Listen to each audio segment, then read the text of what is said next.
Hey, don't crash, motherfucker.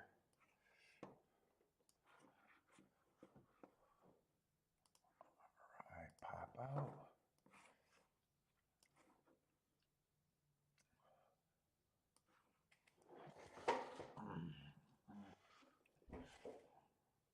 See.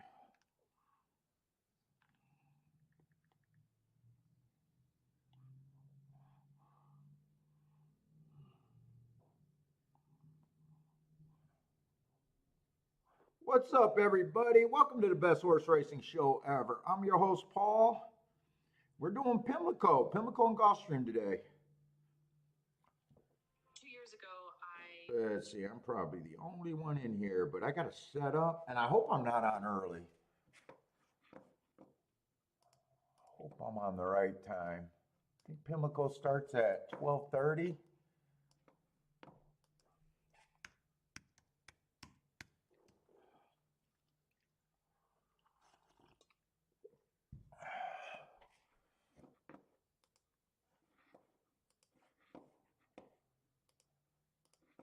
Hope so. I hope I'm not. I hope Pimlico doesn't start at 1. I think it does start at 12:30 though. Probably should have checked. Fuck, where is Pimlico?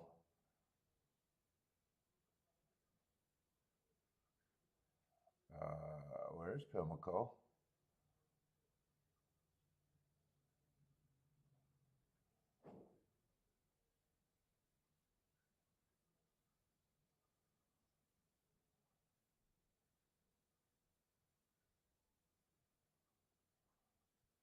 Huh.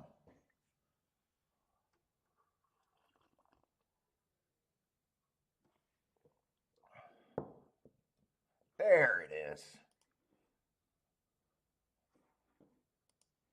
I was worried. I almost thought they canceled or something. All right, cool.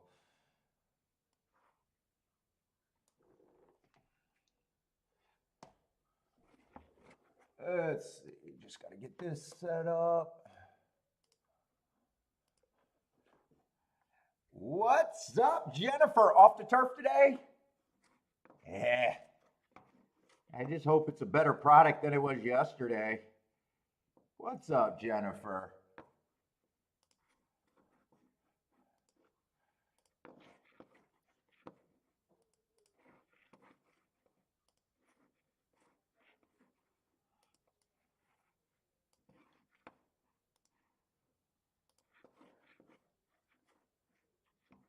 Hope I didn't make a mistake by not doing Churchill today. You will be on your best behavior. uh,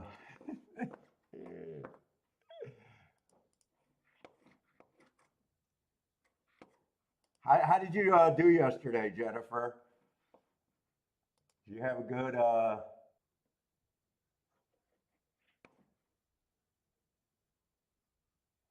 Oh, you weren't here. Oh, I didn't know if you just got quiet yesterday. Oh, you had to take off early yesterday. Oh, so you didn't do much. Yeah, and then the last couple of races, I probably forced some bets late. I thought, if, just reviewing my own personal play.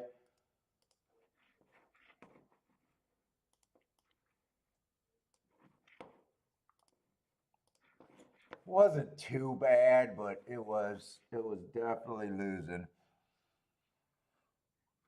Oh, they got a lot of scratches today, all day today, don't they? Uh, I just think I remembered that I liked Pimlico and I thought to do Pimlico up until at least the Preakness.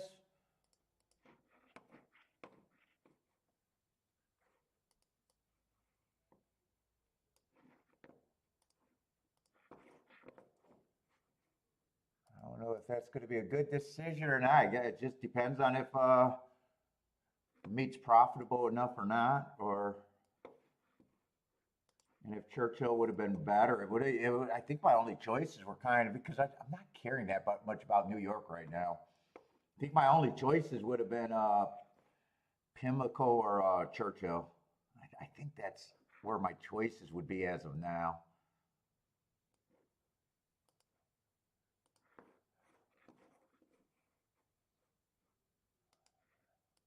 I was saying Gulfstream like an hour away. I do like Pimlico starting early though.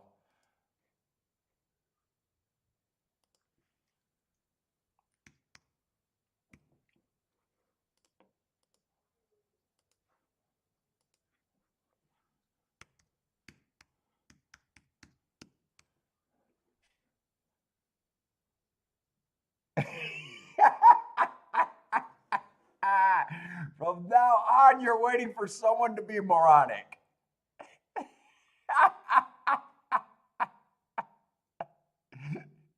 just just don't call them out by name. That's the only thing. Just leave their name out of it. That's all. You can still say, you can still laugh at red boarding and shit. You can talk shit, Jennifer. Just don't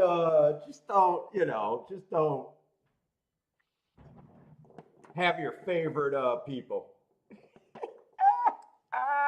What's up, Ashley? Saw my first ever live WWF show at West Palm Beach.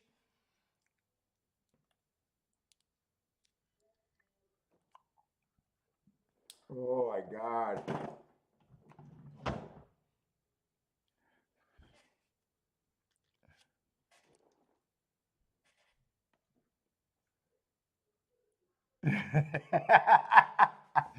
Well, yeah, I let you go sometimes with, I know it doesn't bother some people, and some people, sometimes I think it doesn't bother them.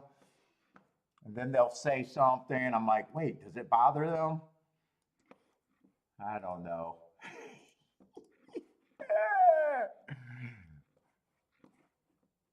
I like it a little bit, but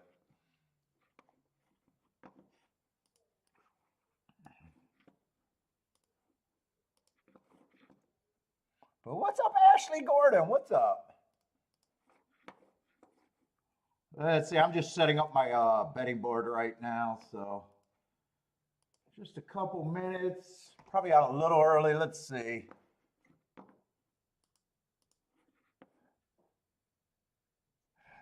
Let's see. Buy stocks. Buy stocks said gin might last 30 seconds.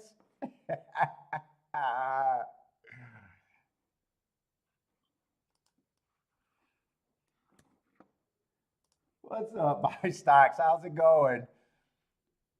Let's see. I just made a pick 4 and pick 5 ticket at Pimlico and Aqueduct. Good luck, Ashley. Pick 4s and pick 5s.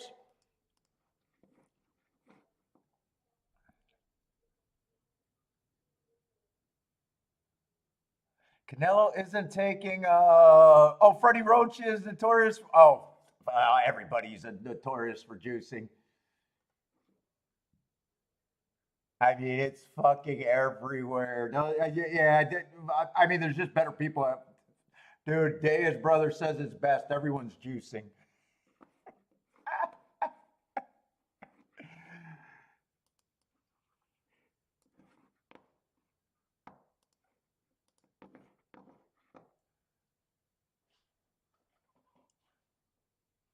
Let's see, but Ashley likes to pick 5s, pick 4s. Good luck. Good luck. Are you new on this? I know I've seen your name. I'm trying to remember if I've seen your name on my show or else. I've seen you on L's show. Is this your first time catching us, Ashley, or you hang out? Sometimes I get names mixed up. I know I've seen the name. If you are new, welcome to the show.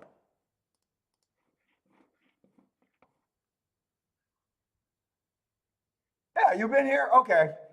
Yeah, I know I've seen your name. I thought you've at least checked us out a few times.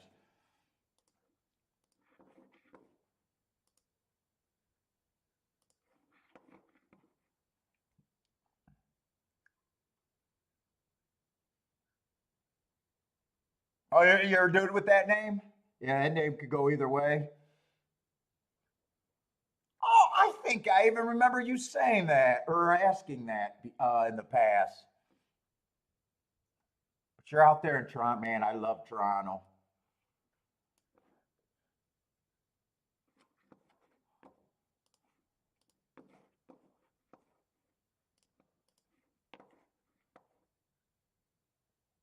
Let's see. I really don't believe we got just a Gulfstream race. Man, I hate. I don't know why it bothers me these eight race cards. They really bother me. I hate 8 race cards. Yeah, another 8 race card at Gulfstream. Okay, just needed to make sure on that one. Yeah, I don't know why it fucking bothers me, but it does.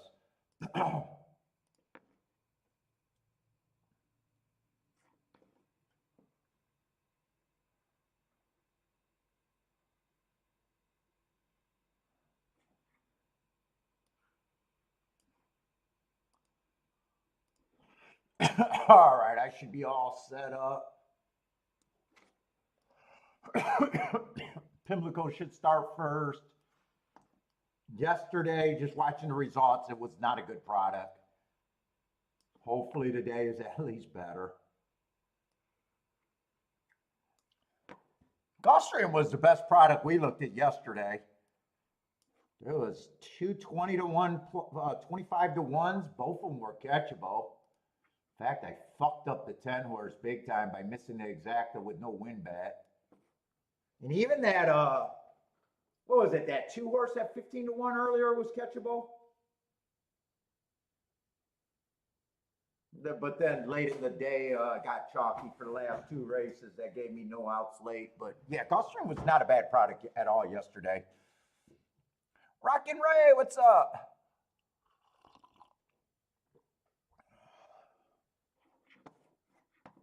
Pimlico, we'll see. We got to take it by ear. And if you're wondering how I judge a product, it's not whether I win or lose.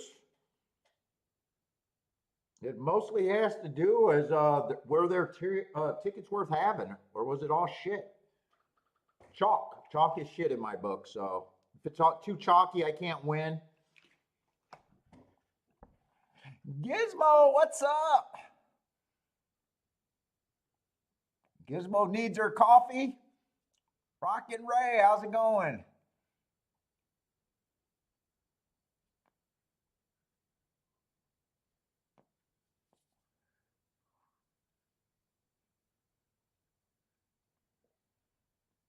What do we have here? What is this? 7 horse race? Man, just tough looking at that many scratches. Let's see. I'm probably what we got? About 11 minutes?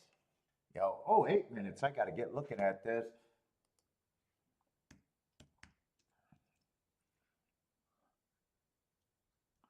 I do want to, I'm going to bring out last year's profile.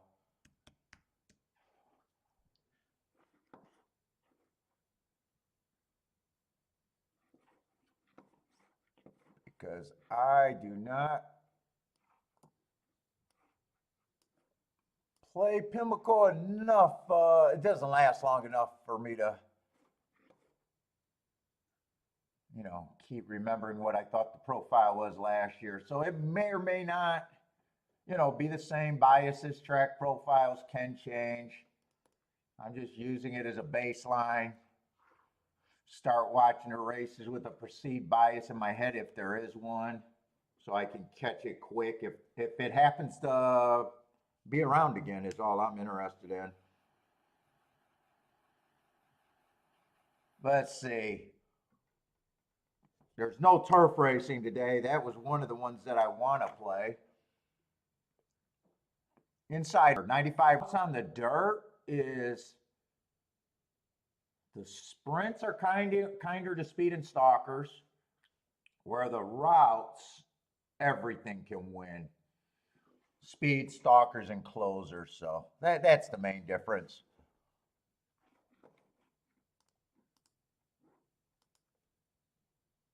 All right, but if you're new to the show, and everybody, welcome to the show. We're going to get started.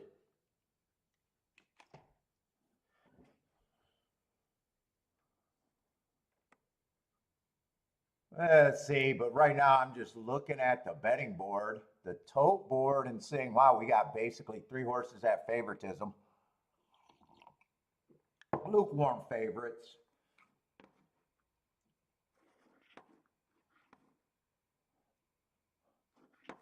Let's get set up. Should be set up. So I'm looking for speed and stalkers, maybe towards the inside. Let's see, the 2 and the 5 are out. If you're new to the show, I try to do a betting board myself, my own pricing.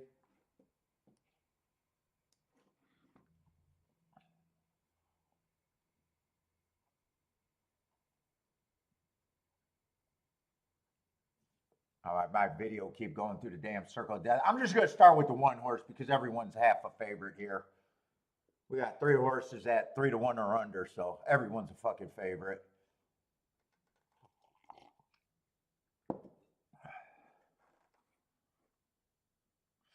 Let's see, one's coming from Turfway Park. I got a good light on this.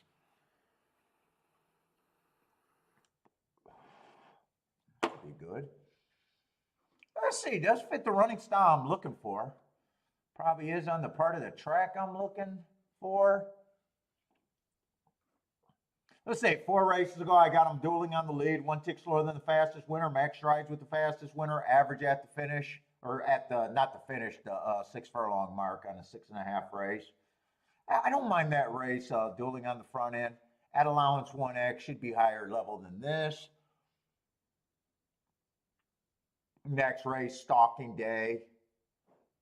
Kind of fell apart on a slowish pace. 2 races ago, I got a Stalking Closing Day. Match strides with the fastest winner of the day. Average before falling apart. Higher level. Yeah, I mean, there's the class drop probably helps this horse, but I got to see who else got speed. Should have more speed than the 3 horse. 3's a stalker at the best. The last few races been more of a closer.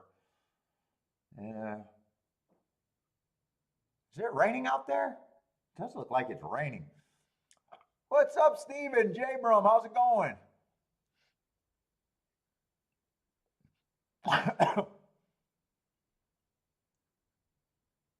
Yeah, 4. I'm worried about 4 speed. You got to go back a little ways. Got an interesting, that race 2 races ago where I thought it was an inside speed day. You know, had the 7 hole, might be a little upside, but man, I'm still thinking big price on him.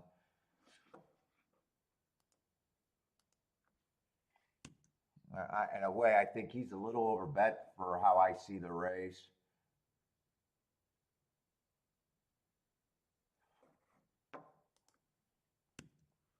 Let's say 3 might be more of an overlay for me.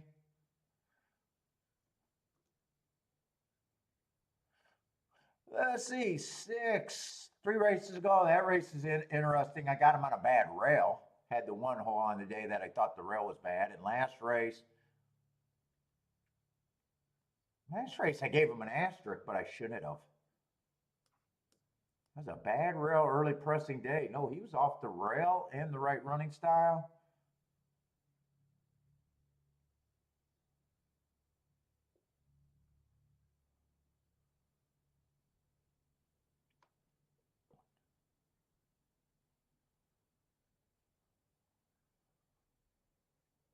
Seven, I got on a bad rail last race.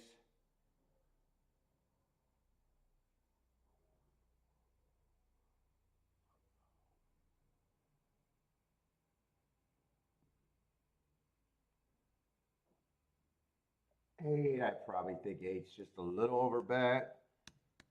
I don't think I'm that interested. I'm probably going to start off slower at probably already planning to start off slower at Pimlico today. Unless I see something I can't avoid. That's a really good value. This would not be that race because I'm kind of got it to all the 4 horses that they're betting. And going, yeah, that group is at the very least probably harder to beat.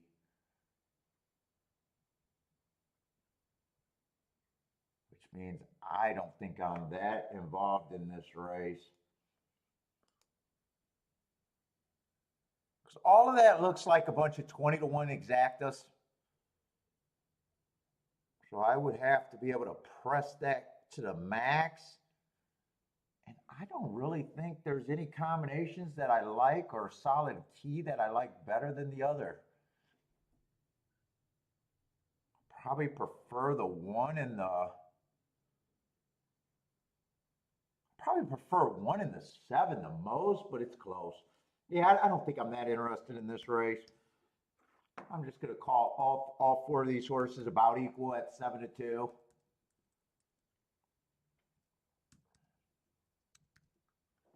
Would it be shocked if that's the exacta? But if I can't find the combinations that I like to press the shit out of, that means I can't make a score out of this race.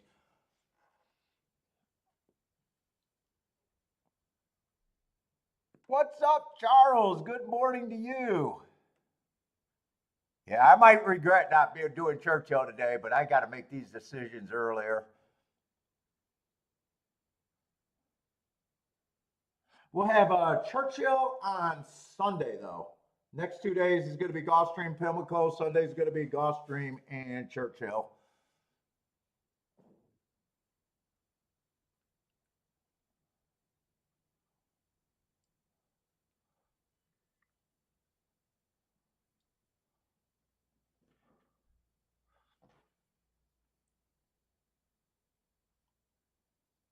Let's see, Charles likes the 7 at a nice price.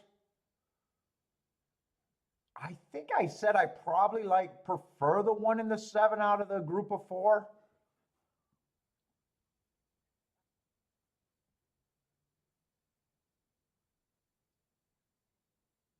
Oh, wait, now, oh, that's at Churchill you like the 7, not at Pimlico. My comment does not stand for Churchill. Oh, God, what an ugly day it looks like over there.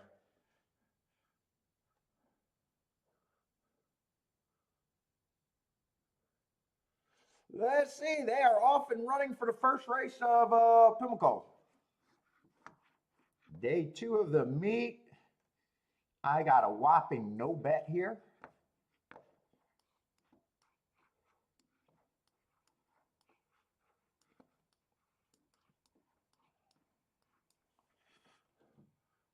Let's see, 1 did get the lead. Although 8's the closest horse.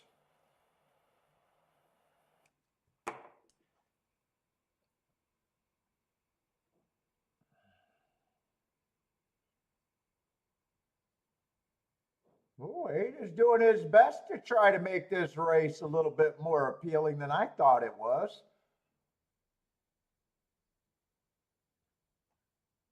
No, he'll hold on for a second. 186. So a price horse did break the group of 4. Does that still end up? That might actually. I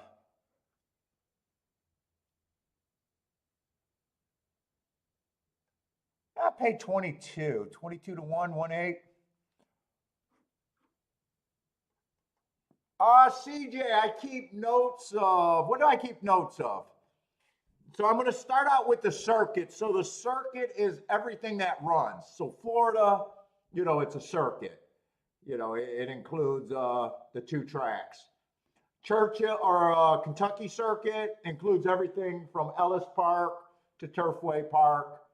So what is that? That's 4 tracks there. Actually, it's probably 5 tracks counting Kentucky Downs. So we'll just call those circuits. I keep track of the New York.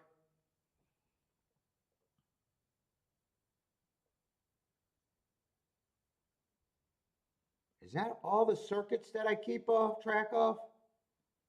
New York, Kentucky, Churchill. Or no, I'm sorry, New York, Kentucky, Florida. Those are probably the 3 complete circuits. But then I keep track of fairgrounds, but I don't keep Louisiana in that, so that's not a circuit. But I keep track of fairgrounds, Monmouth, Hawthorne.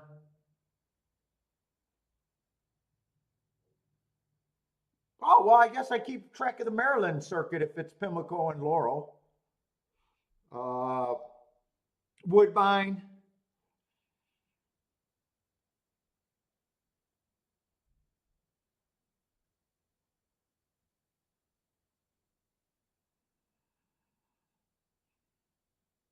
Oh, Oaklawn. God, it's getting harder to remember. That's why I'm doing it all by hand. When I get help, I try to keep track of everything that I can except for the West Coast. No, no, I trust my notes. No, no, no. It takes me 2 days to get my data together. No, no, no. I used to be more of a trip. In fact, my first website ever that I tried to do 100 years ago was Trip Note Handicapping. But you me keeping track of biases and stuff, yeah, I don't have to watch. Yeah, it would help if I struggled, and if the competition got better,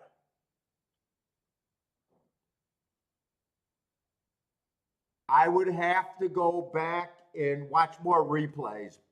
I would have to go back and do extra stops if the competition got better. The problem with gambling competition does not get better. So what I'm saying is I believe in race watching to a point, but to me being able to cover more with my marks was easier. Because you got so much time in the world. It's just like sports or anything. If you're going to develop your body or whatever you're going to do, get a master, or whatever it is, you got so much time to focus on something, and you don't have to unless the competition gets better. So, like I said, if things got rough or narrower, I would go back. The next spot I would do is interpreting my notes while watching the replays, if I had to.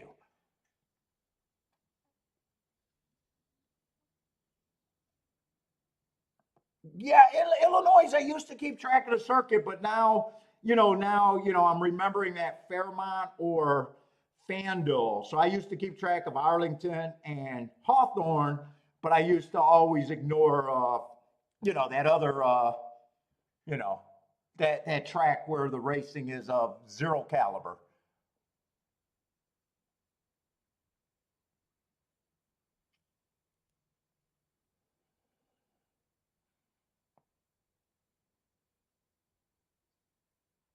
But yeah, CJ, it takes me 2 days, roughly 2 days to get all my shit together, notes.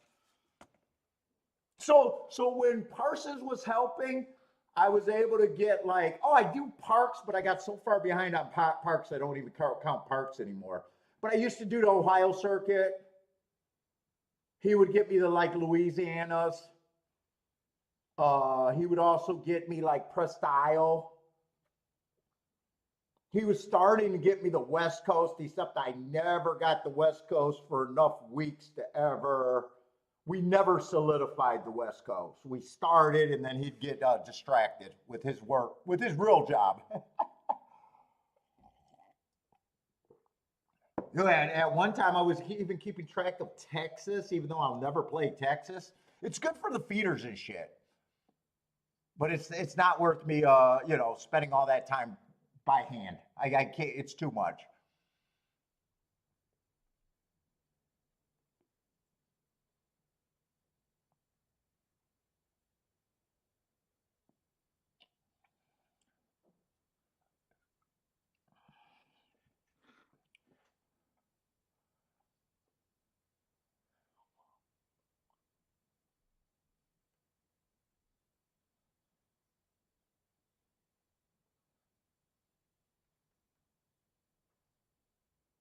Let's see. So one day go wire to wire there.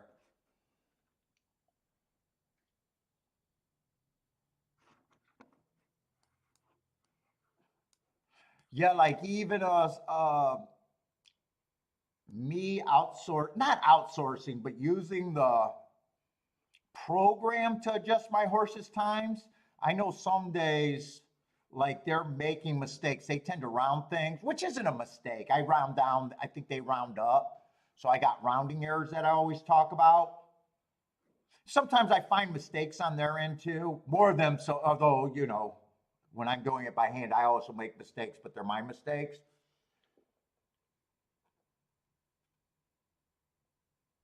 it would have been better if I don't.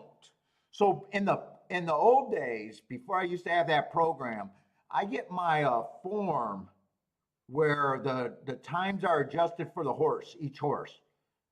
So back in the old days, before that was available, you just got the horse at each call. And then I'd have to adjust the times of each horse for 4 races. Then I would have to do my marks. And even though having the raw times was better because I could really see super fast paces and some things would catch my eye like that's crazy fast, I gave up for ease of use and being able to have more plays. Like, there's things that you give up, about watching replays, talking to CJ. So even though sometimes, I might have hand adjusted these times a little bit different, and it could make a big difference on my marks. And not seeing that raw time, sometimes you don't realize how fast the race was going. You got to do the math. This call right here wasn't really 23, it's 22 in 3.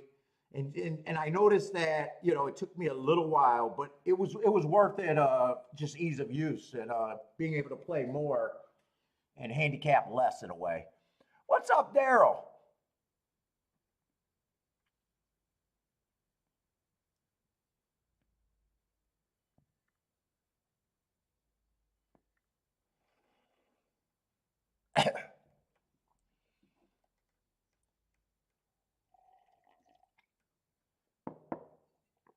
Let's see. Churchill's going to run. We're going to, by the way, if you're new to the channel, welcome to the channel.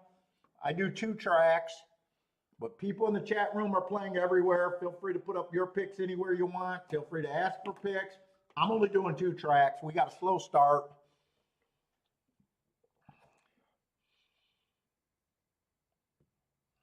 In between races, I'll try to watch your guys' picks at the other track. So right now, Gulfstream is still 38 minutes away. We got time between the next race at Pimlico. So if you guys got plays at Churchill, throw them up.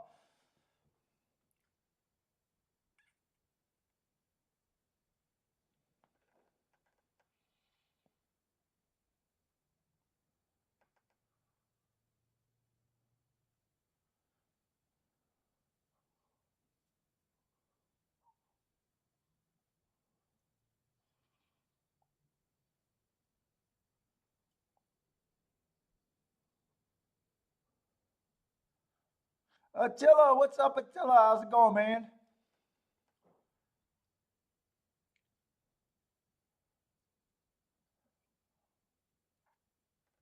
J Brum, what's up? J Brum starting, what is that?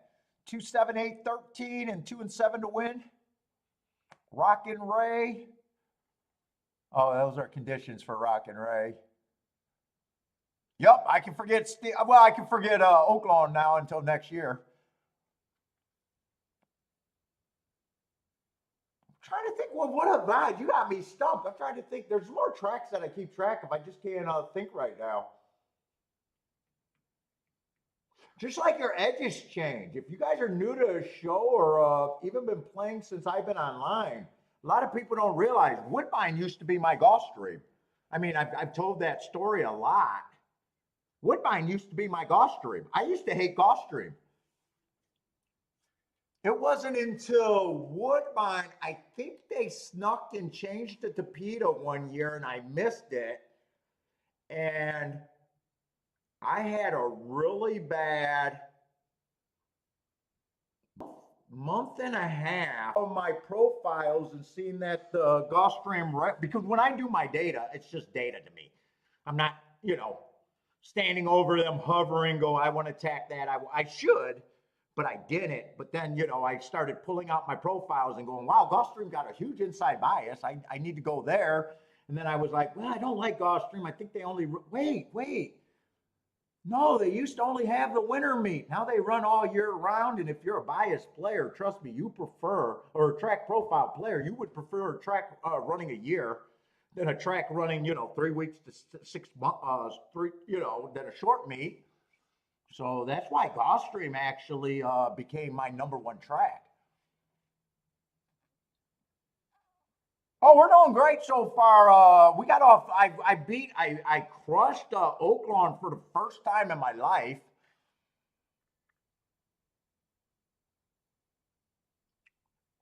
Gulfstream is still Gulfstream. Fairgrounds is still good. I didn't do as good at Tampa Bay, and I didn't do as good at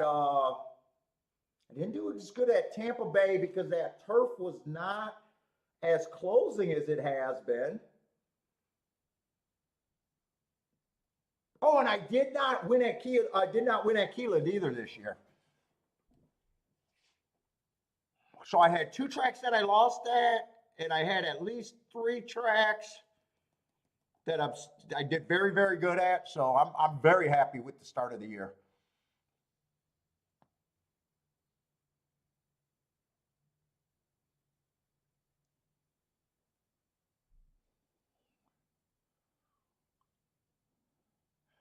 And remember, Daryl, you guys got to think of it this way. You cannot be a winner without winning a single meet. You have to win a meet. So it's always good to focus on finding a meet you can beat, because without being able to win a meet, you cannot win for the year. It's impossible. You have to win at least one meet to be able to be profitable for a year. So get those meets under your belt. Even if they're barely a win, you cannot turn a bunch of negatives into a positive.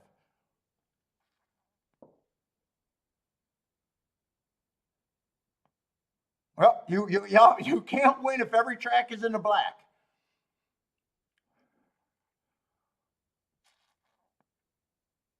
Everybody beat your meet.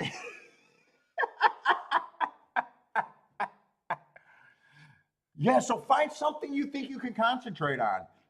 And then, if you need to play more races or more tracks, have your okay, this is my filler, this is my secondary.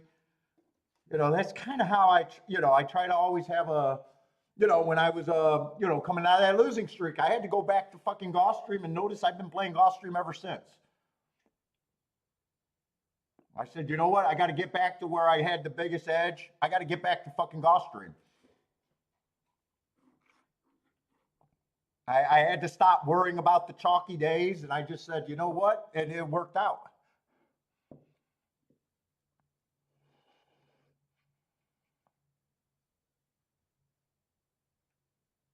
Gizmo, I think it's just a preference. You mean a horse is not coming out with a lead pony? I think in Europe they don't even have lead ponies, from what I understand. I think in America we use it as a comfort thing. Sometimes a horse will come out with a lead pony, and then the guy will drop the lead pony to work out and then get them. I think it's just a extra precaution over here in America.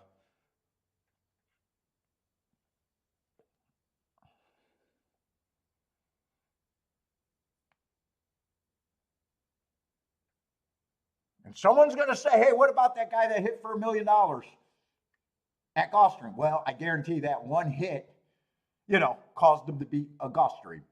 You can't have a winning year without winning at least one meet. Yeah, by stocks, I think that's right. It depends on how well to behave. I think it's probably just habit. Maybe because track can afford it too. You know what I'm saying? It helps calms the horses.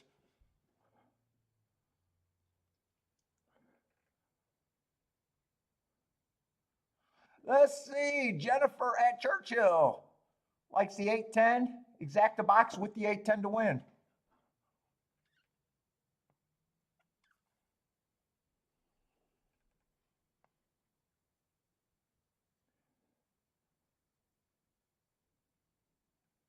Yup, Daryl, but that huge score still has to make you win that week of meet. Because think about it, even if you hit for 40,000,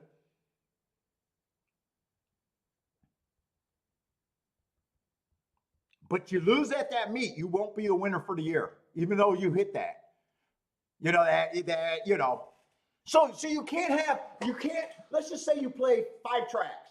You can't have a huge score at 3 of them without that huge score overcoming the entire meet for you to win. You can beat a meet with a huge score. You can absolutely win because of a single race on a meet. That's absolutely true. But you'll find that you also beat the meet.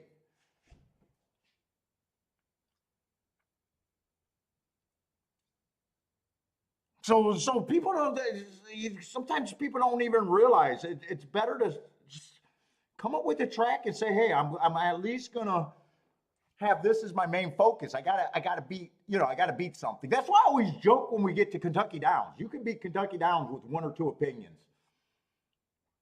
It's, what is it, 9 days, 7 days, or whatever it is. Be a headhunter. Start getting those skulls around your belt. All right, I got Kentucky Downs. Now give me another one that I can beat.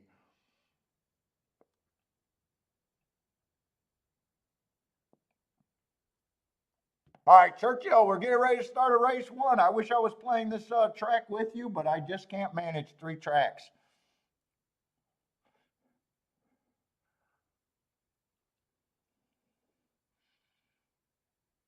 Yeah, the more focused you are, like I don't believe in learning the horses. Like so many guys say, I got to learn all the horses, or I know the horses, or I know the jockeys, or I know the trainers. I don't think that focusing on a meet has anything to do with that. It's just somewhere where you're comfortable, that you can narrow down, where you feel like you got whatever you got, where your opinion is a little bit better than the public's opinion. That's all you need to be a little bit better. So many people think that you got to learn like all the jockeys, all the fuck. I don't know any of that stuff. Doesn't have to be biases or track profile, but whatever you think you can price. Let's see. 3 does have the lead. 6 and I think that's the 10 chasing. And everybody else is have to come if they're going to come after these 3. 3 right now looks like he's responding pretty good. It's not finished yet. There's a newcomer in the 8 that's sitting there in 4th. He has a lot of run. He looks like the threat right now. 3 still has the lead, but he is getting wary. 8 just has the most momentum. 8 is going to win easily. 8-3-6. 3 was definitely second best, but second best is just second.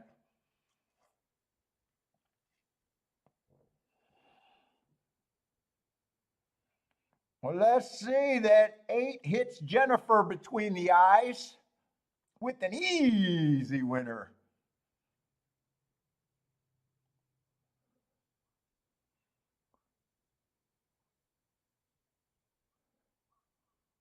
Trying to see. I don't see too many picks over there.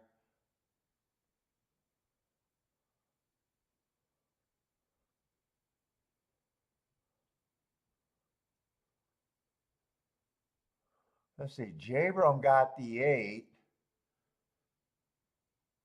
He doesn't have the 3 in the exact.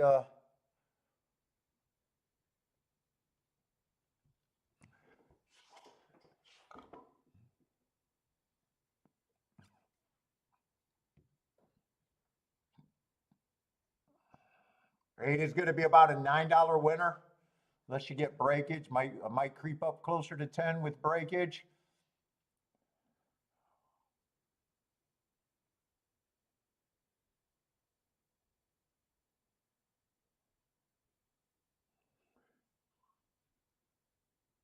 That's pretty much an ABC ticket, or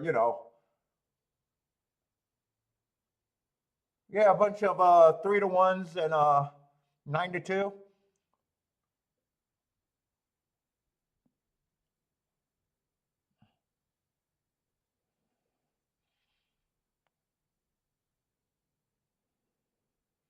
Oh, buy stocks. Yeah, I do think that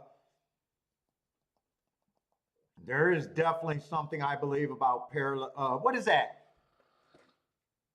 where they say too much analytics or too much analyzing leads to what is that? Paralyzed. I know the comment I'm thinking of. I just can't talk like a normal, educated human because I'm an idiot. What? Too much information just leads to not being able to get anywhere in a way.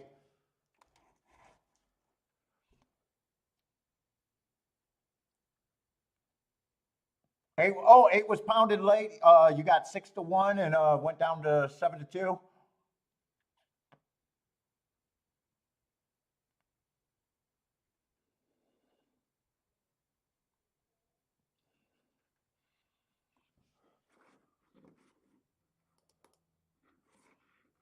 Let's say Gulfstream's 24 minutes away. Overthinking is overanalyzing. It's something like that. That's not quite what I'm looking for, but Attila knows what I'm talking about.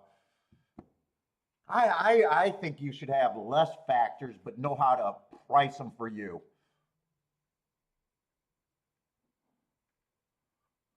Lloyd does too much homework. Yeah. See, we know how Lloyd handicaps, so we get the joke from Lloyd. Lloyd, do you even buy a farm? Do you even look at a farm to do what you do? Serious question. I'm not saying one way or another. Just a serious question. That's it. Jennifer nailed it. That's the word that I was looking for.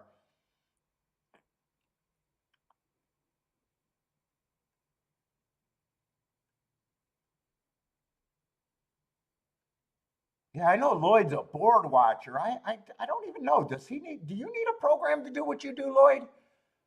I'm just curious on that.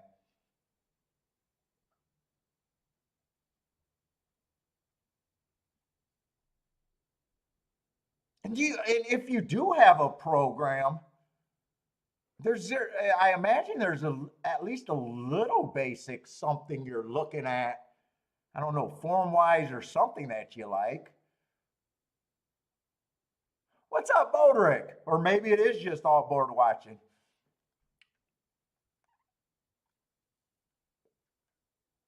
I'm always interested in how other. That's we're gonna have Nick on Sunday if everything goes well.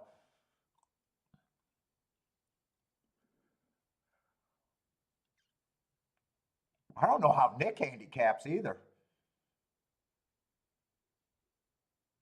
Some of you guys, I got an idea what you're looking for. Some of you, I still have no idea. Let's see, second race, probably not that appealing to me with three first-time starters and not that much form.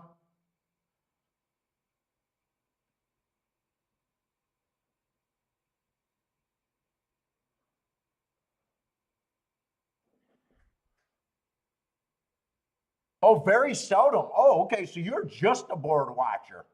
100, oh, pretty much 100% board watcher, huh? Yeah, I guess I didn't realize that. I guess I did. I knew you were a board watcher. I guess I didn't realize that you don't even need PPs. I guess maybe I assumed that you looked at PPs for a little bit of a form in that, but no, that's not really what you do. Okay, definitely interesting. You're not considered one of the old chartists. Remember the old chartists where you'd see them like writing down all the changes. You'll see them at the track, writing down all the changes in the exactas and the doubles, trying to find out which horses were taking supposedly the smart money. I don't, dude. I used to see a lot of those guys, and then I don't know if I see those guys anymore. Really, the last few years I was going to the track, I don't remember seeing them in the 2000s, but in the 90s, I remember those guys. They would just camp out under the TV like this with a bunch of paper, just pads of paperwork, no forms, just writing down every time the odds change. And I don't know how they were getting bets off of that, but they were trying to find action in the combinations. Let's see. Daryl says he probably like most people, primary look at pace, race time, surfaces. Oh, and then he does like a product, the thorough numbers. I bet. I think most people figure, I call them by the books, jack of all trades, kind of master of none. They do a little bit of breeding. They do a little bit of a speed figure, they a little bit of form, a little bit of pace.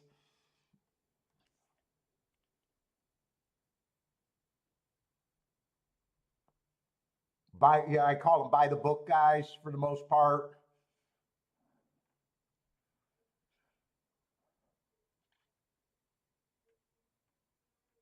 They read all the handicapping books, took a little bit from here, a little bit from there, took some things, made it their own. Oh, Ashley, we're playing, but I got to have some tracks. Throw out your picks, man. What you got going? Lots of coverage. If you guys are, I know you're not, but if you're new to the show, by the way, I am chatting a lot. But I play full time. This is how I make my living. I don't sell anything, don't have any other way to make an income. I will sit out of races. I'm also not a tout, don't have anything to sell you, not even trying to convince you to play like I am. So I'm hosting a show when I'm not, when I'm not doing anything. So I kind of spotted this race and wasn't already knew I wasn't that intrigued in this race. Six looks to me like the main horse with speed and the main horse with any kind of form.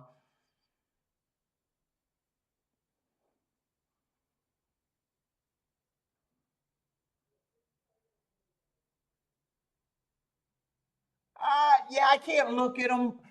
The other thing, Ashley, I can't. So everything I do is super price dependent. So I'm looking for mistakes that the public makes. So I compare it looking at races early to me, unless you're a pick four, pick five, where you're pick six player where you don't have the luxury. But I almost consider making picks without seeing the prices. It's like playing poker without no money. Sometimes, there's a time where, my fourth choice becomes my main choice just because he's 20-1 and it's easier for me to get a score with him.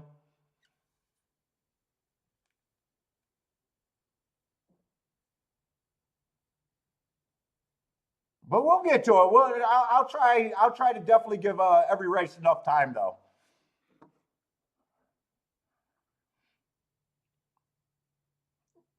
I'm just hard to change my bad habits. Let's see. Six does have the lead. Seven is dueling. I think seven's the first time starter that I just. Oh no, seven's just a horse that ran one race that I could have never put him on the front. Got off to a step slow, but even with that trouble, very hard to say that he'd be dueling. Six does look like he put him away though. Five's coming late. Five did have some form, but six looks like he has the win. 6-3-5. So I didn't think there was much there. And with that result, I'm probably right. I thought six had the most form and should be the favorite.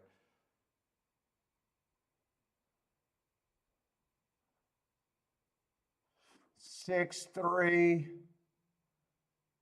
It's just a 14-1 exacta, so there's no way I could be interested in something like that.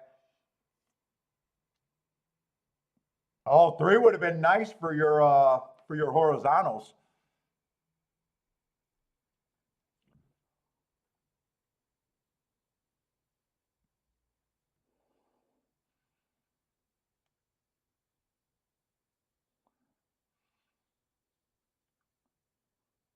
Let's see, Daryl had the top three in his let's see, his Kentucky Derby. And the Kentucky Derby, he liked fierce. He liked the two favorites, but he had Catching Freedom, Forever Young, and he put Mystic Dan, the winner, in his sixth position.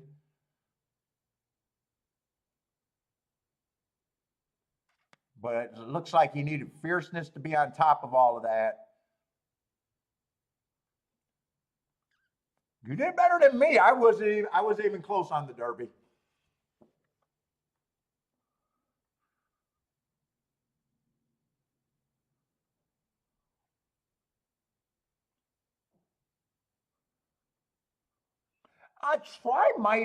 Try and super might end up being okay here, unless everyone's double digits. They got the 4 and the 8 completely out, so they did get the second and third choice completely out of the numbers. I know the exact is not going to be good at just 14-1.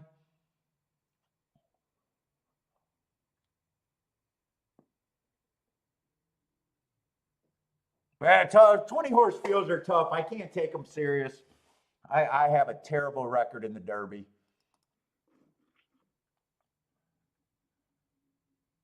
Although when I relooked at it, I was like, man, how did you miss Mystic? I bought into the bluegrass, and I said I hate the bluegrass as a feeder every year going into the Derby. I hate and normally I only like Fairgrounds going into the Derby, Gulfstream Park going into the Derby, and Oaklawn. I hate the New York route. I hate the UAE route. I hate the Tampa route.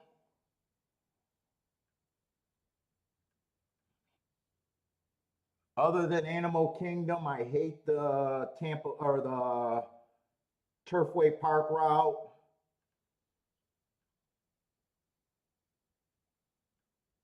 But I fell in love with the bluegrass. I fell in love with the bluegrass. All the other horses but Sarah Leon.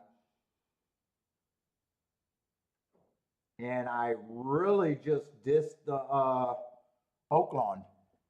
The winner came out of Oaklawn. The Japanese route so far I've been ignoring, but Japanese, everybody been saying it. They've been stepping up on the world stage big time. They're going to win a Derby pretty soon. They were a K-hair from it this time.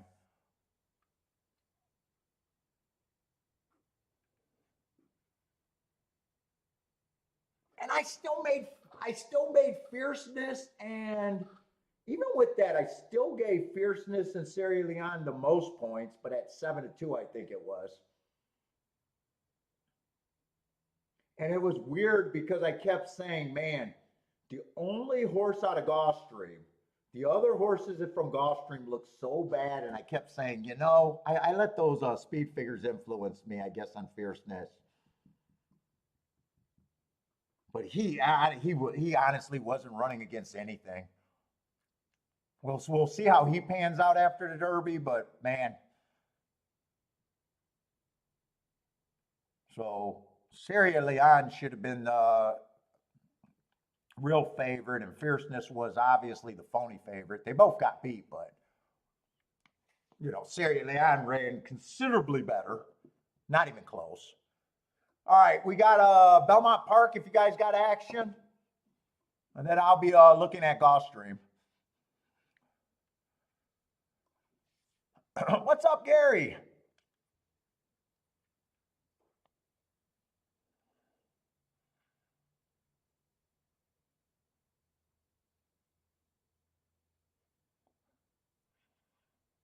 Lloyd, after 40 years, he just likes the smart money.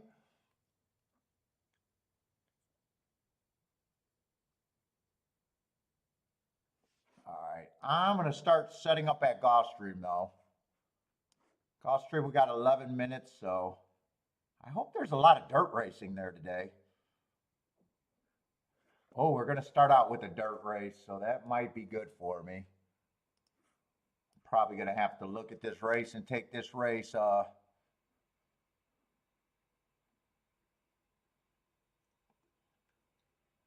Let's see, dirt to turf. Third race is going to be another dirt race. Fourth race doesn't look that playable for me. Fifth race is going to be a turf route. Pita Sprint. Come on, give me a late race that's on the dirt. No, to Peter route. So I got two dirt races. Dirt racing might be pretty important for me today at Gulfstream.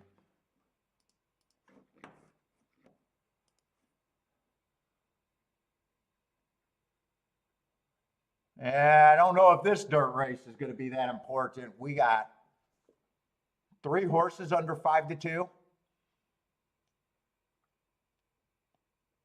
So this race, I already know there's no order of 2, 3, 2, 3, or 6 that I can own. Even though it might win, the line would be too long to cash that garbage. So I need either the 1, the 4, or the 5, or all of them to be there to unlock any good tickets out of there.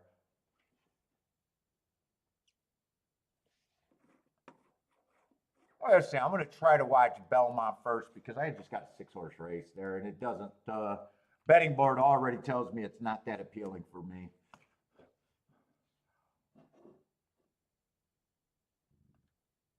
Also for, and you used to, so Lloyd, you used to do serious homework too.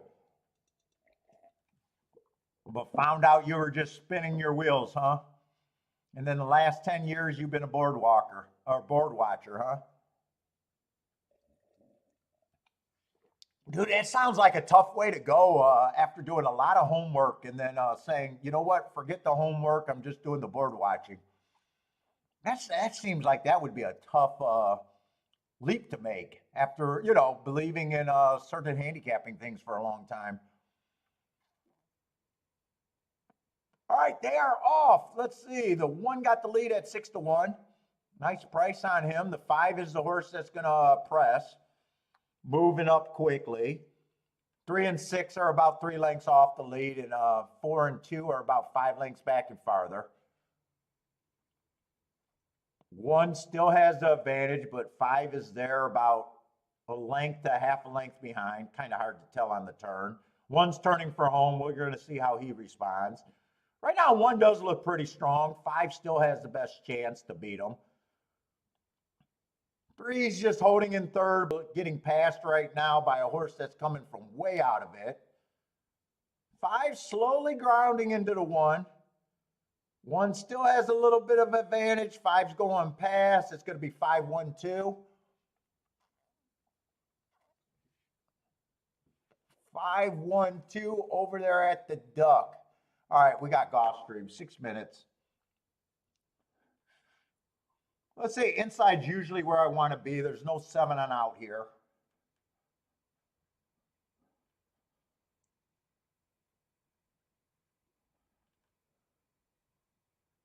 Oh, man, I got some annoying, just because they're 1 race samples on a lot of the races. So the only note I got on the 1 is 3 races back. I thought that was a speed favoring track. He managed to actually get the lead, but he fell apart pretty badly. Just average slow on a speed favoring day.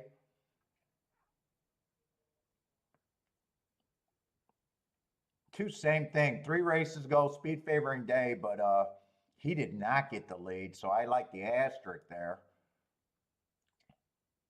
But he's just 2-1, and for me, 2-1 is can't be played by itself for me.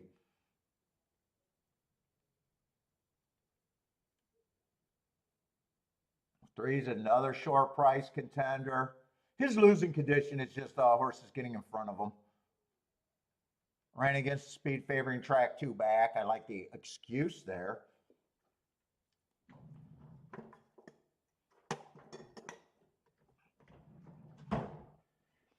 Yeah, so far there's nothing that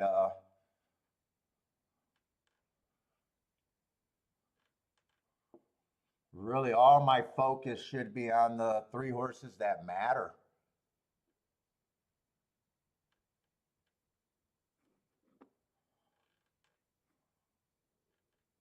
Yeah, 4's a sprinter stretching out. Might have a little bit more front to him today.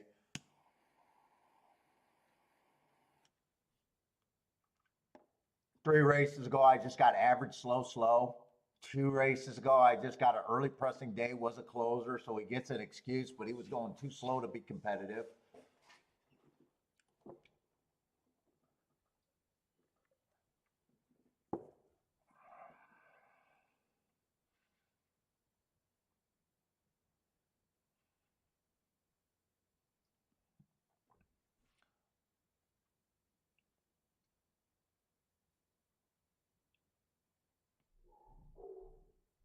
5, I like that race 3 back where I thought it was an inside early pressing day where he was going too fast to win.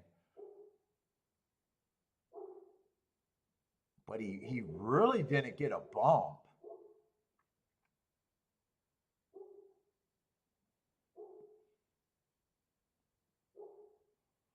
He really didn't. After that nice race, his next 2 races were disasters. Both of them were one race samples, though.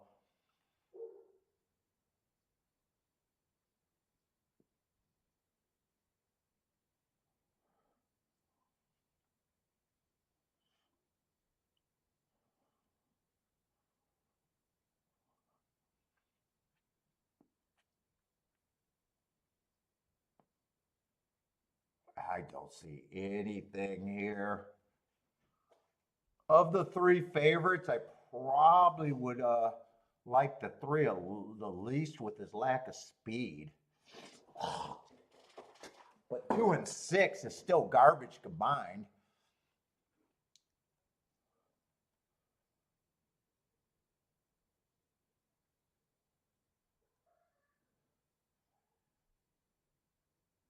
I've got enough value to do anything here.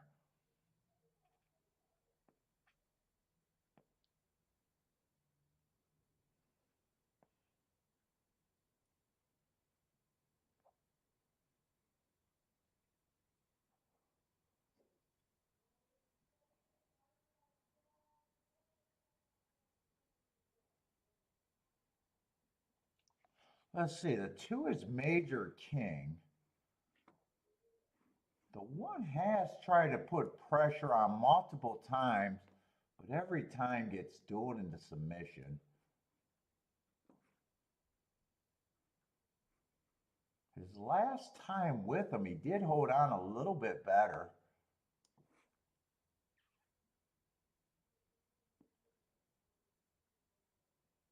Man, it's a reach.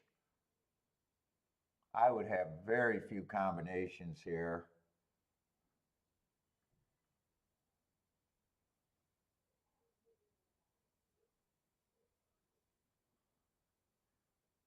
Four's been running with Major King. He held around for a bit.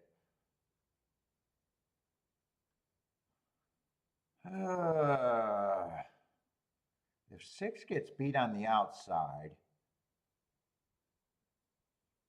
of the chalk, I think 2's the one that I would want.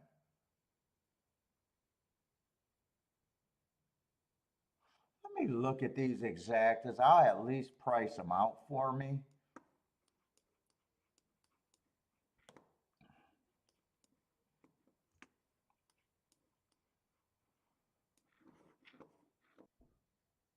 There we go. What's up, on break? On break's booming. That's what's up.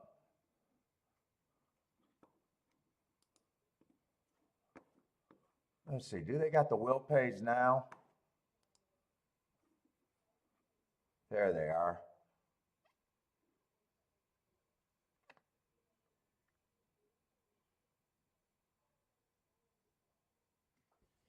I still turn them around.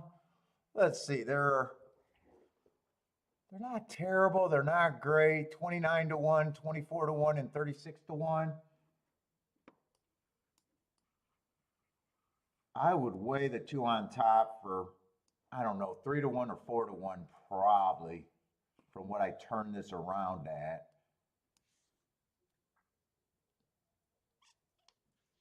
I don't think the race is worth that much to me, so I'm still thinking a play bet.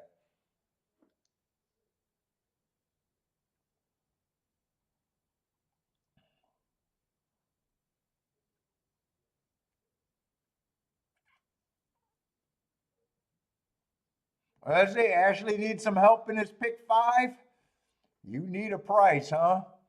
Praying for a price, huh? Do you got any prices? You need a price. He says, otherwise, that's a bad bet, huh?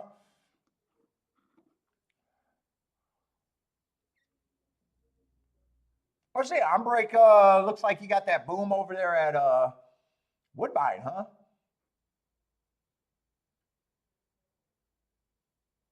Yeah, I could play this or sit out. I think I'm leaning towards playing it just to get started.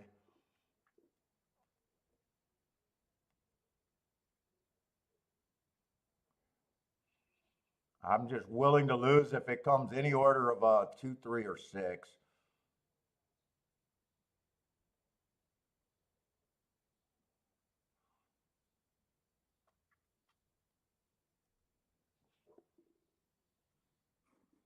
Even though I think that probably has a better chance of hitting than what I got.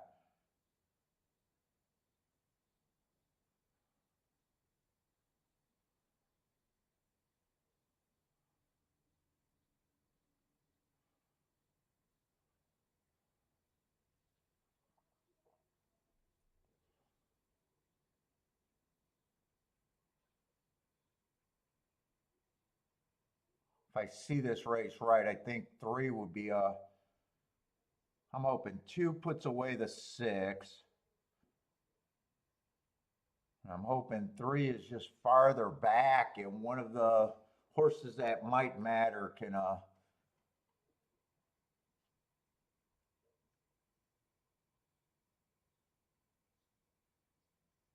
split this.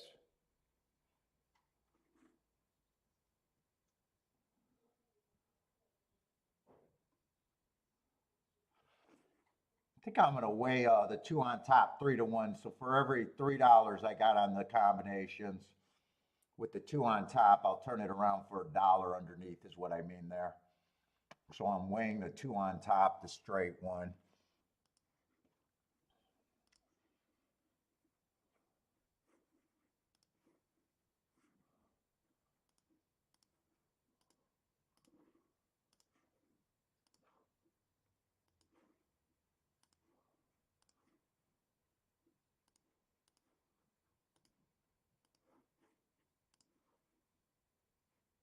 Let's see, that would be that.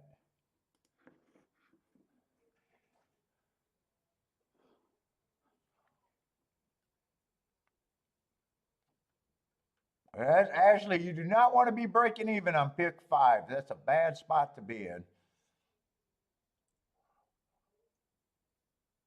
Hopefully you got something that can help that ticket out. I see it. Churchill, I guess, ran their second race.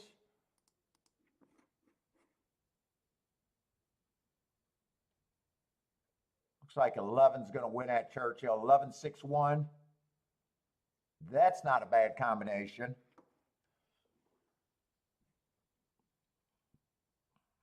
Come on, 1. Give me a good break. Stay on the lead for as long as possible. 2 sitting there in second, and 3 is going to come from way back if he comes at all. I at least like the first call of this race.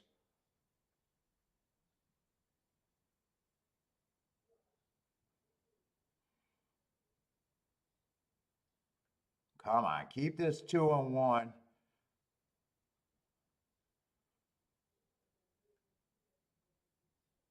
Come on, keep this 1 active.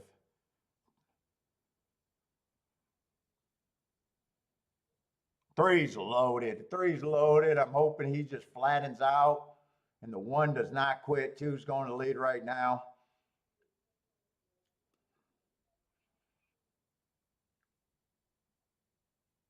Come on, 1. Give me a good break around the turn. Keep running around this turn. Keep running around this turn. Keep this 3 at bay. Keep this 3 at bay. Come on, 1. Get your tired ass home.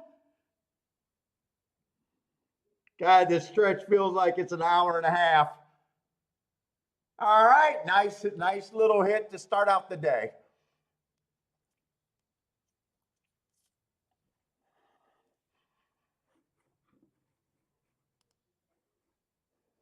$28-1 exacta, but I got it on a press ticket, and for what I put in the race, that's going to be a decent hit. And is kabooming off of that.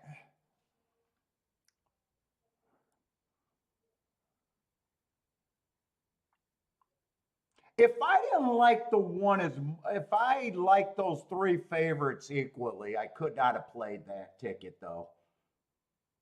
If I didn't think two had a little bit of a speed advantage over the three and the six, I could not have played. I had to eliminate those two favorites to even give myself a chance at that ticket.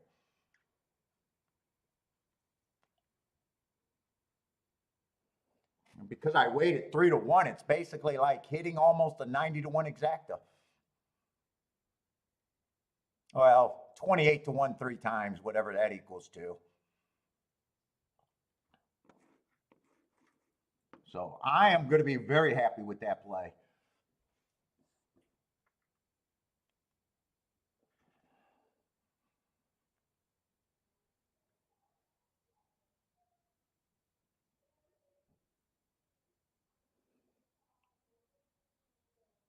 And if 1-2 would have came in, I actually do better with 2-1 because I got that 3-1. I get a quarter more. I basically get a quarter more.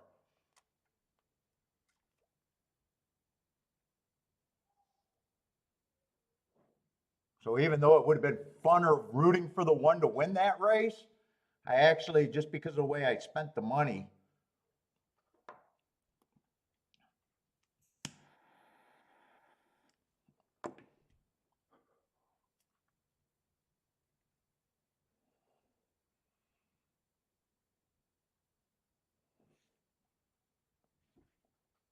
it actually worked out better. All right. Nice hit. Let's get going.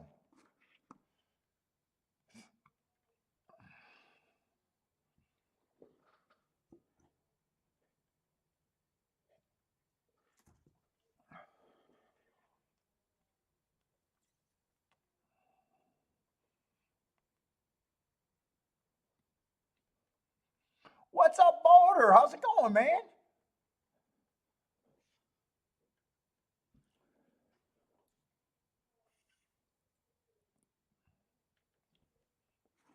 Let's see. We got 4 minutes to Pimlico. I definitely don't have a need to rush into anything now.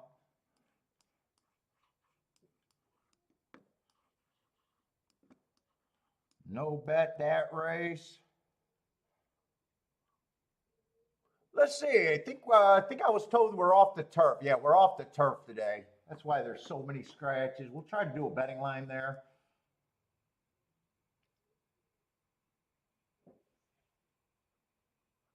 Ah, wait a minute. It's a 5-horse race with a 1-5 in it.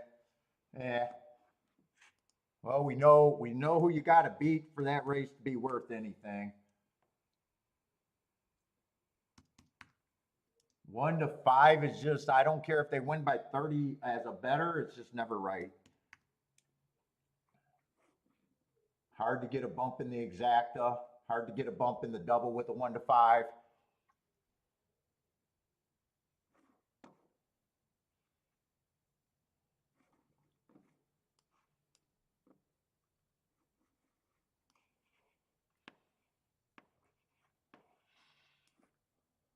What's up, Elaine? Oh, you lost power back online? Oh, man. Yeah, this house, I lose power a lot for some reason. With underground lines, I don't understand why. But nice to get your power back, huh, Elaine? Good luck to you, too. Let's see. Let's just look at the 1-5. I mean, for the most part, they almost always look good.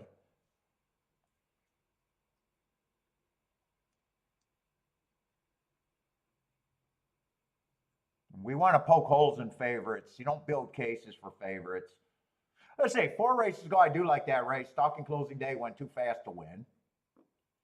If I'm poking a hole in him, there's a lot of races where he's way, he lets horses in front of him early. Someone can get the lead or get first run over him. That's probably his losing condition.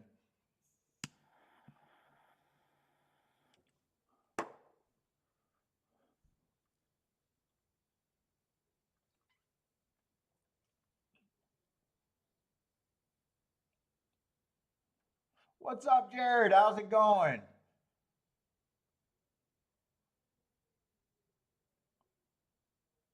Let's see. Three doesn't, or not the three. Who is this horse? Five doesn't have any speed. Five has the same. Well, he had speed way back then, but its last four races, there's been no speed there. Six might be able to get first run. Four, I do not mind the marks on the four. Went too fast to win last race. Went too fast. That's my best excuse.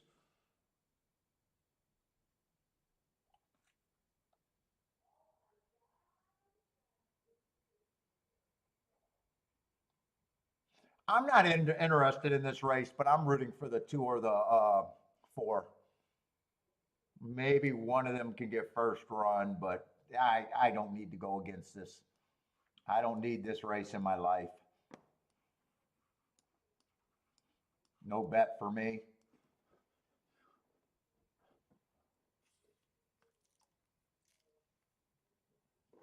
Let's see. Monmouth opens up tomorrow. You'll be there, huh? Monmouth's another track that I keep track of.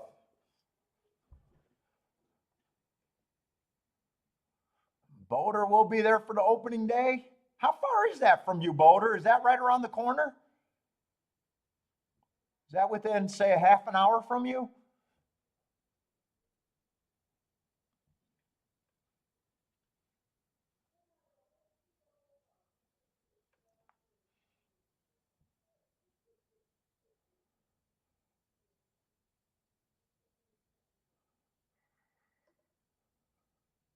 Oh, 20 minutes. 20, yeah. So you're able to go there a lot then, if you wanted to. Do you go there a lot?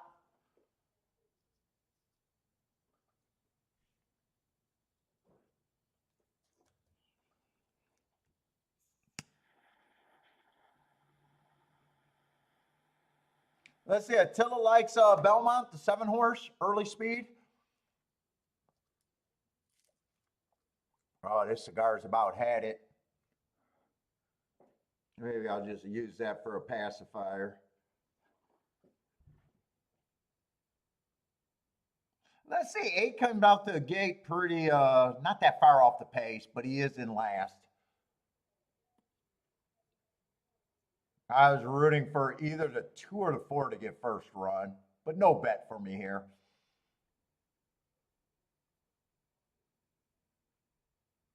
Oh, only when you only go with your friends. You don't go as that often. To be honest, fuck it, man. I was shocked last time we went to Keelan, man. I caught it a day early.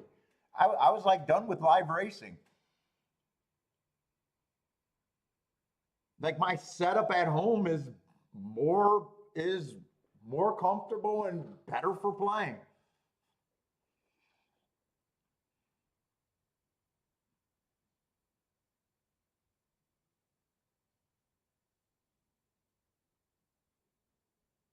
Let's say 4, 5, and 2 are all got first run over this 8. Eight's not that far back though. 8 actually looks like he has a lot of horse and he's just waiting for room to get through right now. We're gonna have to see if 4 or 2 can hold this run. Actually, 6 has a chance. 6 I didn't. 6 was not on my radar.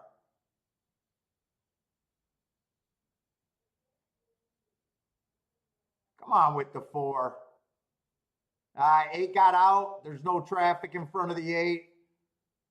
Although 4's finding more. Come on, 4, keep this going. I just want to feel like I'm handicapping good. All right, I don't mind that. I sat out. Nice price. I sat out. That's fine. Exacta's going to be good. 468. I thought that was 8's losing condition.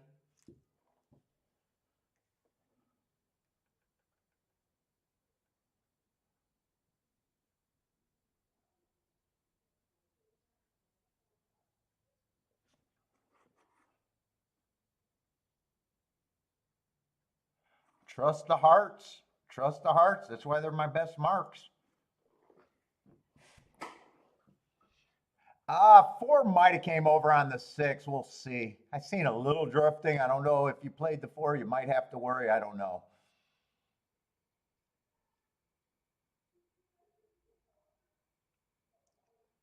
Ashley, is that one that you got in the pick 5? Did you got a, or do you have a pick 5 over there at Laurel?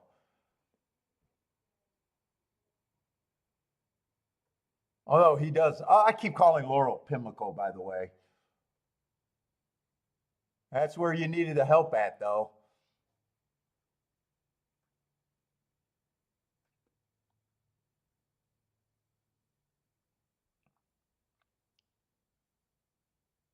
Fuck, the jockey on the 6 got a full visor on. I don't know if I ever noticed a visor on a. He got a full face mask on that helmet. I don't know if I've ever noticed a full face mask like that. He got like the football visor on there.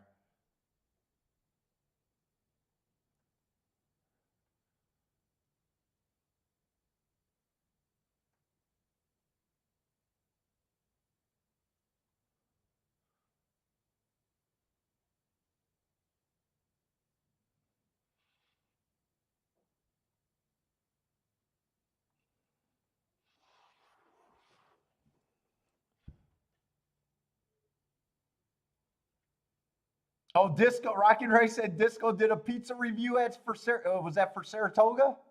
Pizza reviews. 1 to 5 failed pretty miserably getting third there.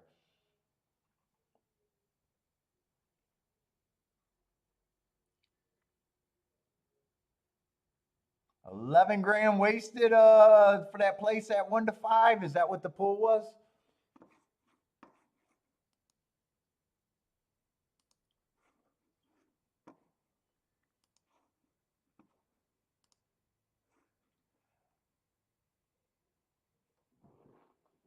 $32,000 to win, 10,000 to show. Yeah, 11,000 to place.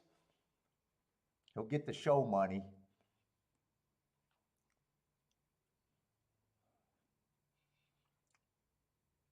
Oh, okay. They didn't even look at that. So Ford did not drift. All right, nice price there. Let's see, Belmont. You guys got Belmont plays. I know Attila guy likes the 7 horse.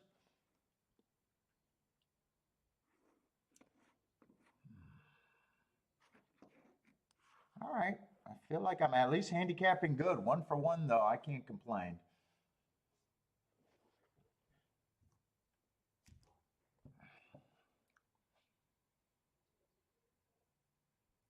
Let's see. Jay Brum says 7 horse tons the best, but no bet at Aqueduct.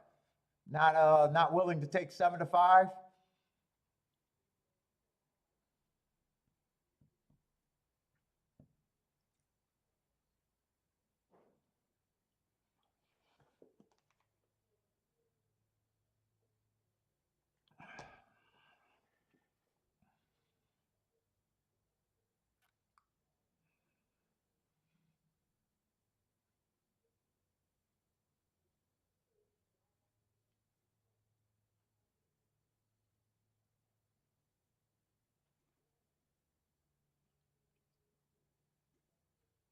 Let's see. We're just waiting for the 1 to load.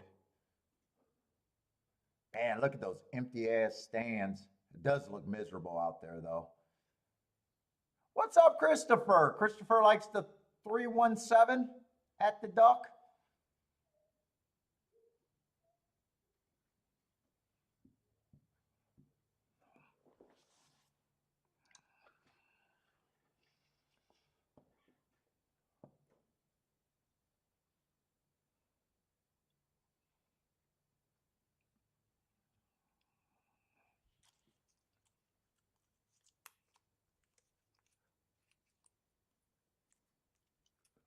Hmm.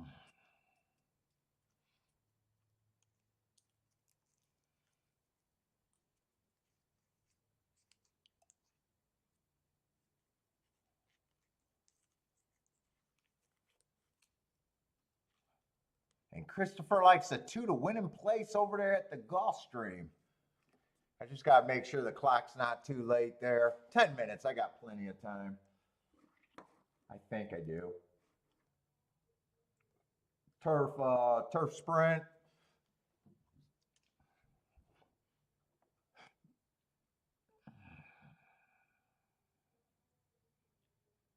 Ooh, you like the 2, huh?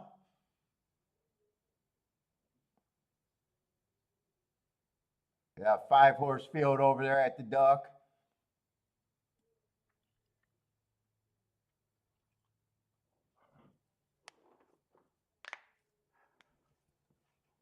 Let's see. 3 does get the lead. 7's the pressure. 6 is in the gravy spot. 1's not that far behind, but maybe 4 lengths behind, and 2 is has the most ground to make up, maybe 10 lengths back or something like that.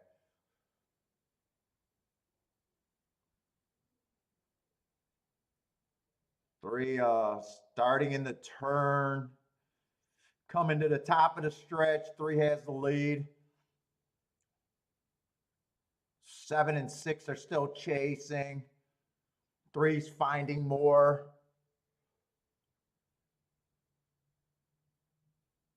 7 and 6 are trying to grind into this, but it looks like 3 has more horse. 1 has a shot to get second. 3617. 3617.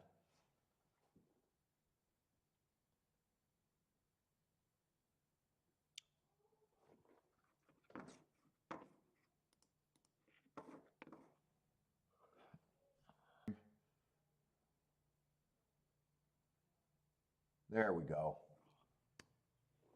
Or do we? Circle of death again. There we go.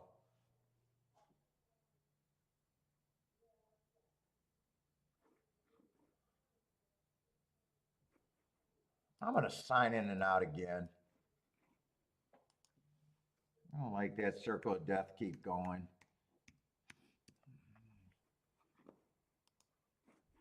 See if I can get a new connection or something.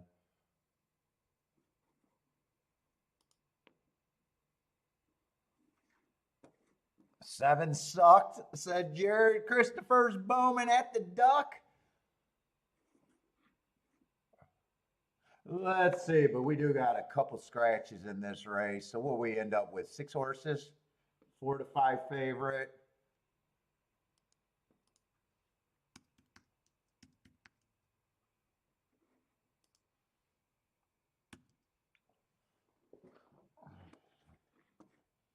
$56, my high school number is scratched.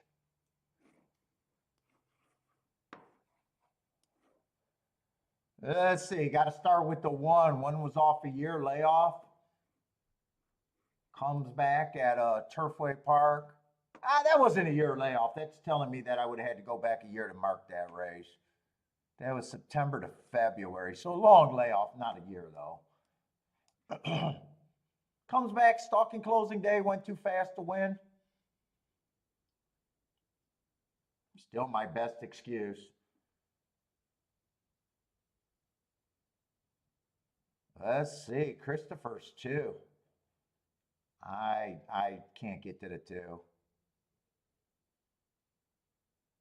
Last race, tried to just lightly raced. I just can't get to him here. I think last race, I just had him going too slow to do anything.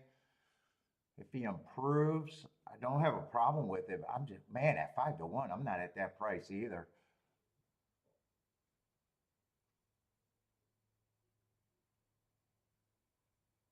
It's a pretty ugly running line for me. 1's also dropping in class too.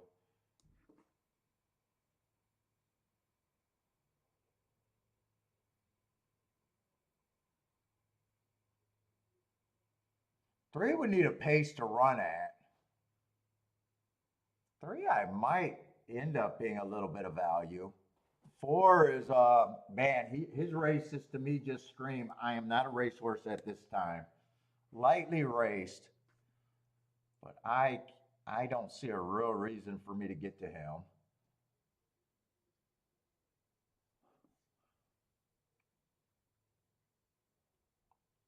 7, I like that Heart 2 races back.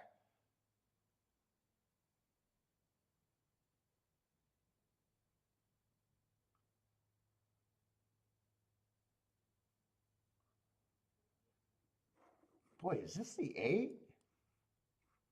8's at 2. Wow.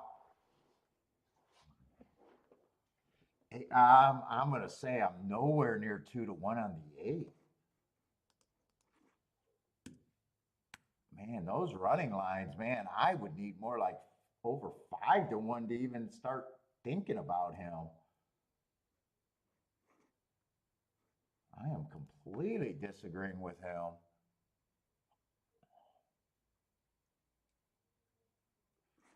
6, I probably think is, I don't think there's much difference other than the 2 prices that are being offered. I'm looking at them both like they should be 5 to 1 propositions.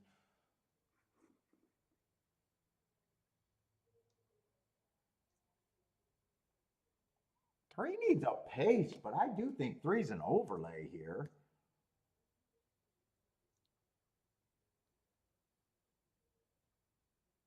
Let's see, we got 6 horses. 2.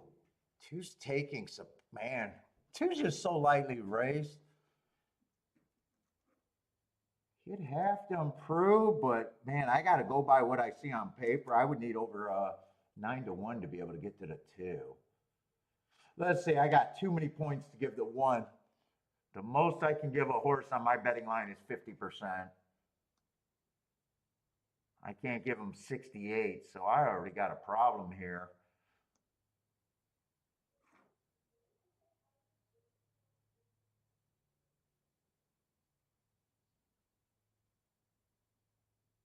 Let's see, I can't give the 4 any more points. Oh, that's a lot of points to fuck around with. And 1, I can't even give the 1 50%. He was off a long time. I don't mind his last race. He's the best marked, one of the best marked horses in a race, but I'm still at 3 to 2 on him. That means I got 28 points. I probably just divide them between the other 4 horses. That would be 7 points on each of them. Man, I have a hard time calling this horse 17%.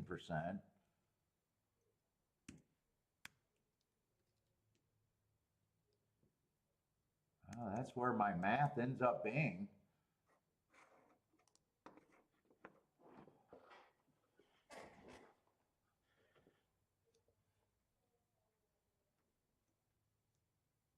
Let's see, I'm going to price out some bets. I'm not sure how interested I am in this. 1 and 8 can't be combined.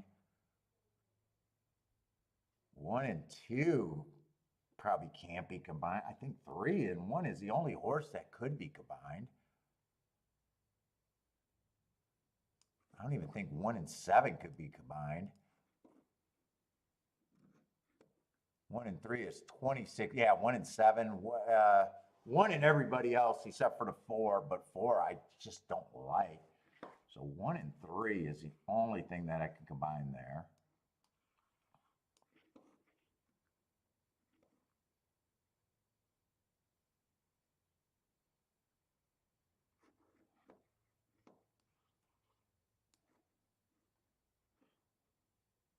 Three and 7 are the only 2 horses I can consider off of my opinion for a win bet.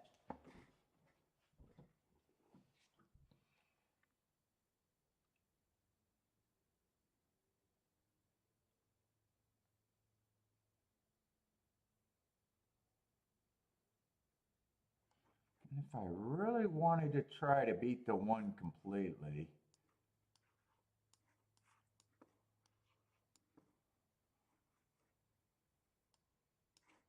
I would get the 3-7 off to the side if I did this. And 2, I mean, I don't even like 2 and 8. So, man, in a way, I don't even like some of this bet. Those are the only tickets I could construct with the opinion that I have in the race, though. Break is booming again at Churchill. 1, 2, 3. Let's see, I'm not even able to watch Churchill.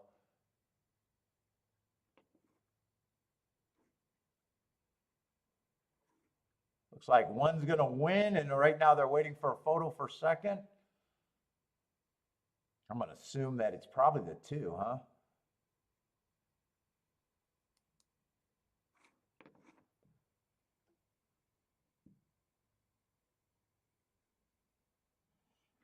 Yeah, these are the only group of tickets that I could play if I wanted to, but I think I just sit out this race.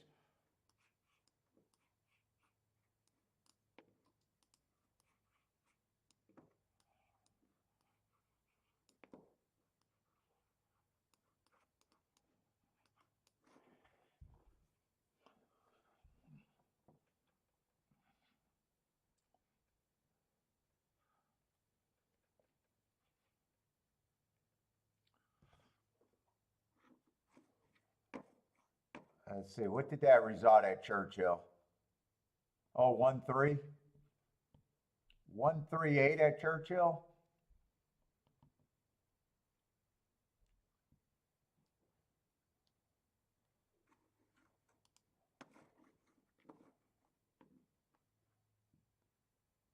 Yeah, like this race, I know the only tickets that I could play, and now it's just deciding if I really think I want to do these tickets.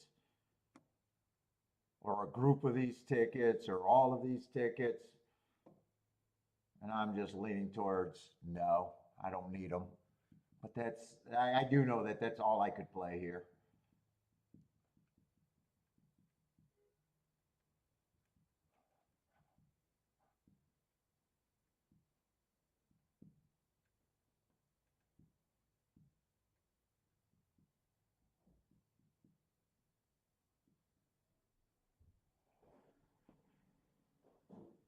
Maybe if I had to bet, I'll do the 1 and the 3 and the 3 and the 7 to win and forget about these combinations to keep it. Maybe that's the way that I would lean to, but I'm not even sure. If I'm not making a bet, it's kind of hard to tell what I could lean to.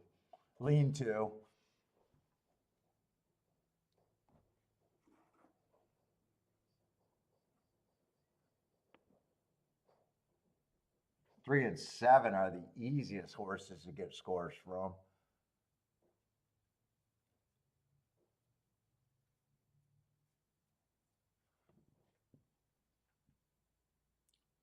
Let's see how this race fares out. 1 does get the lead. That's probably not that big of a surprise. Jabram, so Jabram and Christopher both got to that 2 horse. I just couldn't really get to him. Nice price, if you're right. Nice price. He's just a horse that I had a harder time getting to.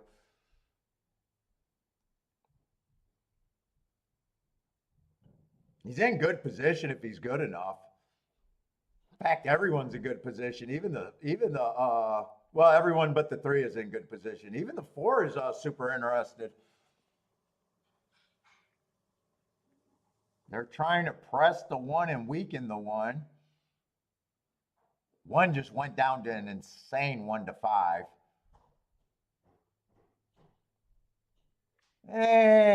The field's tightly packed, but I'm looking at that second call going, I don't think they're going to come from that far back. And in fact, that 49 might be enough for the 1 to re-break. We'll see. Yeah, one looks like he is re-breaking.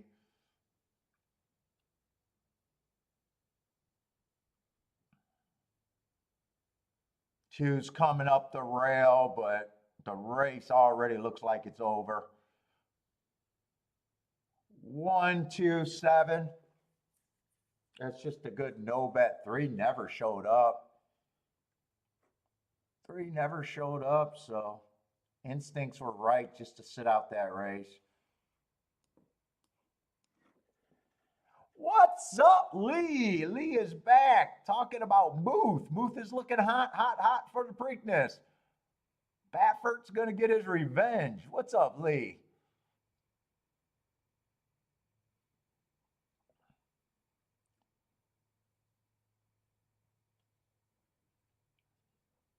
And 1-2 is going to combine for $4 exacta.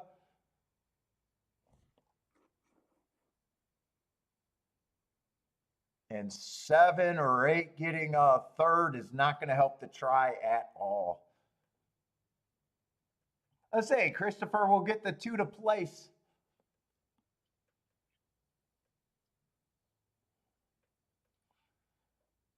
Let me go get Bentley his snacks. Let me just make sure. 6 minutes to Pimlico. Let's see if I want to look at Pimlico first. 6 minutes to Pimlico.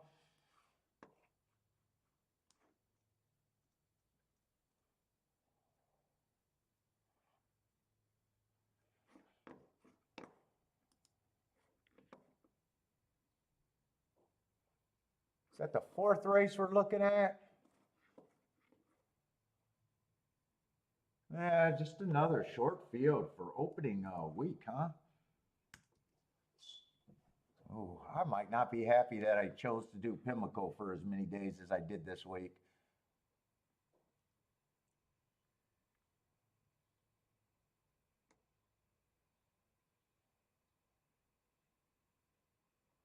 Doing great, Lee. Doing great.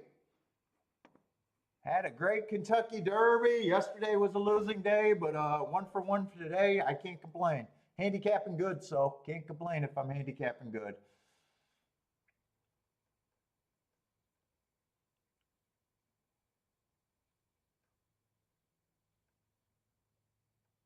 Let's see. 6 is a favorite at 2 to 1. Man, he has a running style that sometimes he lets horses get way in front of him. This is almost like the last race at Pimlico with that 4 horse and a big favorite.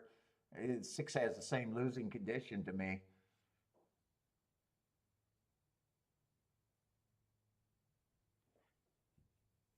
5 wouldn't shock me. Gets first run. 4 races ago, I got him on an early pressing day, but I'm leaning towards he's not a sprinter. So I like the excuse, and I could probably forgive that with me not thinking he's a sprinter. Comes back, wins, overcoming a perceived inside bias. So I really do like that race.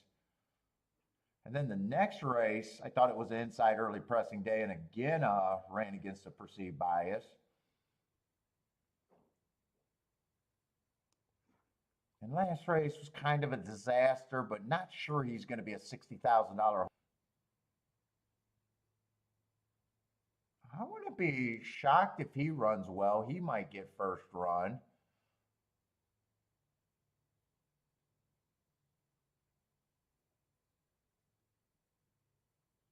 I don't think I'm that interested in this race. 5's definitely a spot I could get to.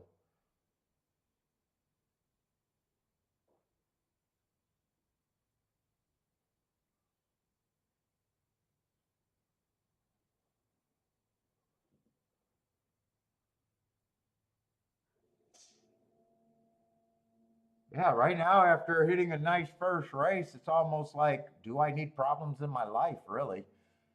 I'm not trying to avoid races, but I also don't have to weekend anything right now. And Pimlico, I am starting off, so I'm even, I'm even scaling my bets down at Pimlico, my first day playing there. If I haven't made a bet there, but even if I'm making a bet, it's going to be harder for me to have a real hit at this. My first thought at Pimlico.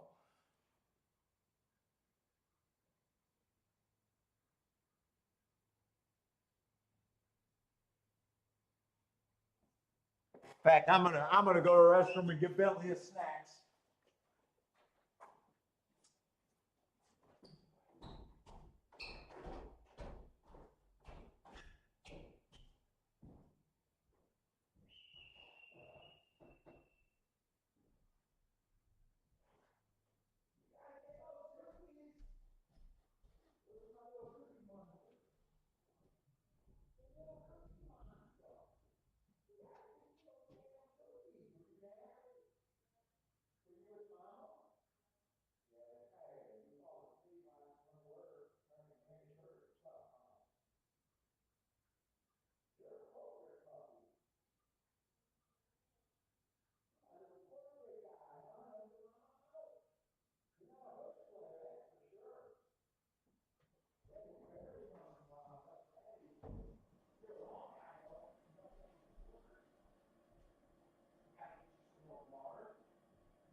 for you.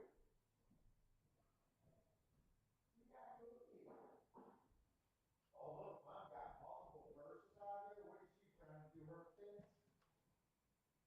Are these new purses? Mom buying new purses again? Are they new? Huh. Like last week newer or years newer? Last year. What, are you trying to upgrade your fits? Yeah, he's upgrading his fits. Did you have some of these jelly beans before I eat them all?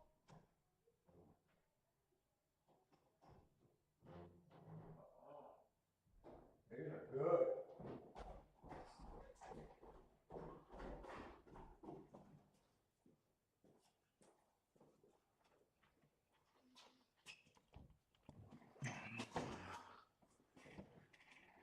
Let's see, and 5 is only 9-2 here. So if I sat out a 10-1 winner,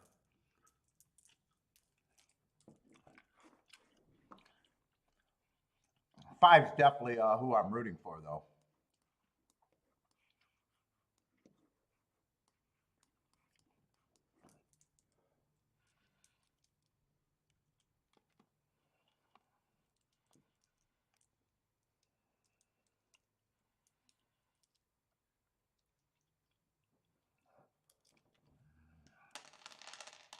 Got the jelly beans, man.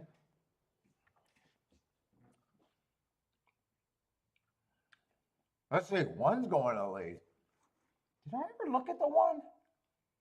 Oh, yeah, I glanced at the 1. Oh, I missed that he was a sprinter stretching out and might have speed. 5 does end up getting the lead, though. And his price got a little bit better at 6-1.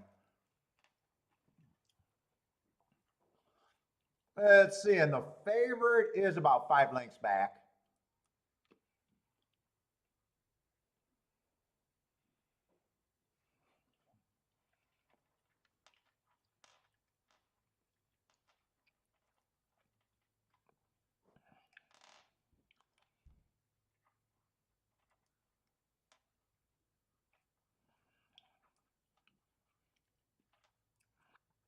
Five still has the lead. 3 and 4 are pressing.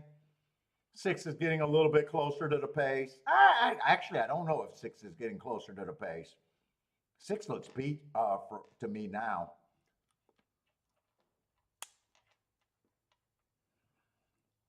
Come on with this 5.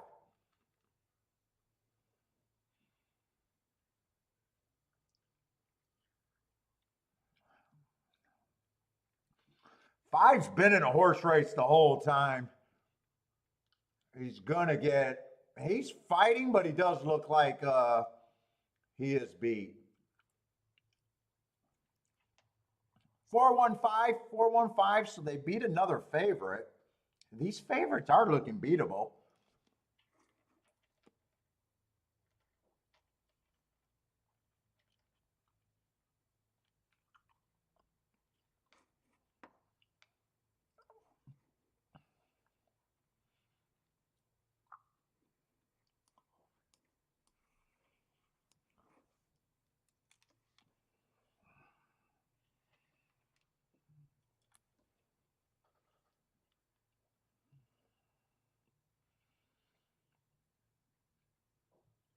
I'm not sure what I was 4 up there. Always chasing the 5. Was he always kind of the pressure? I'm not really sure where the 4 came from. I think 1 had the lead for a bit. 5 Kate gets the lead. 2 was never involved. So 4 couldn't have came from that far back. Let's watch Belmont for you Belmont players.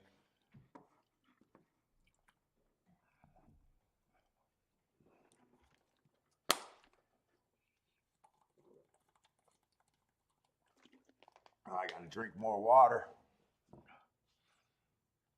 or Aqueduct. Umbrake likes the 126 over there at the Duck.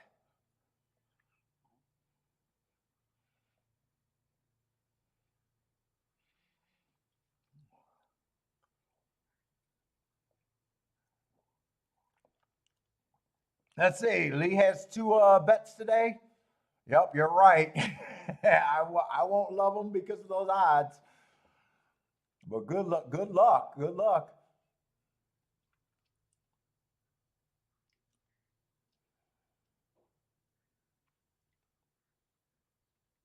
I did hit the first. I did hit my only race today using a favorite with a long shot.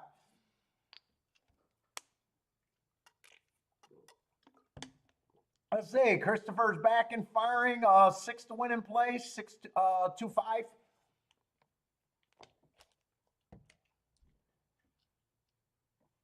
Attila's on the 7 to win.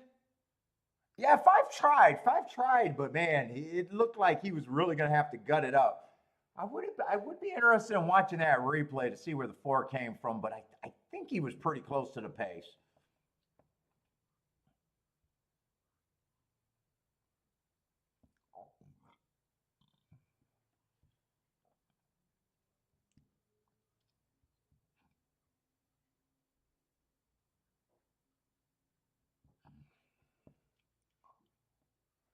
Let's see. Lee says, "Moof the truth in the Preakness."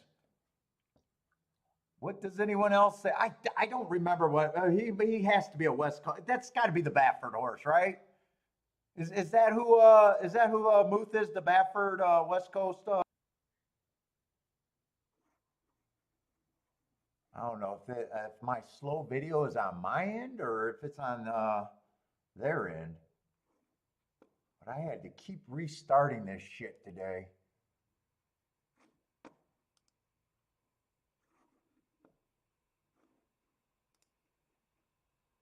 All right, 7 and 1 got a pretty big lead. 1 has the lead. 7's maybe a length, 3/4 back. 4 and 6 are in stalking position. 2 slowly getting in position. 1's turning for home with a decent lead.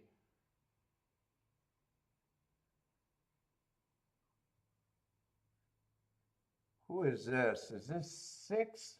Oh no, this is a 2 that's gearing up with a lot of run. 1's done. 5 got a shot to get second. 2-5-7. 2-5-7 there. Let's see. Christopher should have that exacta.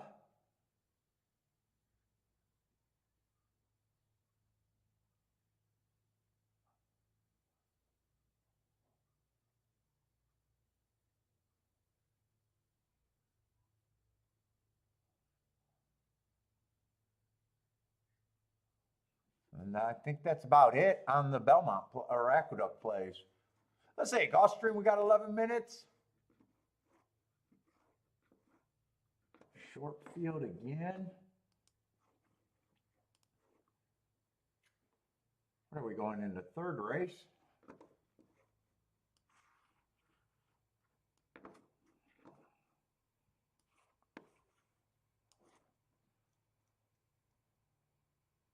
This is a dirt race, so I got to look at this race.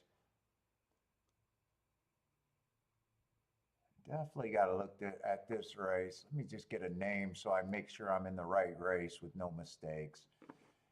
Mud Shaft is out.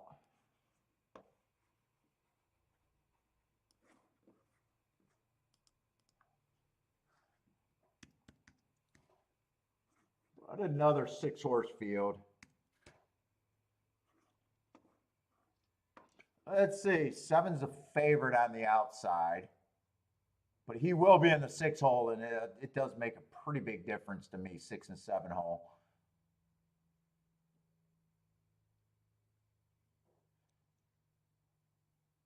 What is this? Wait a minute.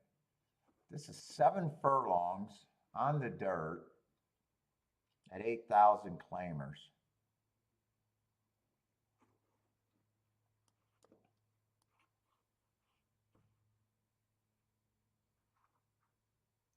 So I don't mind the marks, but 7 does have a lot of route to sprint in them.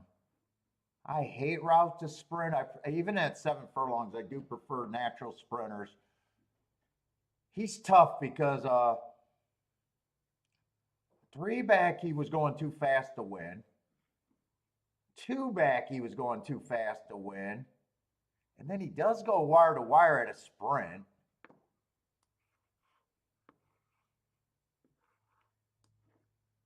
I just hate route to sprint. He's already a short price. But, ugh.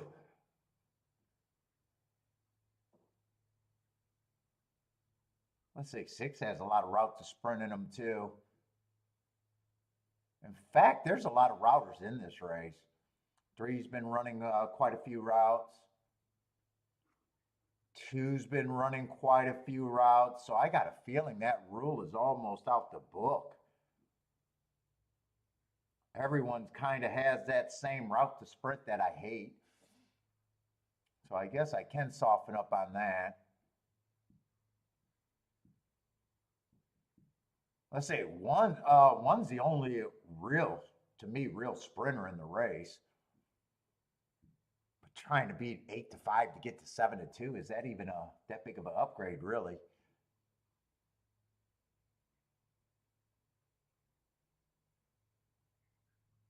I mean, 7 to 2 is basically favorite too.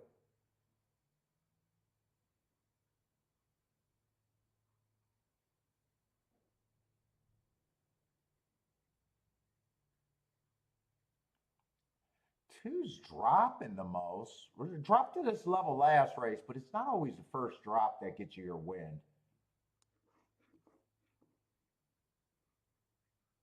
Inside to me helps. But I mean, if I'm saying that trying to beat the 9 to 5 with a 7 to 2 is not, trying to beat a 9 to 5 with a 2 to 1 is not even a big move. Yeah, I got a feeling this race is just zero interest to me. Oh, 4 is actually a sprinter here. How did I miss the 4 being a sprinter? Yeah, I'm not sure I like him, but yeah, he's not even quit sprinting.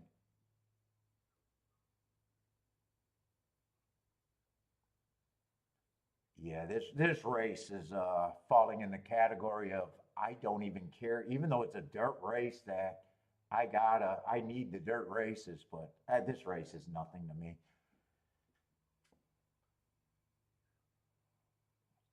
I just know, I think I just know when to fold this race.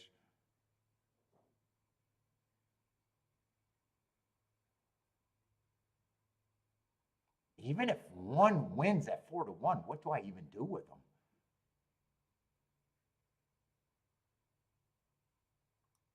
4 to 1. I don't bet enough win tickets to have a real hit usually. And this would not be a race where I would bet enough to have a real hit.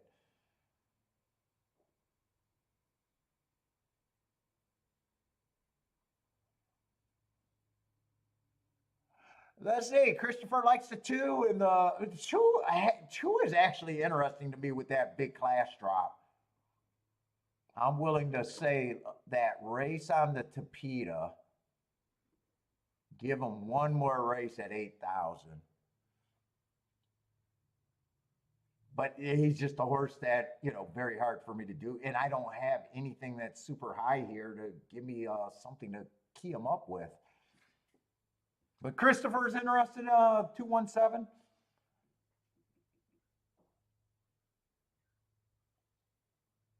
And any order of 217 probably doesn't really represent too big of a take. Those are probably 20 to, at the best end, that's probably a $20 exacta maybe, and I'm not pressing. Yeah, if it's 1, 2, 2, 1, those are both 20 to 1 exactas.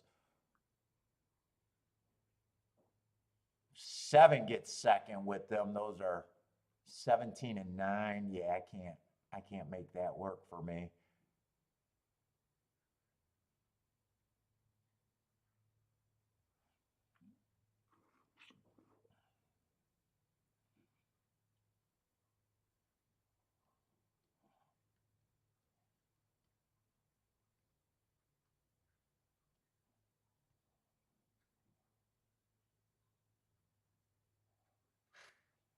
Let's see, Christopher. Yeah, I thought you hit that exacta.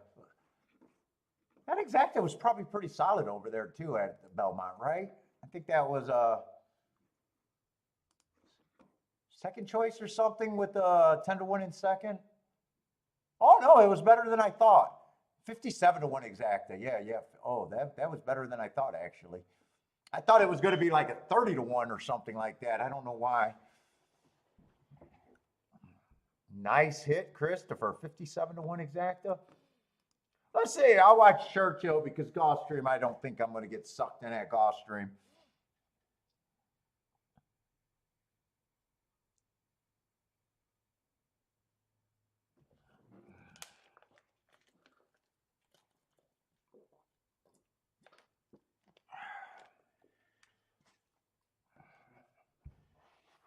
Anyone got Churchill plays? Let's see. I'm break with the Churchill play. 168.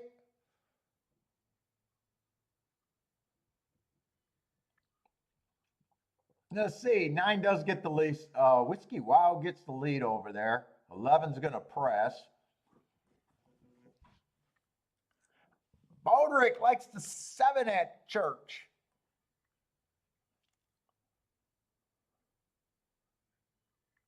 And Churchill, I'm usually on the dirt just interested in speed and stalkers. That's the profile I'd probably be most interested in. Let's see. 9's going to try to get the re-break. Got a huge lead. Going to try to run them off their feet at a decent number. Turn for home with maybe a 3-4 length lead, maybe longer. 6 is the real threat if you got the 9. 6 is gobbling up yardage and past the 9 like he's standing still. In fact, now I think you got to worry about the 9 even getting second or third or fourth or fifth. 6 is gone. 6-8, maybe 3 for third. 6-8-3 maybe.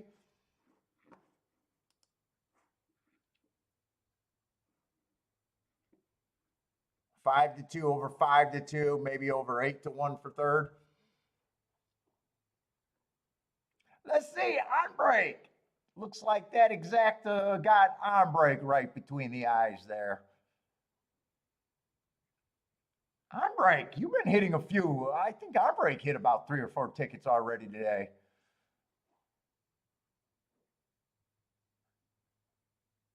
I think Christopher hit a few tickets already today. Fade all. Baldrick's coming out with the free fades. Baldrick, you might have to pay for that service.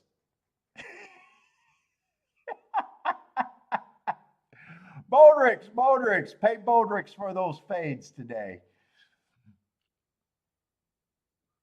Fuck, you king off a 12-1. You can't get worried about. You can't get discouraged off that. Let's see. J. Brome's loving race 3, the 3-horse. Question is the trainer and rider. On break's booming. On break's been active today. I think already at least 3 hits I think I seen from Baldrick or on break today.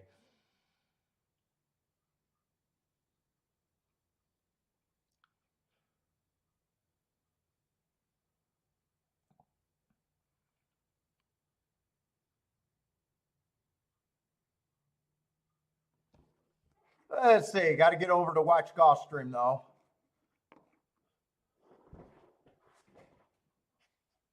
Who did J. Brome? J. Brome loves the 3 here, huh?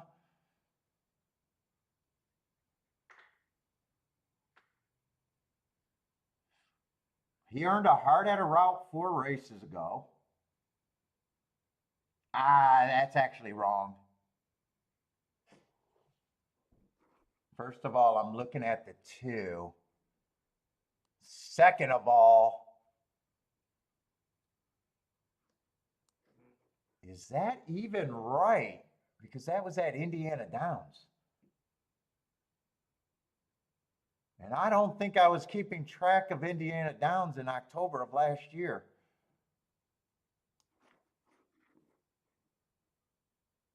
I don't know if I completely trust the marks on the 2. Let's see, but J. Brum loves this 3-horse. 3 would have to come off the back end. Went up to allowance 1X last race.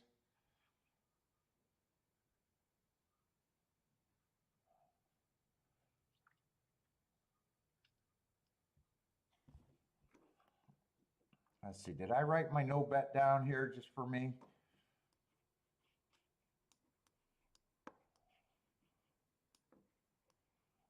No bet for me there.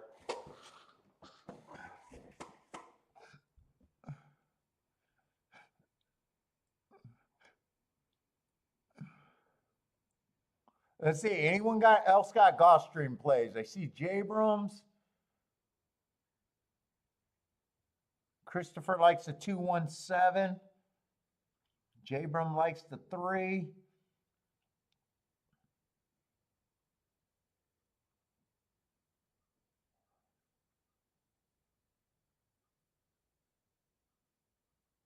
I think that's it at Gulfstream. We only got 55 people. How after the Derby I don't get a bump after the Derby? I do not know how I don't get bumps. Let's see. 6 went down to his knees. 6 was a disaster at the break if you had the 6. 7 gets the lead. 2 is pressing. 1 and 4 is in the gravy spot. 6 probably lost all chance. And 3 needs a pace to run at.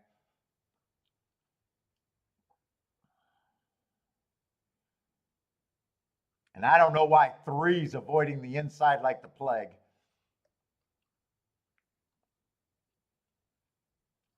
I just noticed that he's 100 wide for I don't know what reason. The 2 favorites are dueling it out. 1 is sitting there in 3rd, trying to cut into the distance, but I think the 2 and the 7 are actually widening the gap as of now. And you can't even see the chicklets for anyone else. Oh, 3's actually gearing up. But he has a lot to overcome here. 2 looks gone. That was a horse that was the 8,000 that I said. I think he gets another spot, but at 9 to 5, I'm just not interested. 3 might get the exacta. Nope, 7 held on for a second. So that's going to be 9 to 5 over 9 to 5 over 7 to 1.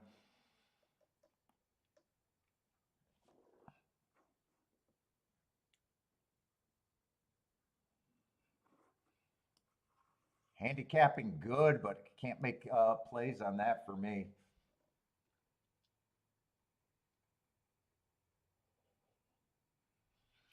Let's see. I'm pretty sure. I think Christopher had a win bet on the 2, and I think he has the, should have the exacta 2.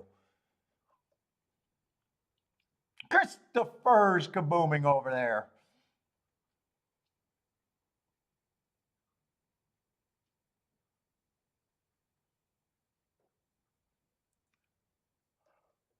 Christopher's been pretty active booming today, too.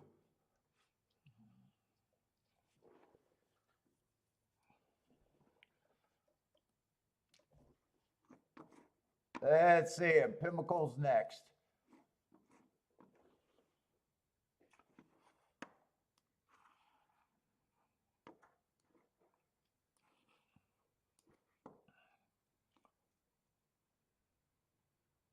And we're anti-turf today. So there's going to be a lot of scratches here. John Johnson, what's up? Yes, Pimlico. Not only the stands are being held together with duct tape, these cards are being, yesterday's card, price-wise, left a lot to be stomached. And today, well, that race where the 4-horse, other than that 4-horse won at 10 to 1, but a lot of short fields. Let's see, Bodrick used his luck on Derby Day. You had a big day on Derby Day, though, right? I think you said you hit for like 16K or something. Yeah, you got enough to float for a day or two, right?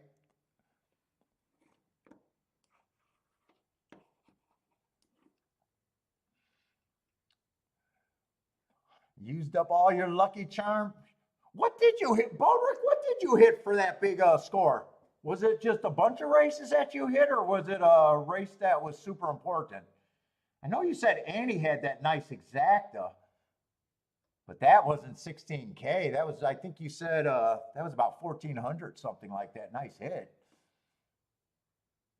Oh shit! You finished up 26K. What the hell did you hit? Yeah, Baldrick got some floating money right there. Oh, Baldrick, you got some floating money. Yeah.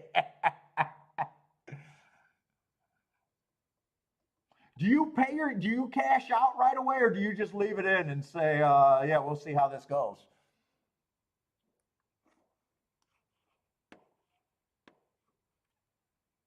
Oh, you hit a super and a high five? Was that the same race? Boy, yeah, I knew you said you hit something. It seemed like you hit a multiple because you made it. Oh, you do the quarterly too? Yeah, I think it's funny when horse players every time they hit, they gotta pull out the money. To me, it's funny. I want to say, aren't you an adult? You need the money that fast in a gambling? Try to make it go somewhere more.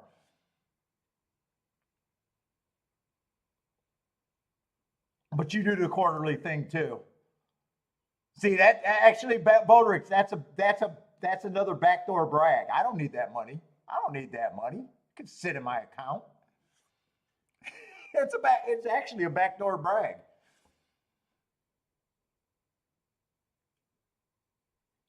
If the refrigerator breaks, I don't need to raid my ADW. No, he's not a pro, but I guess he understands how to hit some tickets. Very nice day. Sensible car day. That's not even a Rolex day. That's sensible car. Once you get over 20 grand, I start saying sensible sedan. Go buy a Toyota.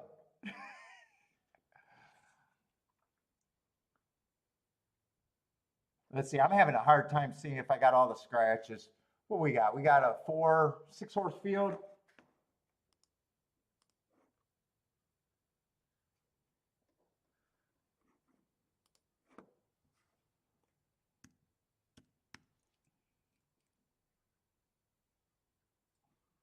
You hit a high five though. I never even played in that pool.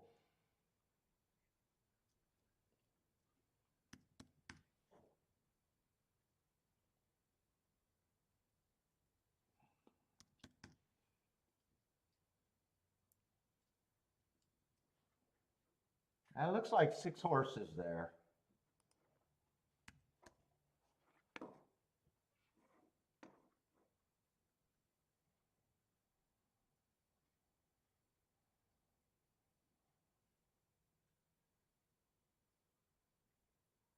Oh, really, Bodrick? That's the third time in your life that you played the high five. Nice. So that's not even a regular bet for you.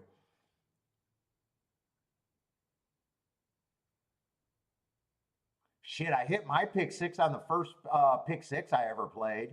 Then I played another pick six and never played a pick six again. I can boast 60 or 50% in my pick six play.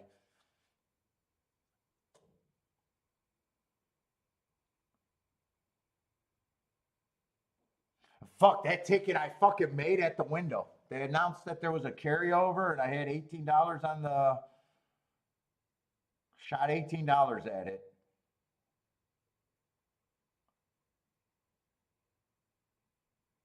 If they didn't make that announcement, I would have never played it.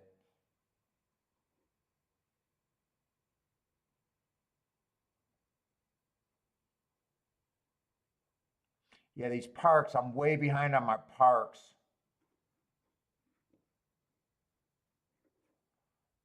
Ah, boy. I am just not that interested so far in these short fields at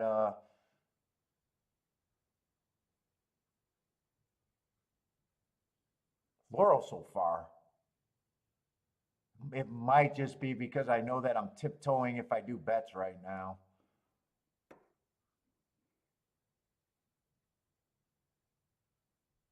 Might also be the mud. I don't know. I'm not afraid to play in the mud. It's just,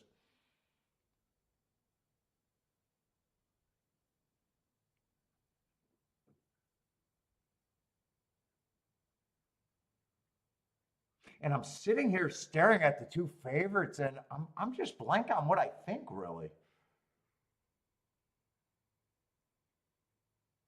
I mean, they both look fine. They both look.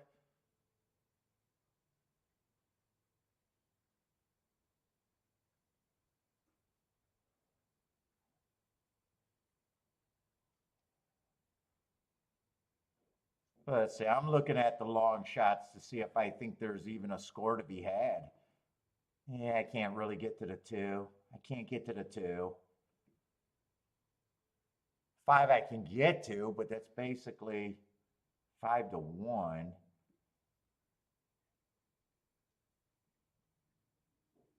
Oh, 10 I can. Oh, 10's another favorite. Yeah, I could get to the three favorites, but that's nothing.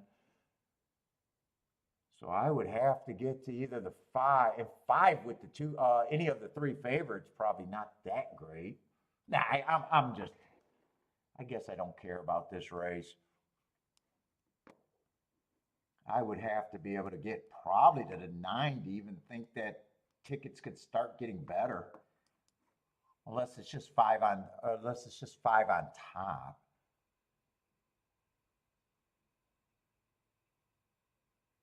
I got some excuses, but he's so blah to me. Yeah, I just got no bet here. Oh yeah, that pick six was a nice hit. That's my biggest single race score ever, and I doubt it unless I change my betting philosophy and start looking at horizontals again, or get really good with tries that matter. I doubt it if I ever have that type of a score in a single race again.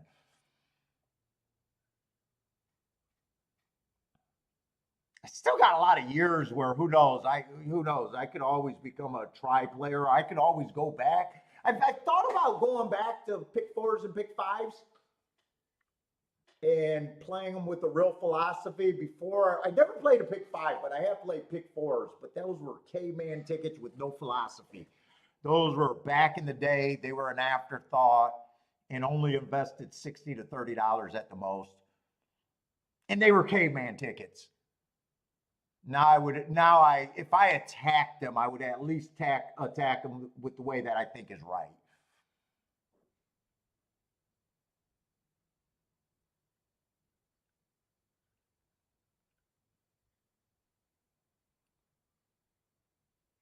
Exacta King, I don't know about that, but the exactas and doubles are very good.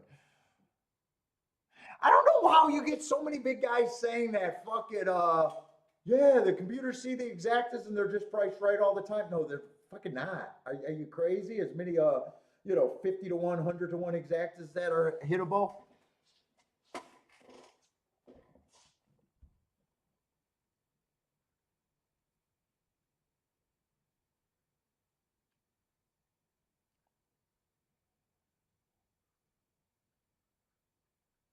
They always say because they can see the payouts that they're a bet right. I think there's a lot of fat on them.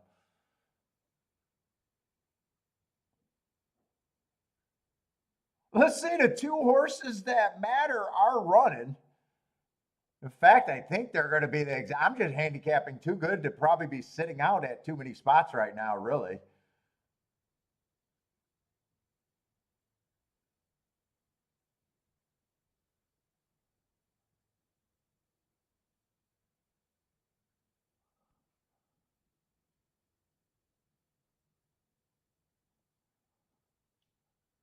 Well, yeah, that's the problem, and it's just my lazy natures where I can't do the pick fours. We've tried to do pick fours and pick threes, and you see how much time I take doing them. My big thing is I would never try to pay for things that I know is crap.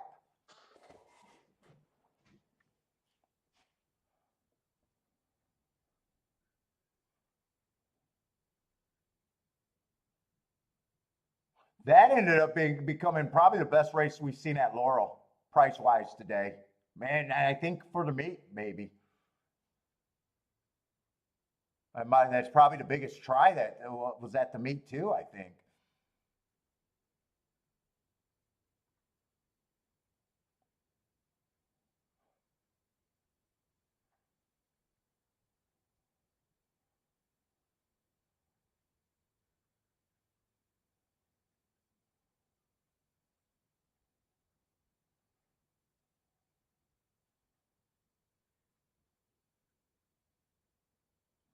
And 9-5, nine did go from 10-1 to 5-1 or 6-1.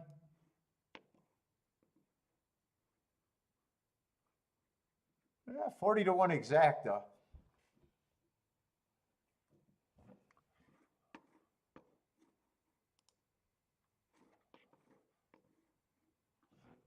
Let's see, J Brom with the boom on that 9 horse.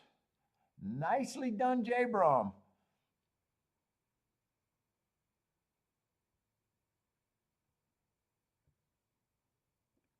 That new fresh face rookie.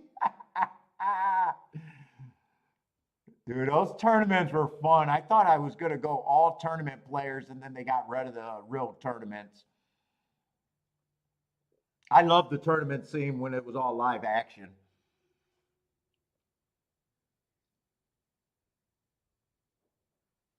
Oh shit! This Belmont race is just ooh. People got this Belmont play. Tilly likes the 5 there. Got a 3-horse race at Belmont.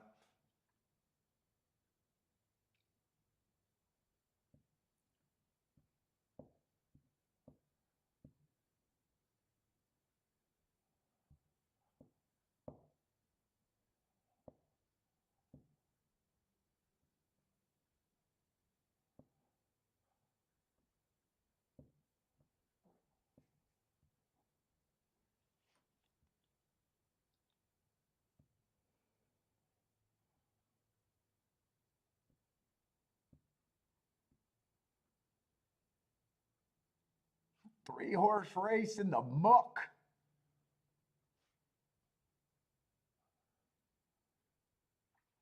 And they're off.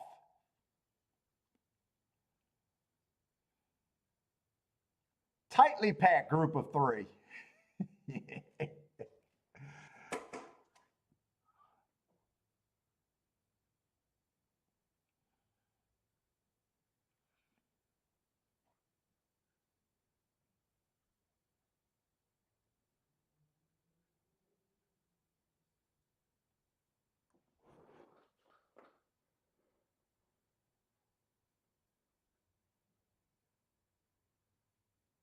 Nine got the lead, 5 stalking, 10 just about maybe 3 lengths back.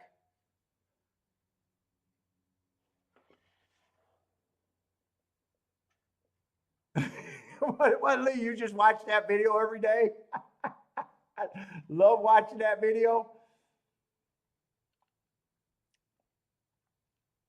I wish I had the whole thing. I wish I had the whole thing, the finish and everything. It got corrupted.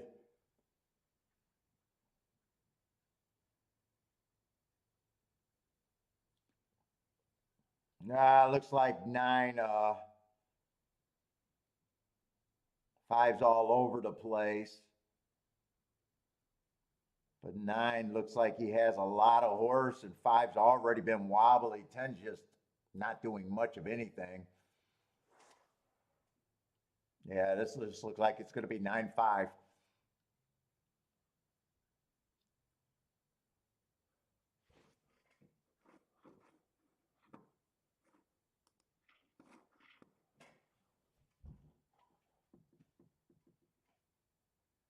And another 6-horse race at Gulfstream. Let's see what that is.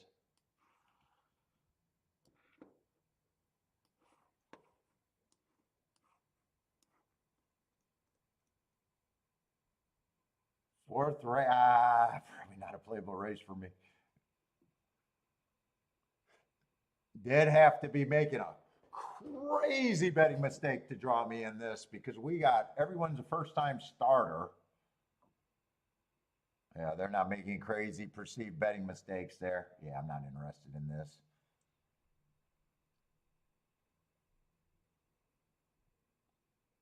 No, they can have this product. They can have that.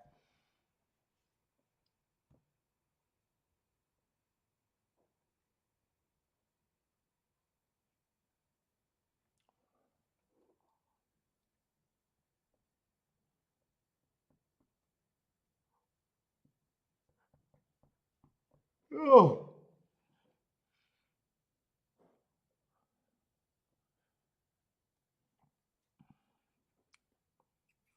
literally that tournament, I was in a tough spot. They had assigned seating. I was 2 seats down from the guy that won it.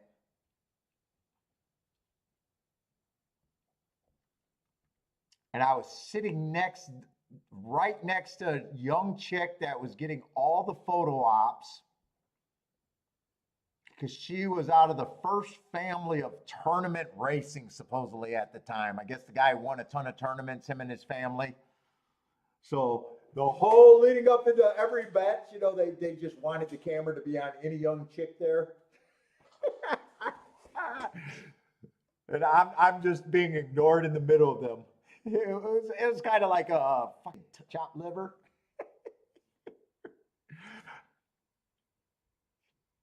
But those tournaments are fun.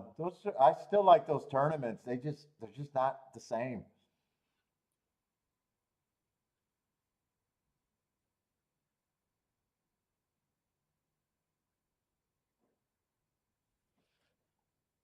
I think their name was Hutchinson or something like that. Supposedly, I think they were West Coast players, and supposedly they won a ton of tournaments at the time. And that was my first year. I think that was the first year in.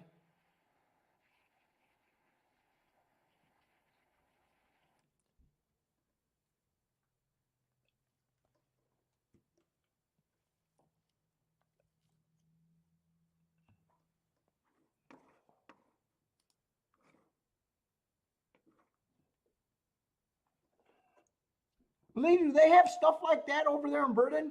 Tournaments and stuff? Or the UK, wherever the fuck you're at?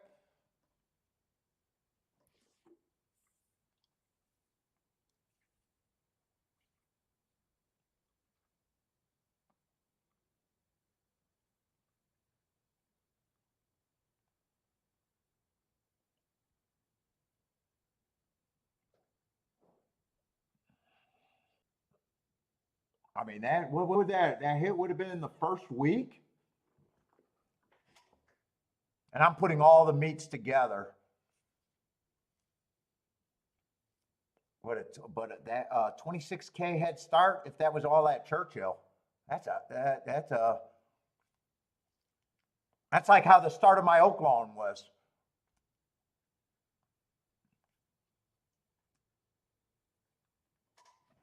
So that the tournament that you seen, that was an invite only. So you had to finish to be invited to that tournament.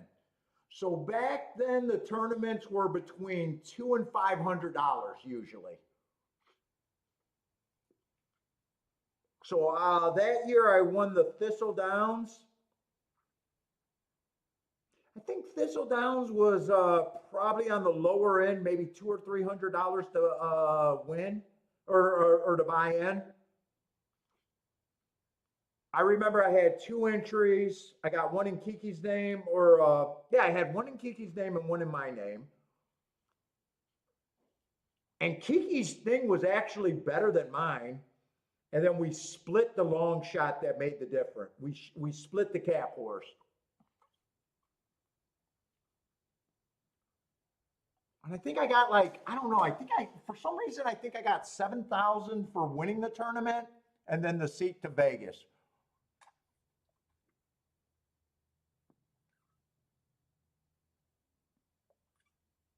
And we didn't know that I won.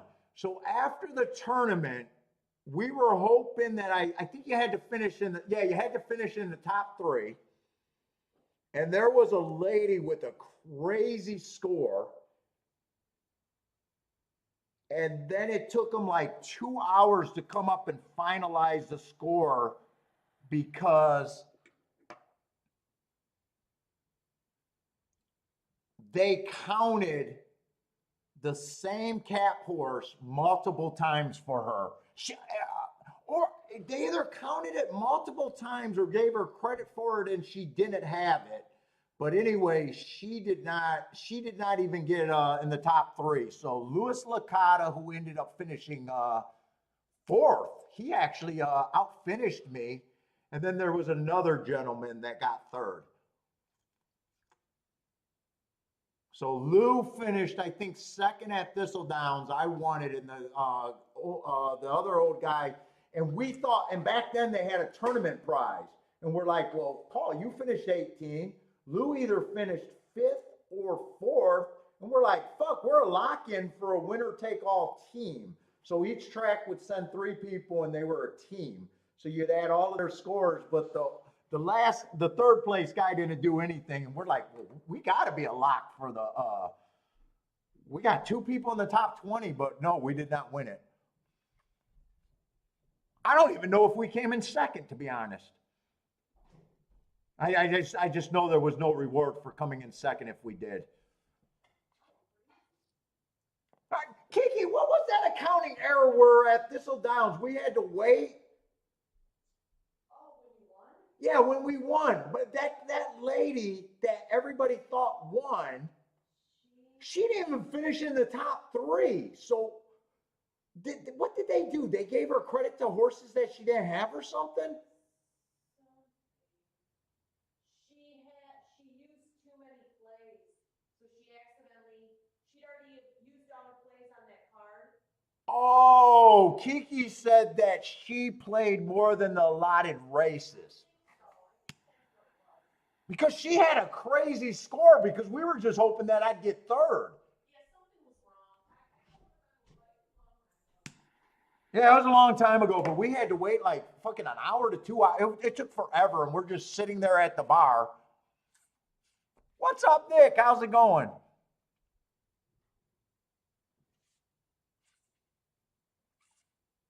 Yeah, you had to qualify, so that's the only tournament that you can't buy into. Then they might have had maybe, well, it wasn't as big, so I think back then they had I think they had about 300 people. So there must have been maybe 100 qualifying events where they sent 3 people. So everyone that was at that invite tournament had to finish, first, second, or third in another tournament.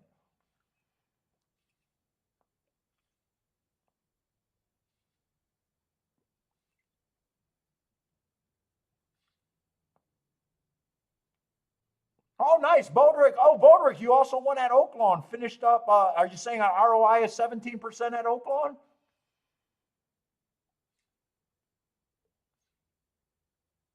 Bodrick, you're not allowed to have an ROI of 17%. People on Twitter would have a cow.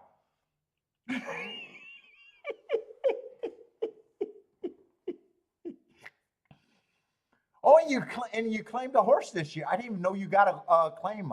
I didn't even know that you got a claim down that worked out for you.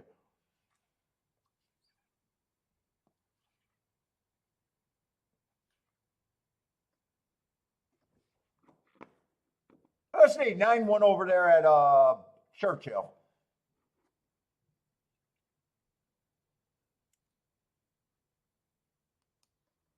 Yeah, 17%, 17 ROI is what I'm assuming you're saying that you won there.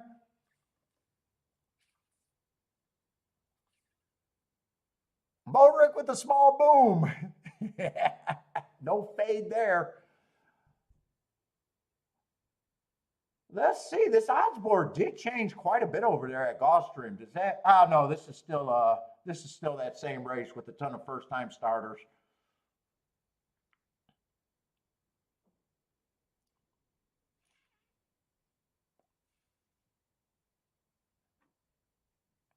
Yeah, Boderick, according to Twitter, you can only at the most break even and get a ROI based on rebates. So, Boderick, I'm calling you out for being a bastard and a liar.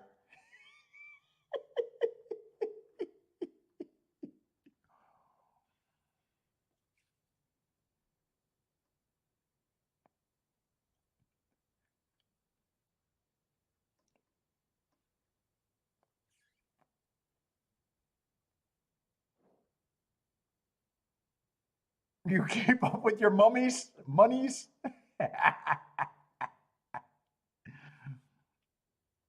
But now off to a great start at Churchill and closed out Oaklawn.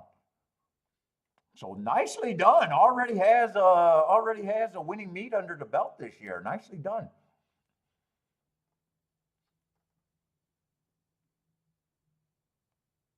Just don't go on Twitter saying that. Just don't go on Twitter saying that. I believe you. I definitely believe you. I know that's actually on the reasonable side, low to reasonable side. That's not even crazy. 17% ROI.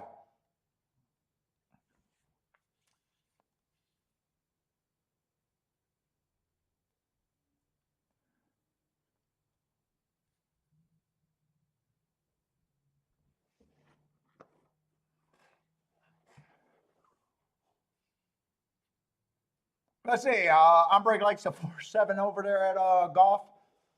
Four is just severely overbet to me, even though that's the horse that I think has the best chance to win. But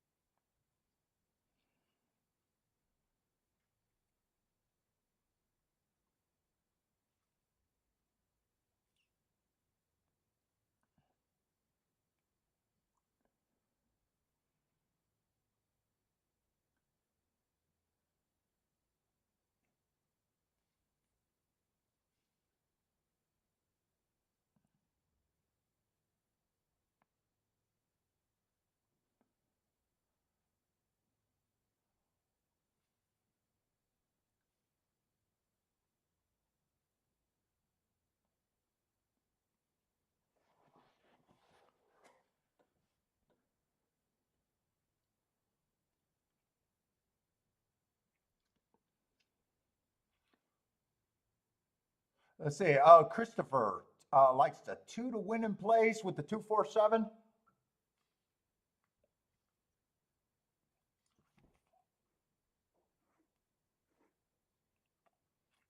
Yeah, 2. Only ran one race.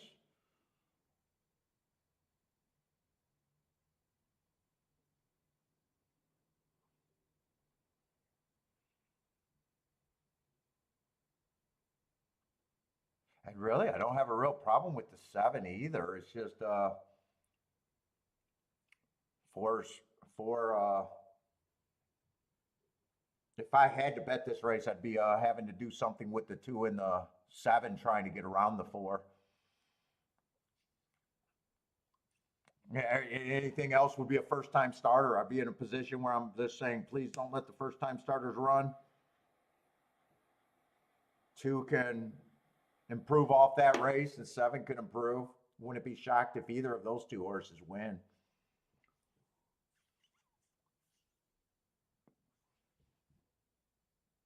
Four's not getting away with the lead. He's already hooked by, got to be a first time starter in the 5. Super Freaky Girl. Super Freaky Girl. Woo, I like the name at least. 21-1. She's flying. The Super Freaky Girl is also fast.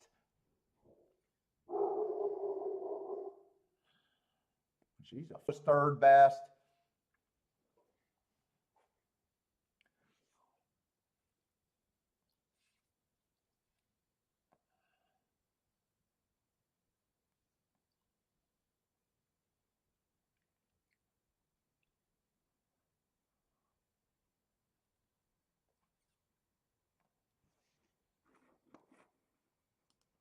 Let's see, Pimlico.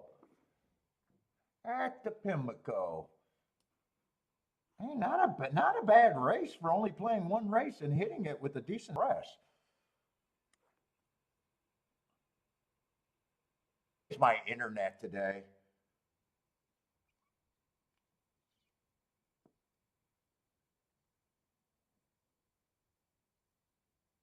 Let's see, one is a favorite. What is this? This is 6 furlong. We do got a bigger field. I want to look at this one. We got our first big field. I'm actually not handicapping that bad over there. Passed on probably 2 winning tickets that were hittable. Both of them would have been decent.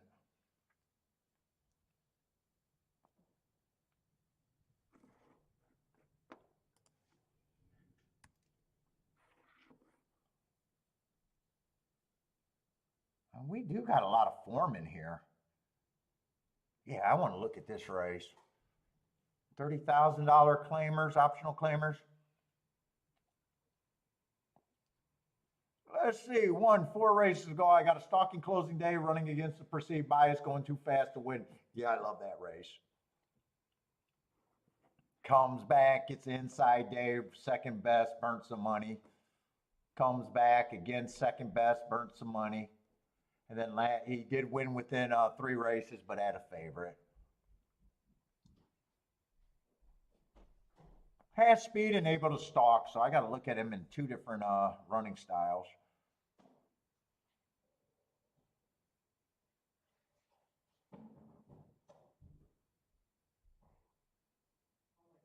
I keep thinking March is a layoff. March is not a layoff. Yeah, well, that's just 6 weeks off or something. I don't worry about 6-week off layoffs.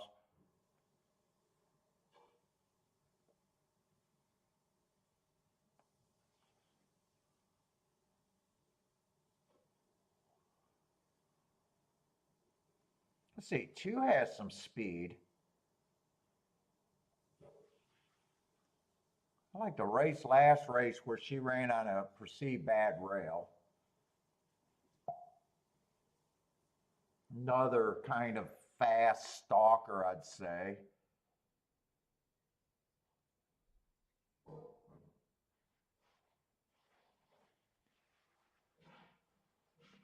Man, I don't know why one day I got something wrong here. They're coming out of different races, but they both should say bad rail there.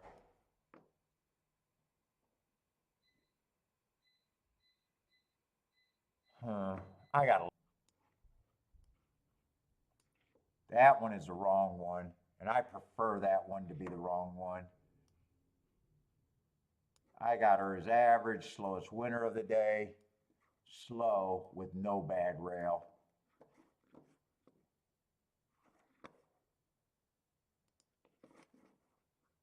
Fucking my video's going out again. Come on. Probably not interested in the 8 from Mahoney.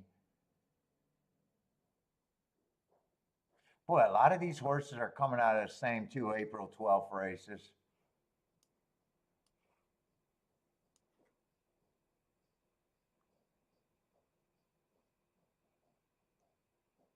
Ten looks like he should be long to me. I got to figure out what I think about this favorite, though.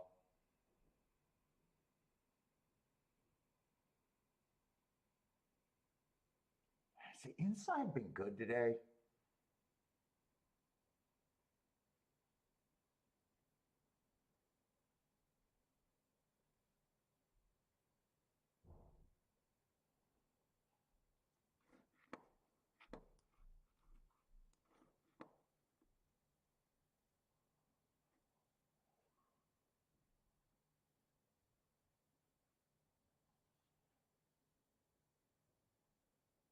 Let's see, that 9th race looks like it was quite a bit faster than the first race on April 12th. And I was going to say, I want to upgrade the 6, but I'm upgrading a 7-2 over to 3 horse. Yeah, I don't think I could play this race. I think it's actually hard for me to get around 136, and that's nothing but ABC. Actually, that's AB, ABC, whatever you want to call it. Yeah, I can't play this race if that's where I'm at.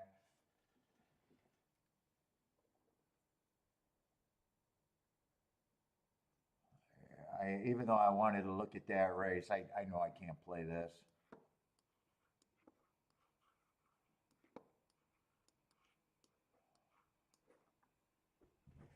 Even if, well, I guess if it comes 3663, it ends up being okay, but.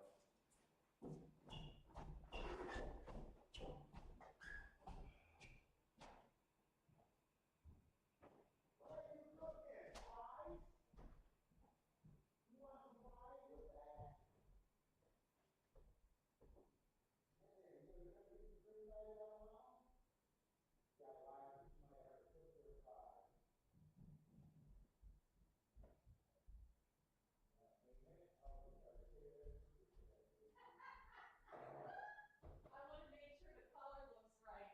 It's dark.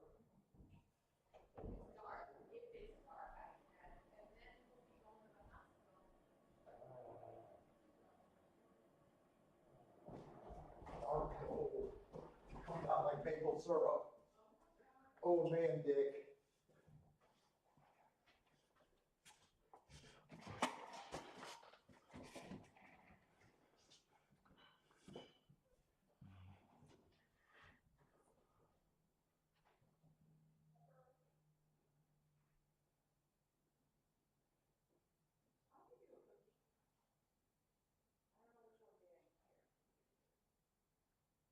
Let's see. Five gets the lead at a big number. I'm rooting for the six to out run the three though. But still, I'm still looking at 1, 3, and 6.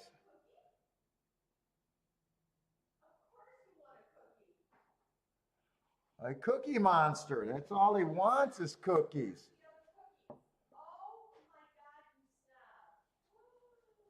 Ooh, pace does not look that fast, but have I been looking at the clock a lot today? One does look like, where's the one? One can get beat here. Six does have the lead. There's pressure on in the 9. Actually, 6 is not going to win this race. Actually, this race is going to end up being okay because I think they get all the favorites off the exacta.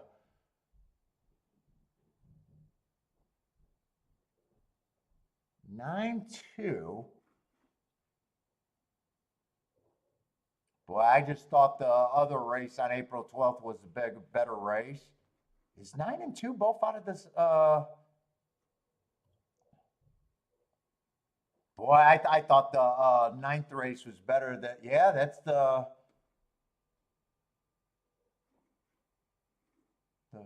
first race was better.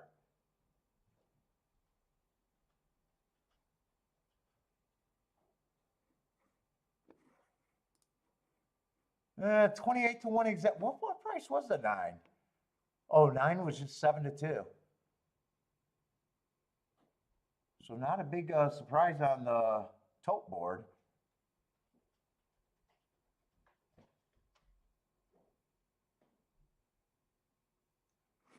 Look at that race. Sometimes I got to pull it up on here, but I thought the first race was considerably slower than the ninth race that day. I just want to see if that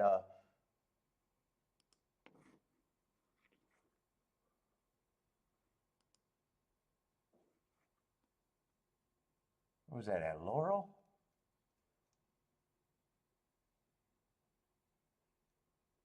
$4.12 is what I'm looking up.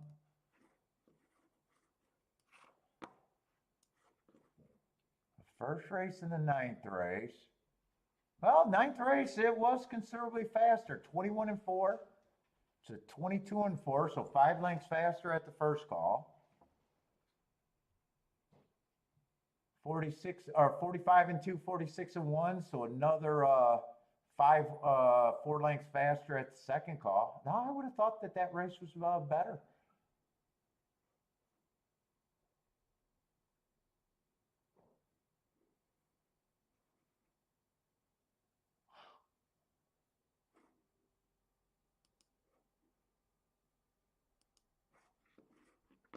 I would have thought that race was better, though. I always prefer the faster race. What's up, Gas? John Johnson with his vote. Best horse racing movie, Let It Ride or Long Shots. I love those two movies. Let It Ride used to be my slump buster movie. I would throw it in for a slump buster. Was in the line?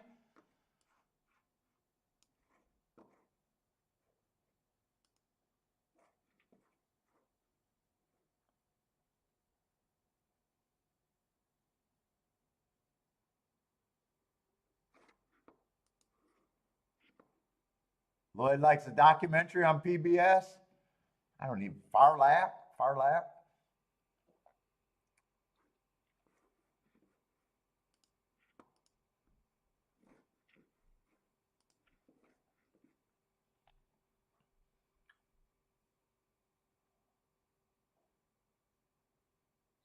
Boy, 6 got the lead and had nothing.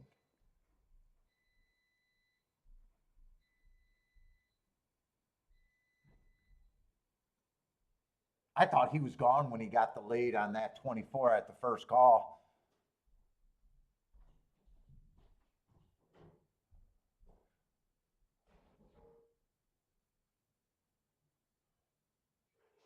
Oh, that's a different movie. Good Doc with Del Romans. Can't remember what it's called.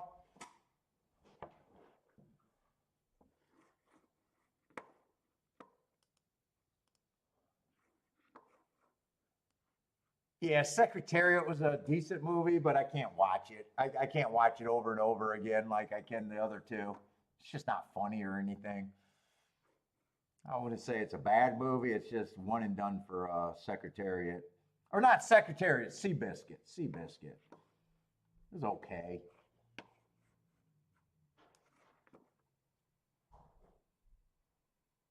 Let's see,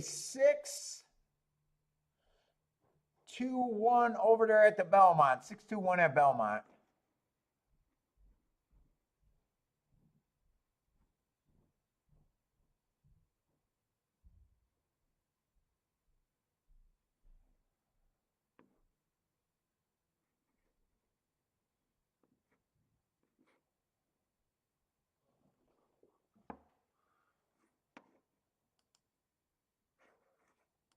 Let's see, Gulfstream, we're at a 5th race.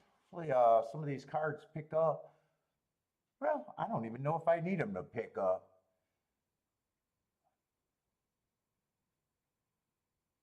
Let's see, Mystic Sunrise is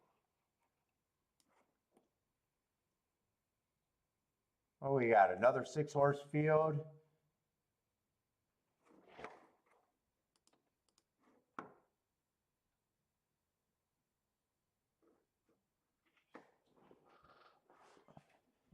Old man peeing.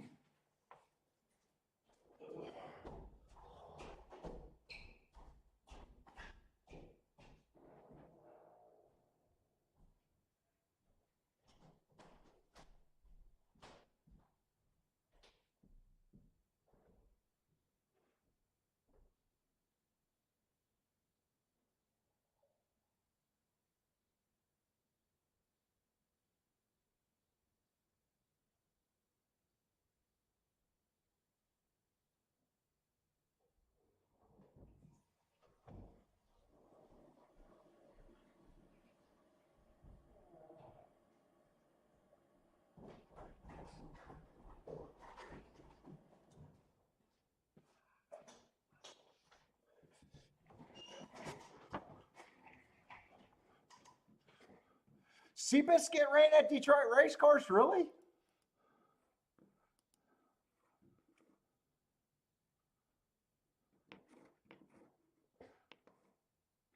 Let's see, the 4's out here. What is the sequence here?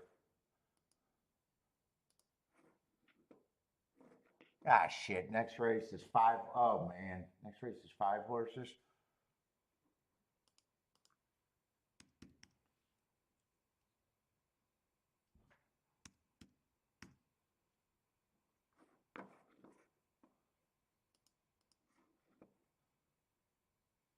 Seventh is 8 horses.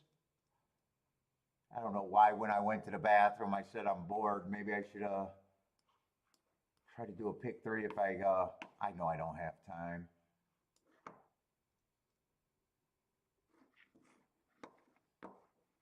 And with a 5 horse race in the middle, might not even care about a pick three. Maybe it just gets down to a double, maybe. Fucking 5 horse field, probably that double's not even that great.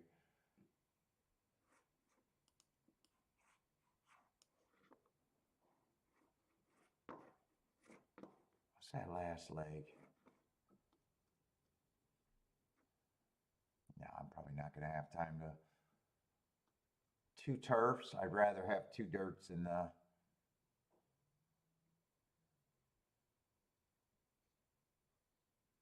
I'm not going to be able to look at that.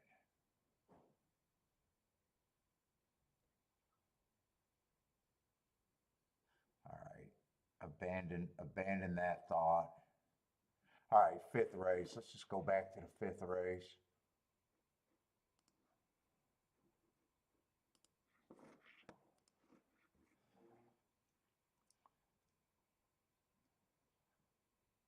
Let's see what we got. A turf route here. 16,000. Let's see. We do got a single favorite, and then a bunch of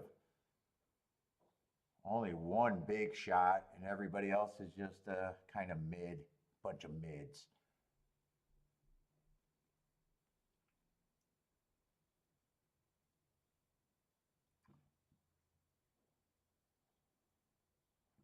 Let's see, 6 lets horses get in front of them. Closer or stalker at the best, but closing a lot of times.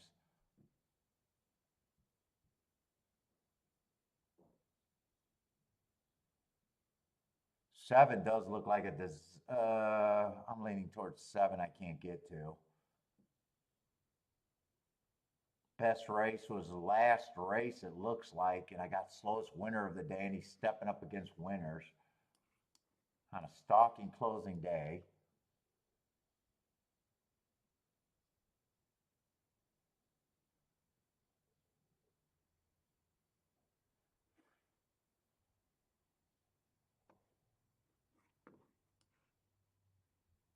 Five at 6-1.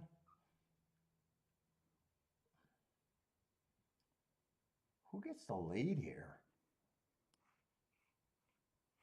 Oh, we got 3 coming from Fairgrounds running on that silly Fairgrounds turf course. I like his progression. Went too fast to win 3 races ago, come back on a closing day and just dominated. And then last race, another race being a closer on an early pressing day. Yeah, 2 looks like a disaster too. 1, I do like the speed and the thought of him getting first run. Look, I'm doing the wrong race, ain't I? That's a 6 race.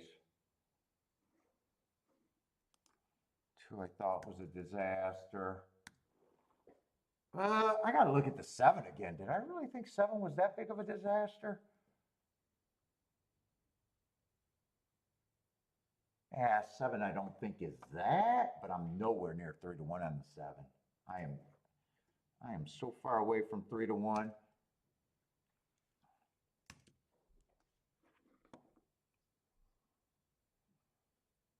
Six definitely gets points.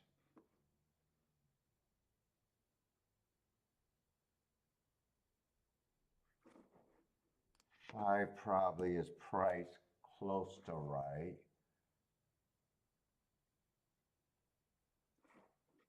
I probably don't think there's much difference between these 3.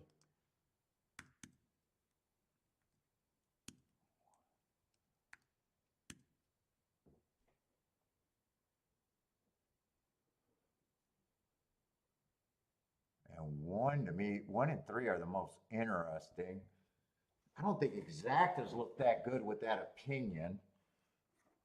Let me try to look,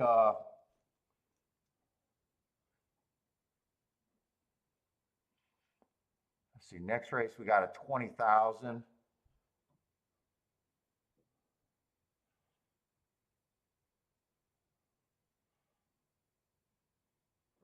One on a speed favoring track. I can't hold that against him one way or another. He just handled business on a speed favoring day, getting away slowest pace of the day, average.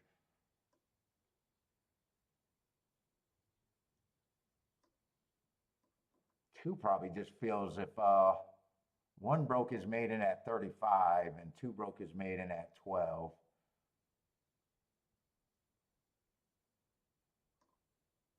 Two just feels a little cheap. Three's been running fine. Lacks a little bit of speed.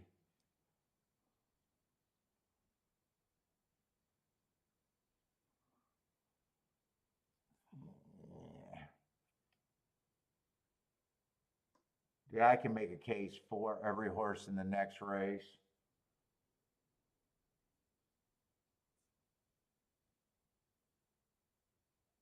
Which means I don't know how interested I am in doubles.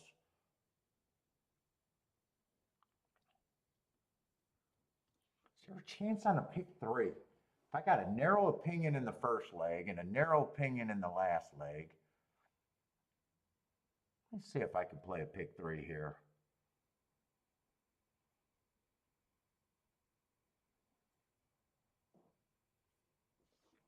I got to get all the way over in the seventh race, though. Seventh race, not eighth.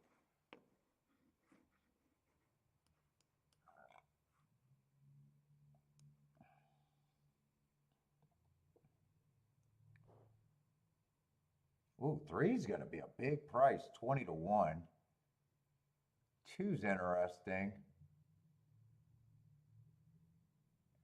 Fuck, one's supposed to be 30 to 1?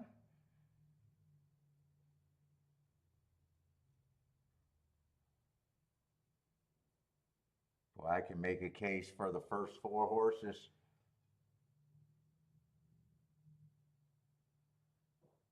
Who the fuck are they supposed to be betting? They're betting the 4 down, supposedly it's 7 to 5. 4 can win, but man, 4 in that seventh race is just going to be over bet. There's a lot of horses in that race with upside. It does look like there's going to be a lot of speed, which does help the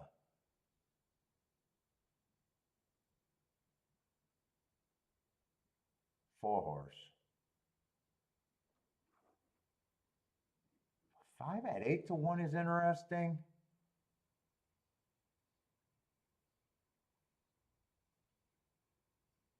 You know, I'm gonna fuck around with a fun little pick three, I think. I think I'm just gonna use 2 and 5 in the last leg. That's an 8 to 1 morning line and a 4 to 1. I might even buy the middle leg.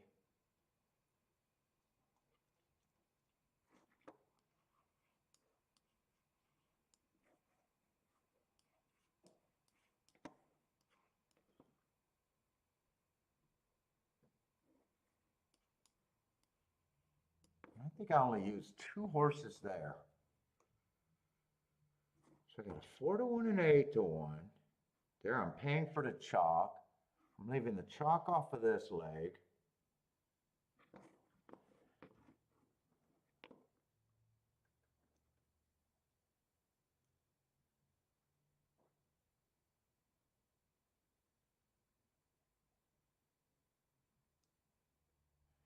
I might even play the 1 a little bit more. Really, the 2's the only horse that I think I could leave off that middle leg. That's just 5 horses though, right? Is there a favorite? Let's see, who's supposed to be the favorite in the middle leg? Can I make this ticket a little bit better, even though I don't think the ticket is all that bad?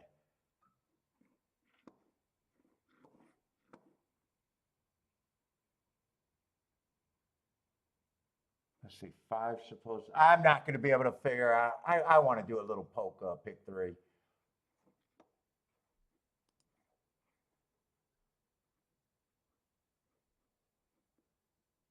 Where is the pick three? Let's see, just 1 and 3 here.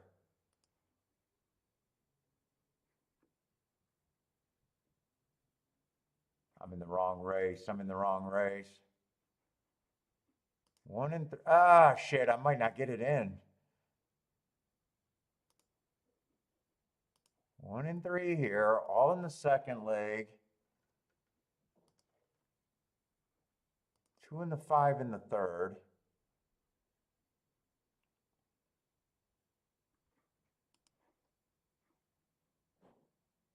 Let's see, that's a $20 ticket for $1. I'll just do a $1 ticket.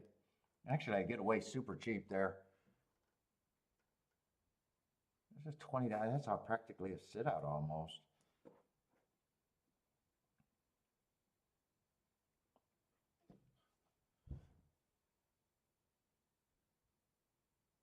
First time you see me do it. Yeah, I don't do many of them. I would have liked to structure it the better way, except I just, instead of taking that all in the next leg, but I thought I could beat the 6 here.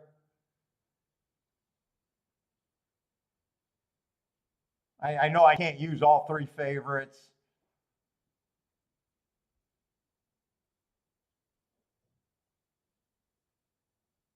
And I wanted to press the 1, but I was having a hard time doing that. I like the 1 getting that slow pace, 25 and 1. If he loses, he has 0 excuse to me.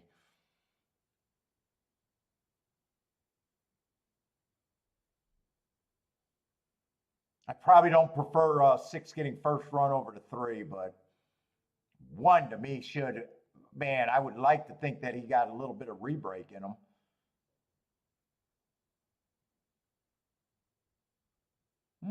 I don't know why he's not riding. Maybe he doesn't feel anything under him, or maybe he thinks he got this. I mean, you got to have re-break, right?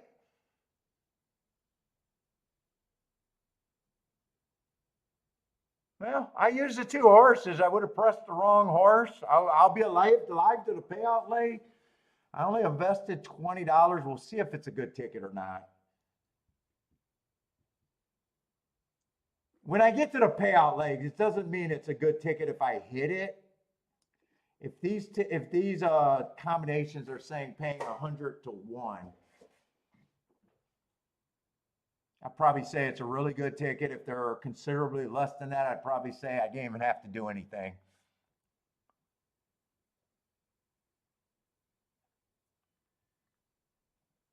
I thought I could beat the 6 there, though. And I didn't think I could play it exacta there. 3-1, I don't think I could play exacta, and I knew I didn't have a opinion in the double. So I don't think I could have played a double, so betting $20 is almost like not playing it. I get away super cheap, super cheap. If I would have played doubles, I would have probably invested, I don't know, 5-10 times that at least.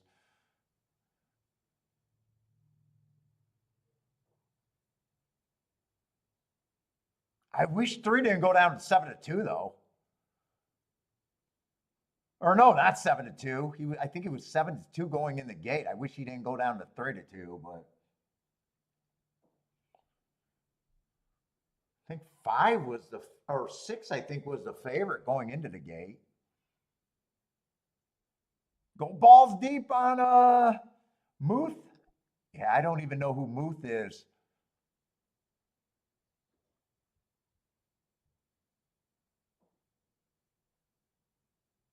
What's up, Evander?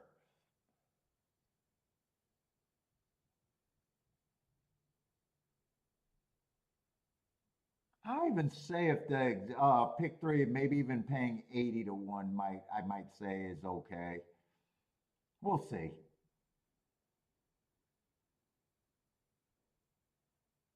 One, I still don't think 1 had any real excuse because I thought that pace. I thought that pace was great for the 1.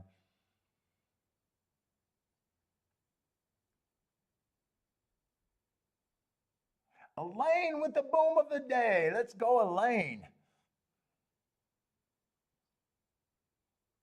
What is this exact? I didn't think I could play this exact, and I don't think I could have. No, 8-1. Let's see the doubles with the 3. I would have had to leave out the 1 in the double. The 5 in the double and the 7 in the double. Oh, I got a feeling this pick 3 with the all might not have even been good, to be honest. I got a feeling the pick 3. Now, I do got a little bit of prices in the last leg. That might be my main saver. Yeah, because if 1 wins the double, that's a $10 double. If 5 or 6 wins the double, those are 8, or 5 or 7 wins the double, those are $8 doubles. So I got a feeling even the pick 3 probably, now that I'm looking at the will pays, probably it was even though it's skinny, it's kind of shitty.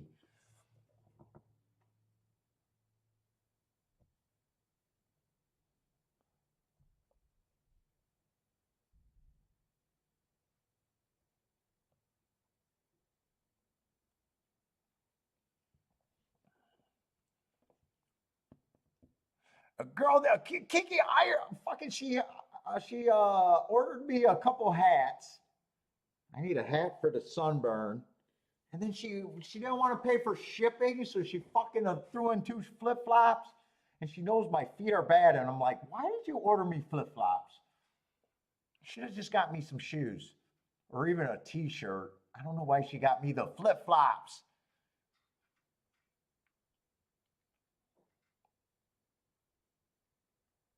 I used to wear flip-flops all the time, but they were killing my feet.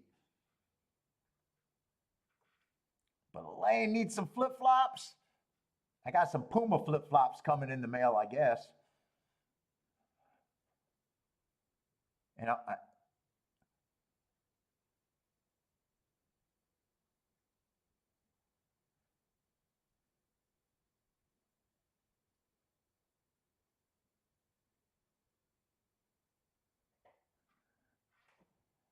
oh, Nick, racetrack, yeah, racetrack theories. I'm not a big buyer. I'm not a big believer. Tracks probably don't mind favorites just because of that, but I don't know if they mind them on a particular day. Like they take their percentage no matter what. I don't know if they really care. And if they cared about people, they wouldn't have their hot ticket.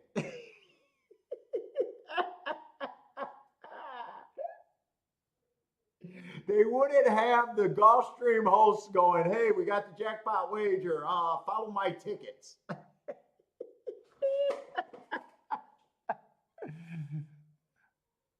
But tracks probably don't mind favorites because they think more winners, except you're just rushing to be a loser long term.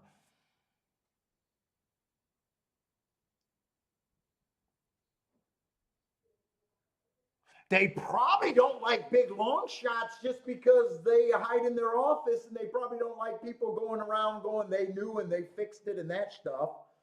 They probably don't feel comfortable when you get a 30-1, 30-1 exacta tipping off everything.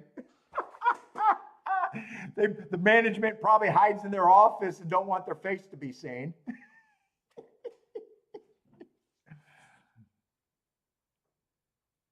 And they never invested any money except for the old people summer jobs on the bet masters or the betting guys to tell people to do show bets. Oh God. If they cared about the players, they would actually hire people that could help players. Yeah, I mean, racetrack, there's always racetrack theories. But they probably don't mind favorites, though. They probably honestly don't mind favorites. Because they probably think more people have them and keep the masses happy in a way. They probably don't. Just think about it. If you owned a racetrack, you were just smart enough to put up a building, get licensing to book bets. What would make them be the best spot for hiring people that could help people because they were in the business of making money off of the 20% and not having to respect their players in a way.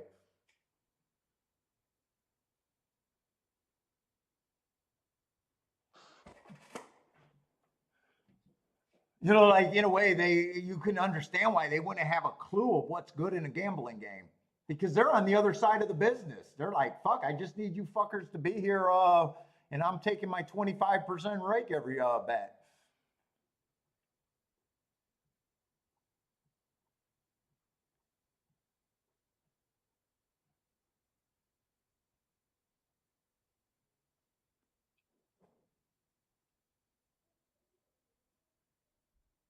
They probably, when they see a long line of people cashing, they probably say, oh, that's probably good for us. People were able to handicap that shit. People were able to handicap that shit. We got our, weekend players being happy. Dude, but when we get a chat room of established players, no one likes favorites. Well, Lee likes favorites. Lee doesn't mind, but most players don't like favorites.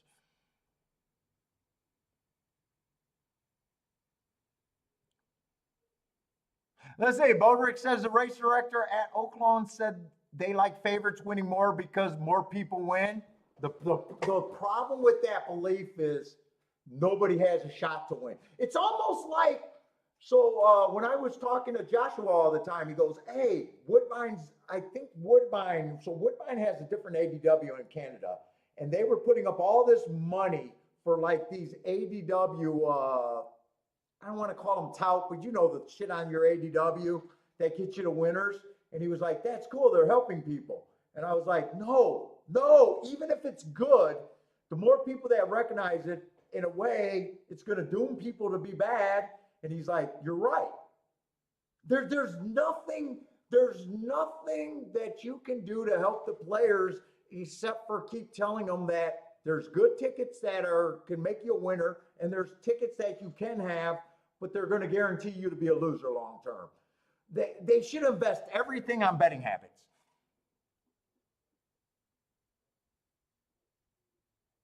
You know, they should have never went with their touts talking about picks all that much. They should have talked about it being a strategy betting game, and that's how they should have always presented this stupid game.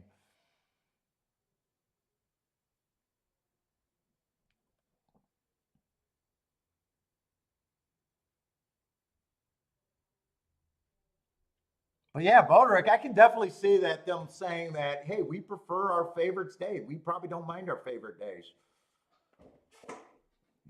It keeps Grandpa and the retired, not the serious players happy. They handicapped a little bit. They cashed a couple tickets, even though it's probably bad long term.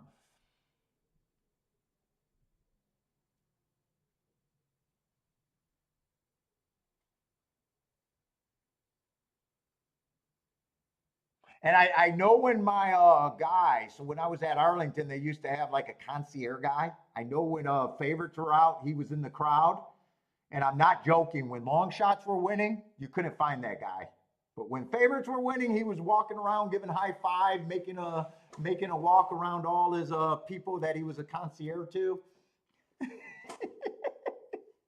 That's why I said I think they hide in the office on big prices. Because they hear, oh, that's fixed. They got it. They did that. Oh, I didn't get the handicap Pimlico, but 2-5, don't care. 2-5 winner and a 5-1 second place.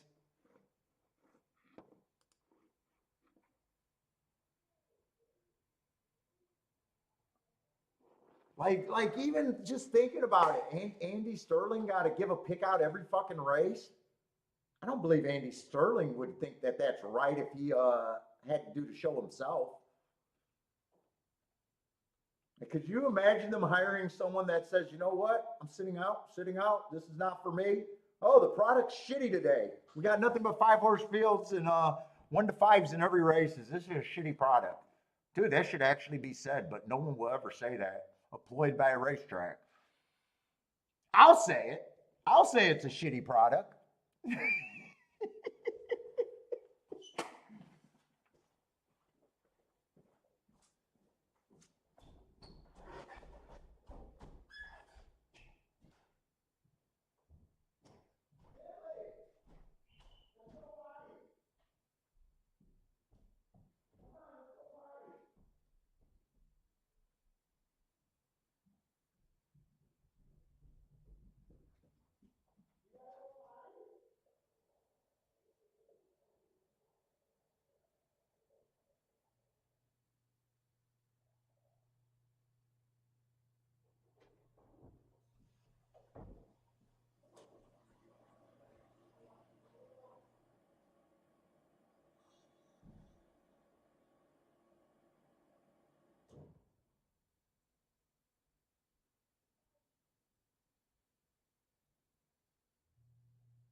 Boderick says Saratoga's nice, but hell of expensive.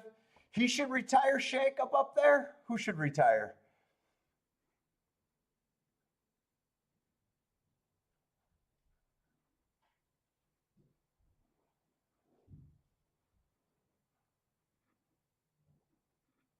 Boderick, is that what the Churchill handled on Derby Day?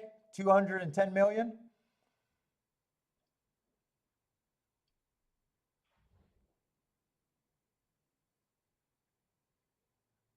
Yeah, not a bad day at the office. Handles are just, I mean, they're nice, but I'm looking at it like, fuck it. What makes them think that it can't be better than what it is? We know it could be better than what it is.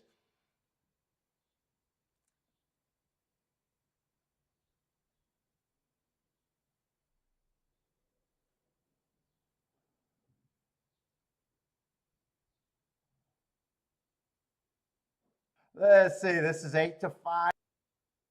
Yeah, I don't have anything in the background. I don't think I do.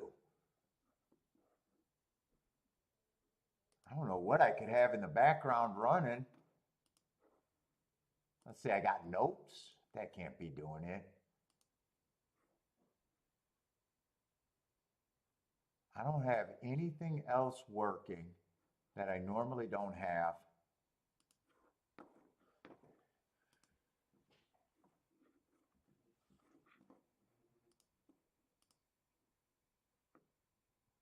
Okay, that was 7-10-1 over there at Belmont. Let's see, and I'm not going to handicap this 5-horse race that I got an all in.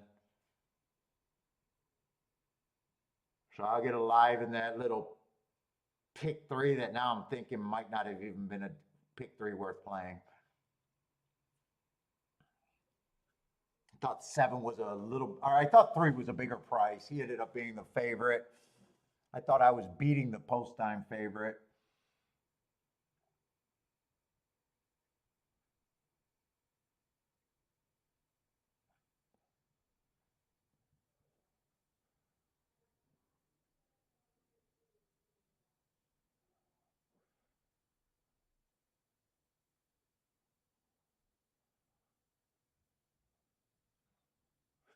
Nick says there's several people at Thistle Downs that feel like they are the best handicappers in the world where they're 3 to 5 wins. Those were my uncles, my great uncle and my other uncle. That's why they're not horse players anymore. Well, one of them passed. I guess that's also a reason not to be a horse player.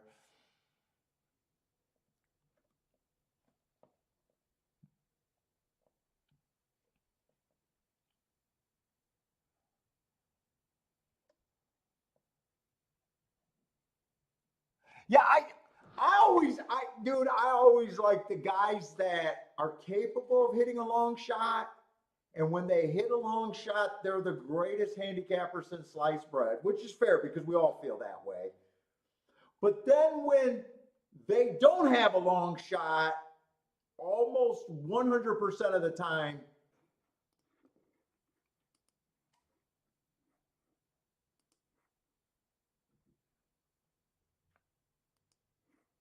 or the guys that have been playing for 30 years and every time 10 to 1 wins or higher, it's unbelievable, unbelievable, unbelievable. How can you be playing 30 years and say anything's unbelievable in horse racing?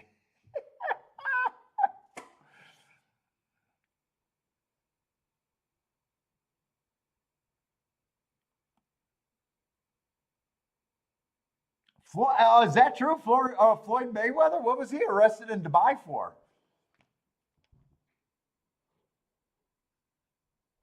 Is that true? Dude, that's got to be on the news feed, right?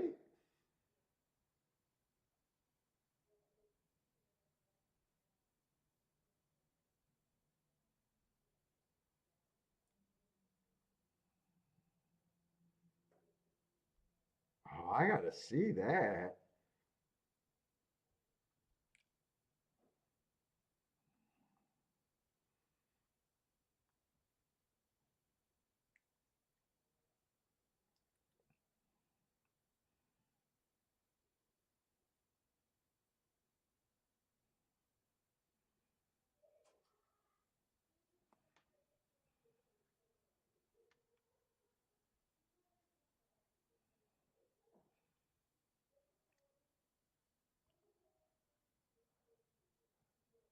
Took away his passport?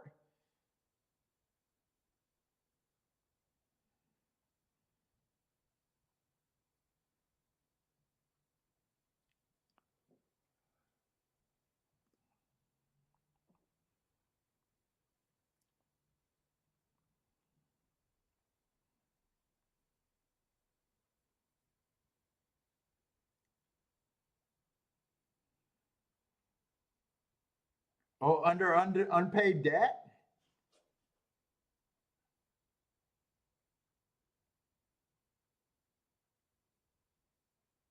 Forcefully, oh.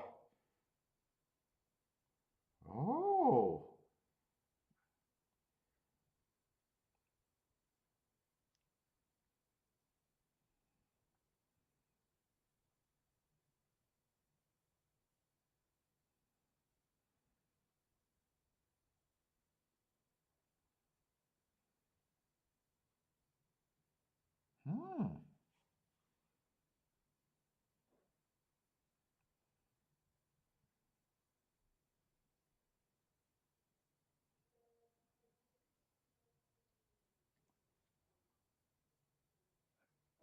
What's up, Charles?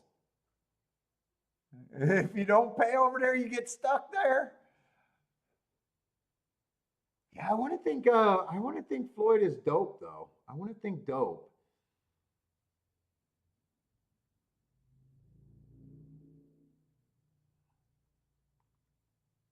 That to me probably makes more sense. I just want to think dope from Floyd.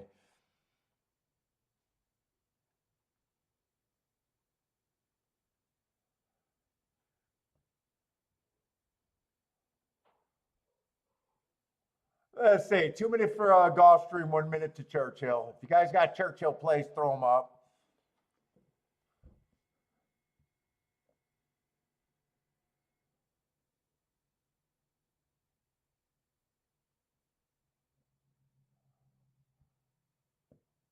Oh, do you find it some? I don't know. these events get bigger. Do you find it somewhat interesting that betting over the last two derbies is way up since Baffert been banned? I honestly don't know if people that just come out from the derby actually care about that, really.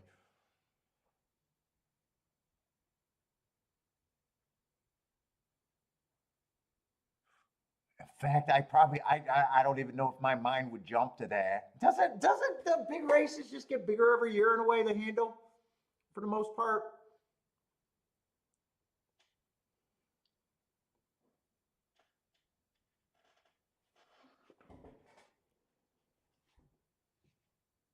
Unless it's like, COVID happens. I mean, we got inflation.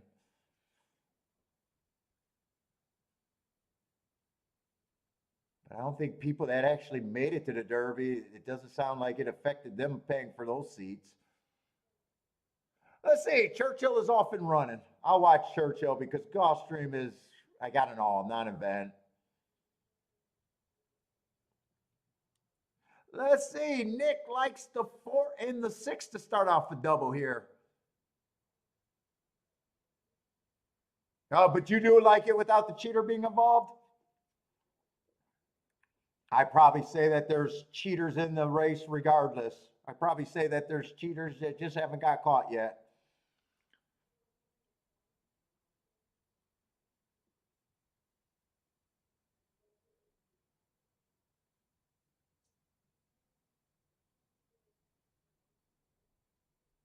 Boater, yeah, a lot of people can bet. Like it's getting more and more available to even put in a fast bet.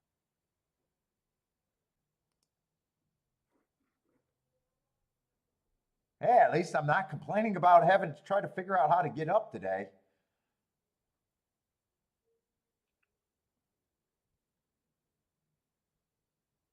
Let's see, 6 is there's a lot of horses with a chance here. It does look like 2 is done. 6 is slowly getting the lead. 4 is moving into second. 3 still has a shot to be second, but yeah, 6-4-3. I think that was 6-4-3.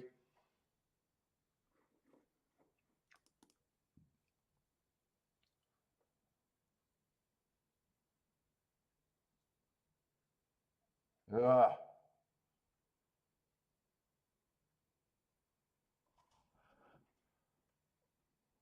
Let's see. Attila says Belmont is not drying out uniform, so he thinks the outside is on the slow side now. Nick will take it. Oh, Nick did start a double with that 6. Oh, Dick had no reason to lose that double, or he had a no sweat because I think it came in 6-4, right? First winner of the day. What's up, Charles? Though, what's up, man? Sliding in here.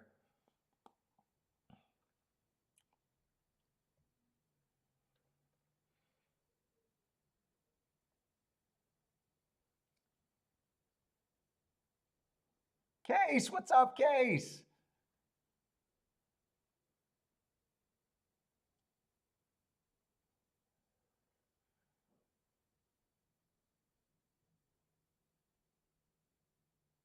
Ash, oh, thanks, Ashley. You been hanging out the whole time? I thought you disappeared. Yeah, I don't have too many plays, but like I do this for a living, so fuck, I'm happy with where I'm at.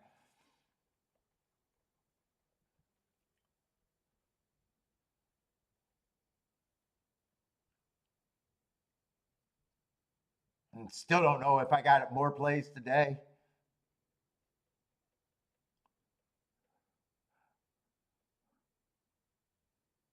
Nick's saying this will hopefully pay more than that $9 double yesterday. Yeah, we dude, the only ticket I hit yesterday was a 13-1 exacta. Went from 27-1 to 13-1. Oh, so I had to apologize for that garbage.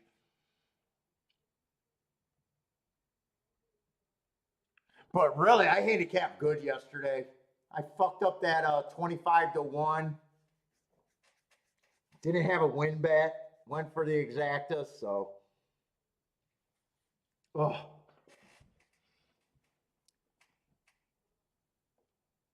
Little saucy on that one. Little saucy on that one. If I had the win bet, I probably even a $20 win bet, I probably at the very least break even for yesterday.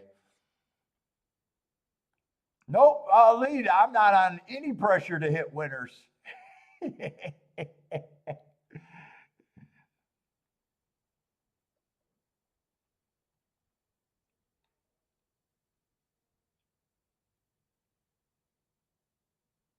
I'm at more pressure not to fuck up the back half of the year.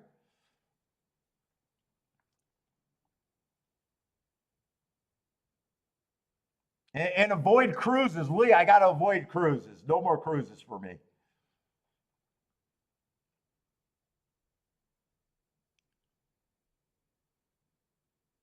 Nick says, let's get this 2 home.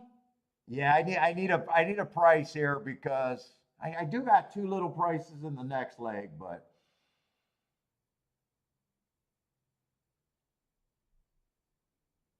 Tudo's got the lead. He's being challenged by one of the 3 favorites.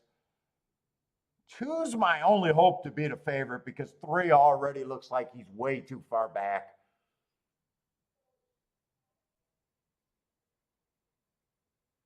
I hope that's the 3, but it could be the 5. If it's the 3, I guess that's the second best option. It is the 3. Oh, okay. My pick 3 got a little bit more help.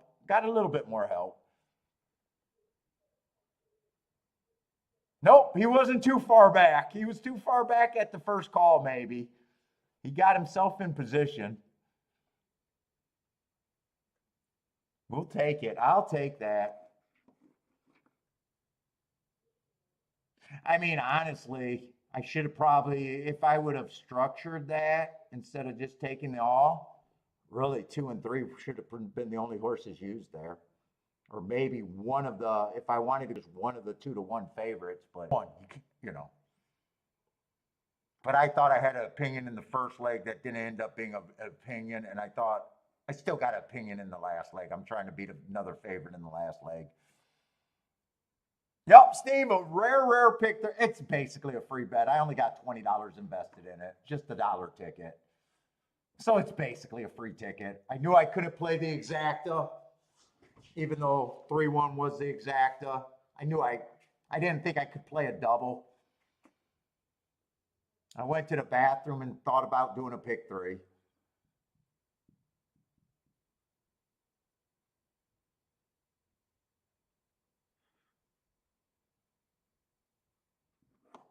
How much is a double with the 3? I mean, it's not even a great double. It's an $18 double, but it's the second highest double.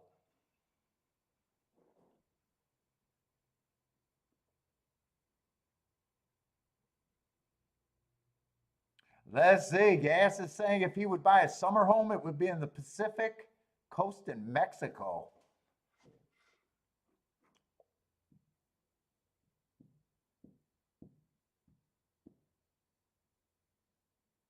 Charles says, too hot over there? What's up, Anthony? I still don't think it's a great pick 3. We'll see. It was more out of boredom. I only played 1 race today, hit it. Although there was a couple races at Laurel. I was rooting for that 4 horse at 9-1, chose not to bet it. And that 9-5, I also chose not to bet that. Those would have been good tickets.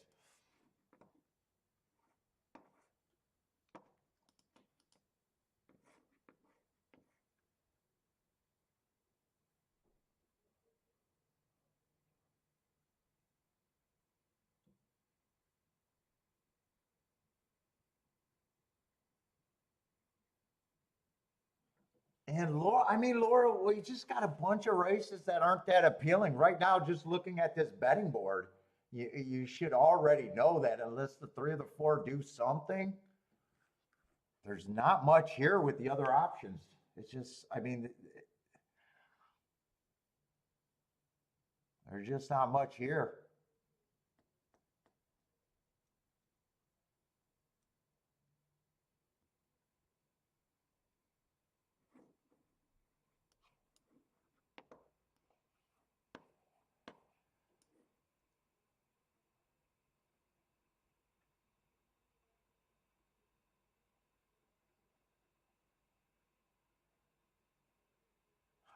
What's this thing that I got open down here? Wait a minute. Do I got something scrolled away that I didn't know was open?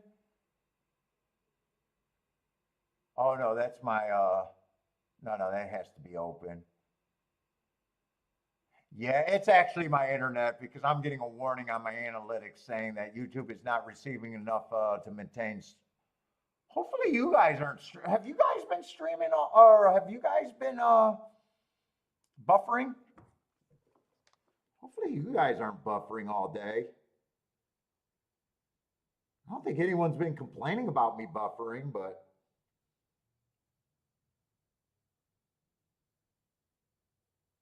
yeah, I keep interchanging Laurel and Pimlico. To me, it's the same meat, just different track. Do I keep calling it Laurel and Pimlico? I think I keep interchanging that. That sounds like me. Yes, I will be interchanging that for the next 2 days. Oh, I have been lagging a little bit. Yeah, I think it's my provider. Hopefully, we won't have this problem tomorrow.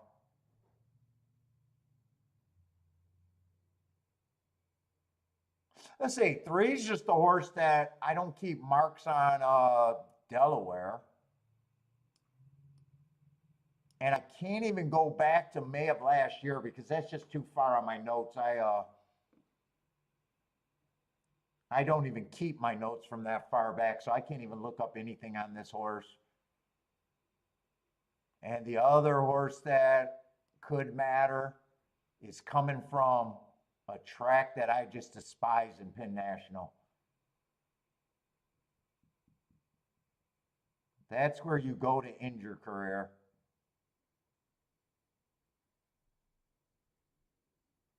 And really, the race changed. It's not even two horses that could give value. It's really only one horse to four horse. Yeah, I just three horses that I consider chalk or four horses that I consider chalk. I would have to have a super strong opinion.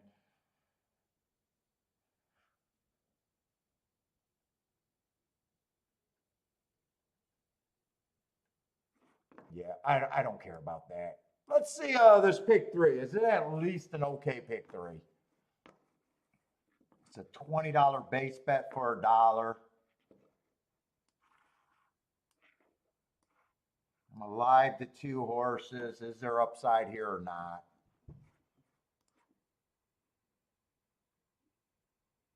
All right, the pick three to the two, it is 100 to 1.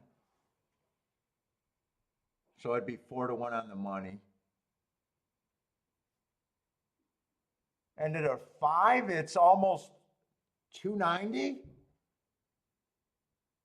Oh, that's considerably better. I'll take either of them. All right, I'll take either of them. I don't mind that position for a $20 base bet.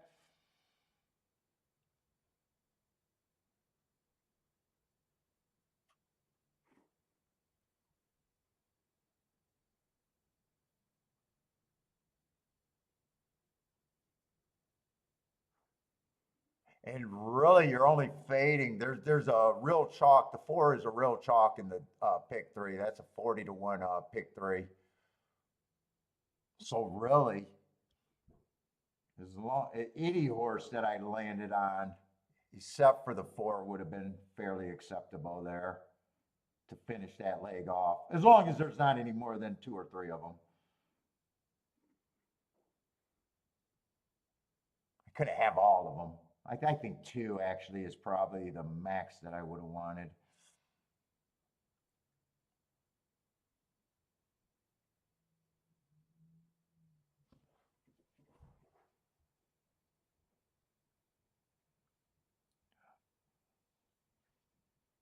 Let's see. Steve's saying, why don't you keep notes? I'm not sure what that is that for me or for someone else?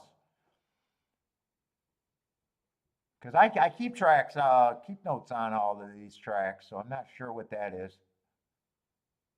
Or just not just have a note for me to say remind me that it's Pimlico all the time.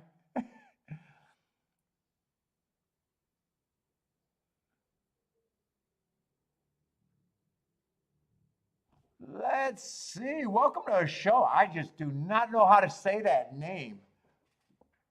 Rumbali? Rumbali, maybe? Who's the favorite in race 8? What track? Welcome to the show. What track you're asking for race 8? Oh, why don't I keep notes at Delaware? It's too much. It's too much. And I would pick so many more tracks before Delaware. I would catch up on my parks. I'd probably catch up on Ohio. Oh, Pimlico? Who's the favorite? It's a 4-horse race. Basically, you got 3 favorites in that race. You got the 1 at 2-1, the 5 at 2-1, and the 6 at 5-2. So basically, they're not even really sure at this time who the favorite is. You got 3 horses that I can consider all of them favorites.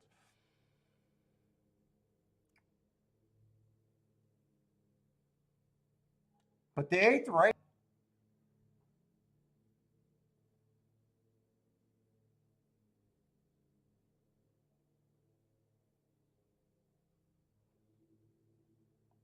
Four does have the lead, but I can't even call these races with this choppy ass video.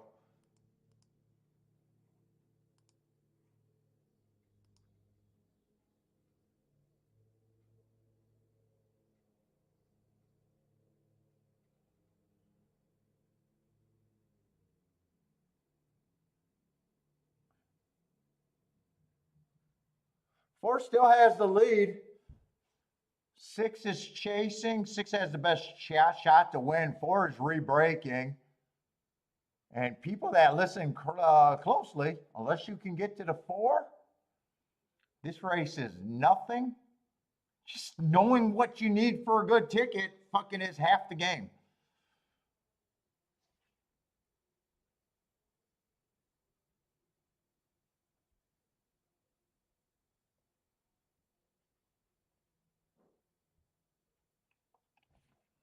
Take 4 1 wire to wire. I didn't see the start of the race. Let's see, that's the wrong form.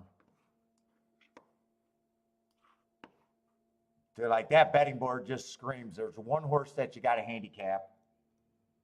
And if you can get to him. Ooh, that's the Penn National horse, though. So that's not a woulda, coulda, shoulda for me.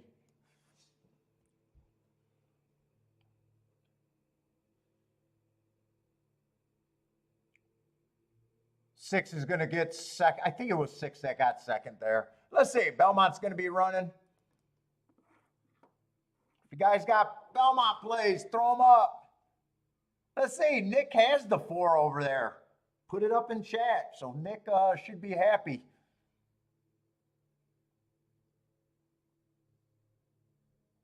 Let's see. Gizmo. Looks like Gizmo like that 4. Live in the double. Good luck on your double, Gizmo.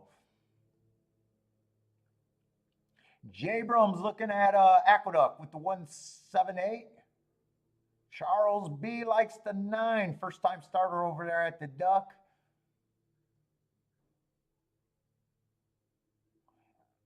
Nick got looking for tries. 7 and 9 with all. Is that a power box or does one of them got to get first or second? Is that an exact? I'm just curious on that exacta. Might be too much to type.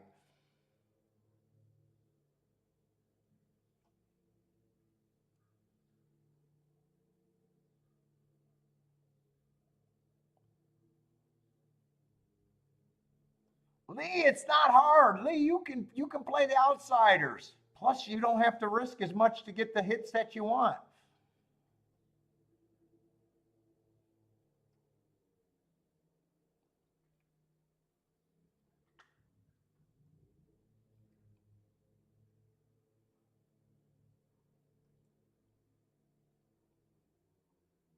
We're going to bring you over to the dark side, Lee. We're going to bring you over to the dark side eventually.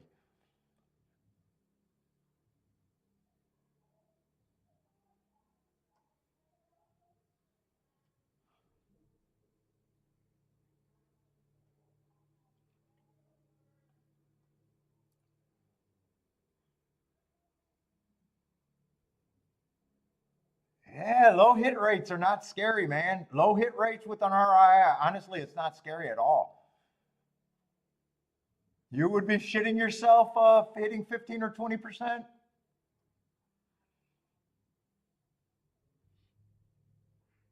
The only thing that sucks is when you play in front of people. That's the only thing that really sucks. But, in a way that, they don't really matter in a way. It's just embarrassing that you say, hey, I do it for a long, living, and I hit at a low rate. That you could have shows with 0 winners and just looking bad. That's what bothers me more. But as far as knowing that you're going to be right at the end of the year, it's really not that scary.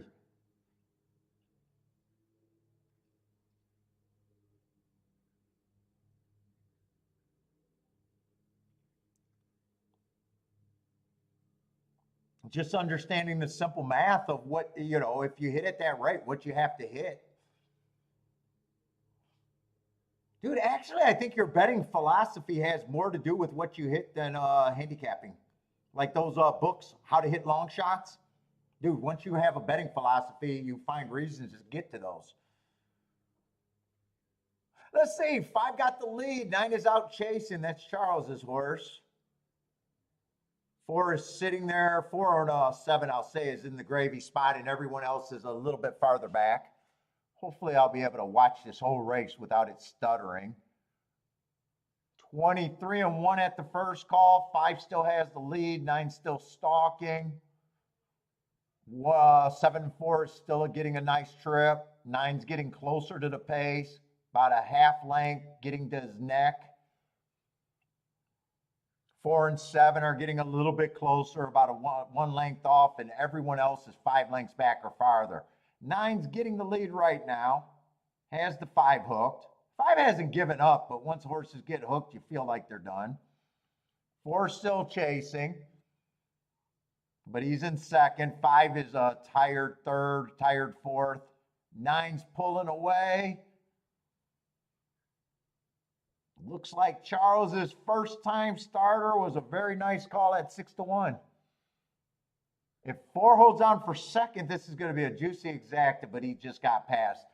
9-7-4-5. 9-7-4-5. Nice call, Charles.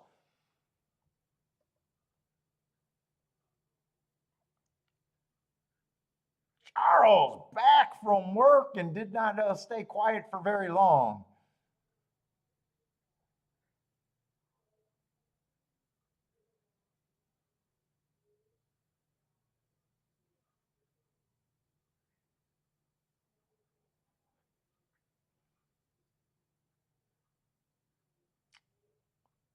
Charles is booming. Nice call on a first-time starter.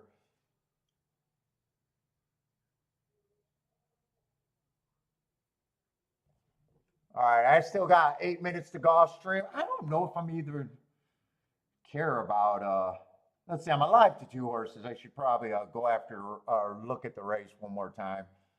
We are in the late double.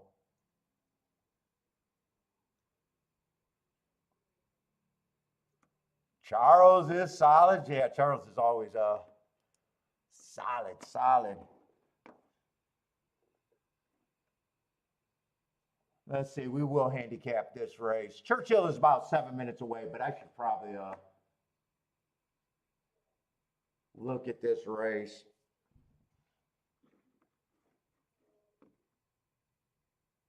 Let's see, we got 8 horses. Let's get back to doing that betting line.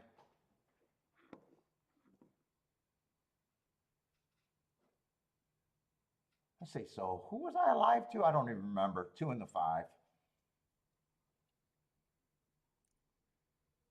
I don't know what I'm going to do, but I got to look at it because when I'm doing a pick 3, looking out that far in advance, my opinion could change greatly. Now that I'm seeing the odds of everything and looking at the race by itself, so what I would have liked 3 races ago, may or may not be what I would be willing to continue. Yeah, I don't fall into loving horses no matter what. Let's see, 4 is a favorite. 4 I don't have a problem with. I always knew 4 was going to be the favorite. Let's see, 4 races ago, I got him on an inside early pressing day. Should not have earned an asterisk. I do not know why I have an asterisk there. Oh no, I counted 5 races back. 4 races, he was in the 7 hole. I do know why there's an asterisk. So I don't mind that race one bit.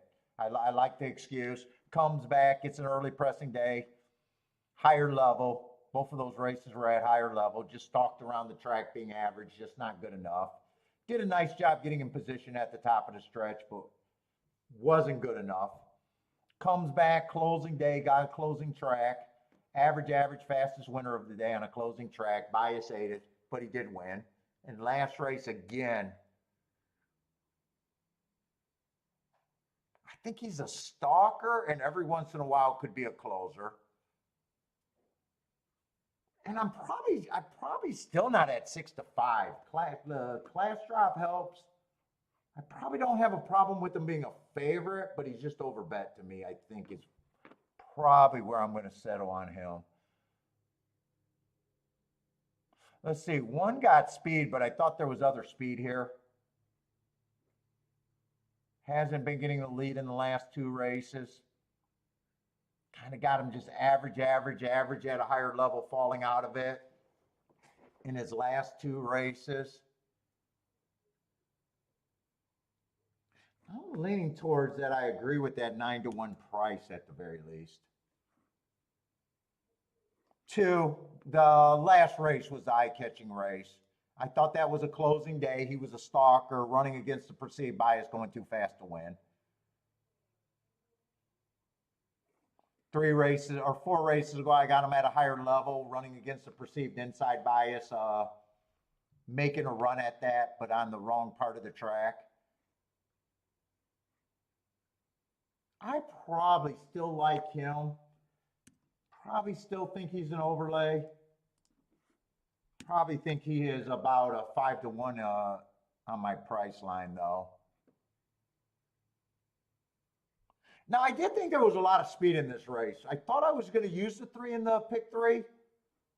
But when I started looking at the farther out horses, I thought there was a ton of speed. I don't have a problem with his marks. I got a little problem with him stepping up. But I think the biggest problem I had with him was I thought there was speed on the outside that I just don't think he gets an easy trip here. And when I started thinking that 5 was just another horse like the favorite, stalker closer, who I knew was going to be more value. Doesn't got the craziest marks, just does a fairly good job getting in position. And I kind of was looking at this race in the pick 3 like I thought that there was a ton of speed. I got to make sure there's all that speed in this race, though. 6 is definitely one of the speed horses. So I at least got another speed horse. Don't have a problem with his marks. 7's another speed horse who's capable of rating, but I'm hoping he goes to the lead because my plays are kind of anti-speed.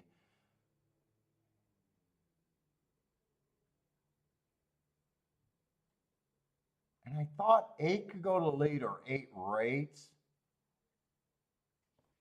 But I still think 8 should be long.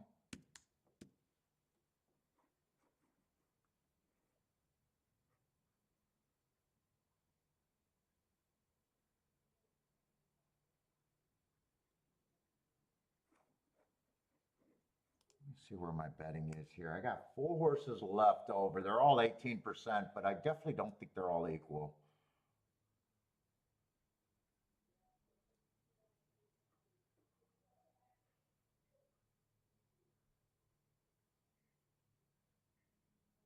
I'm hoping that this speed duel, because if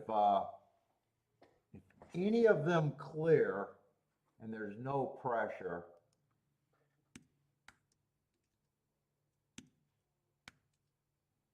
my odds line would change, but before the race,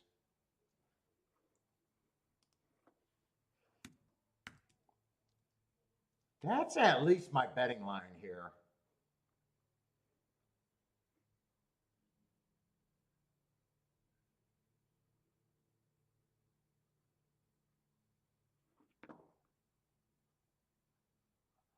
I do think 4 should be adjusted down a little bit. Let me look at this one more time. Oh, 1 has speed too, so 1's that other speed horse who can also rate. 1, I don't think I can readjust him. I think I'm happy with him at 9-1. 2, I'm not readjusting.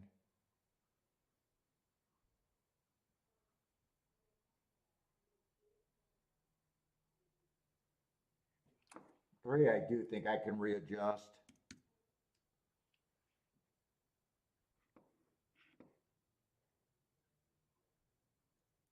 5, I'm definitely not readjusting. I'm tight on that. I am stuck on that price.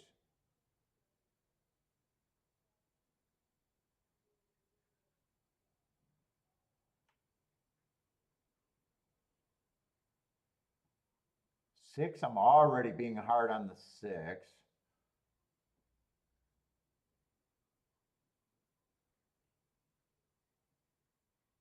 But I really do want to make 4 a little bit more of a favorite here. It really doesn't matter because 6 is already underlay. I think I drop them. If I get all of these horses going late, I think they reduce.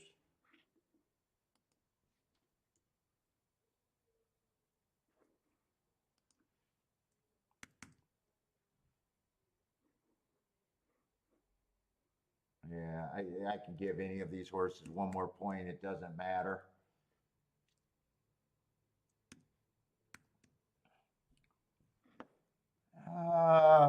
Right now, I don't think there's anything I do except, and I was going to say, unless I wanted to price out the horse that I think has the best shot with the 2 and the 5, but honestly, that does not look like much there.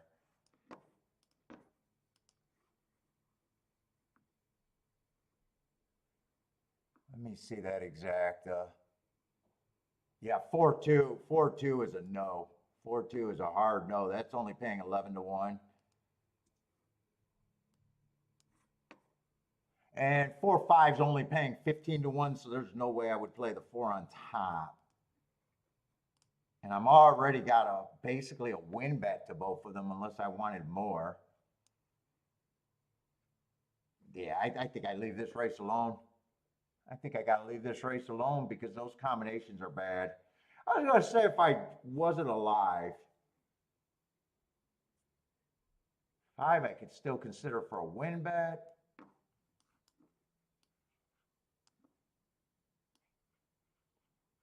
Two and 5 on top of the 4, but not turned around. I would still have to check the 2-5 or 2-4. And then I would get the 2-5 box. I'm still stuck on those 3 horses. But I'm not doing anything else here. That's all I can consider. I'm not doing it, so. In a way, if I get beat here, I'm hoping it, well, I don't like hoping to get beat. But in a way, I do think 4 is the one that I can stomach the best because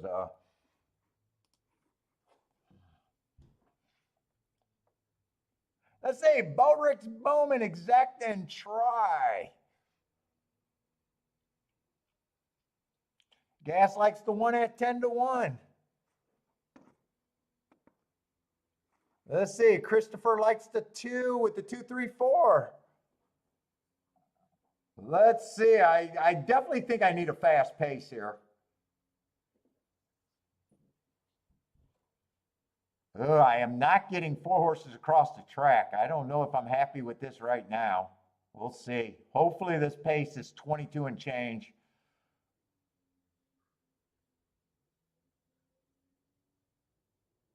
Looks like it could be a fast pace though. 22 and 4. I probably wish it was a little bit faster, but we got to take what they gave us.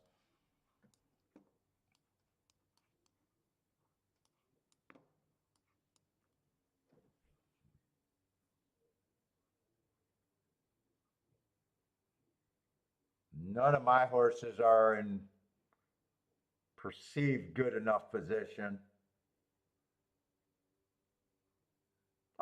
5 is working himself back. I am getting the pace that I think I need to have a shot here. Come on, 5 would be the best outcome. Yeah, 7, they're quickening the pace.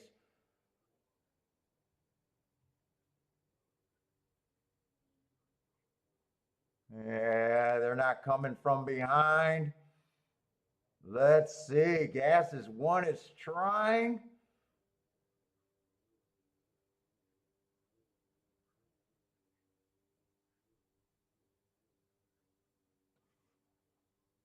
Man, they beat the 4 completely. All right, I am going to lose that pick 3.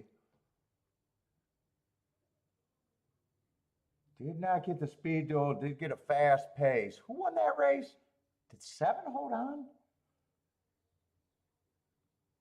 Looks like the 7 held on, huh? I don't know what that second call was. It was 46 and something.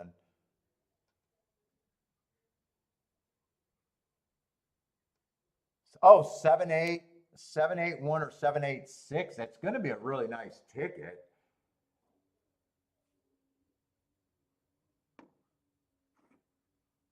Seven, I thought was a front runner.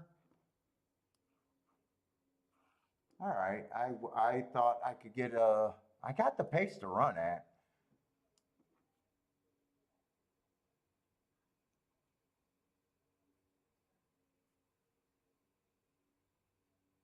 For the most part, I don't mind that betting board either.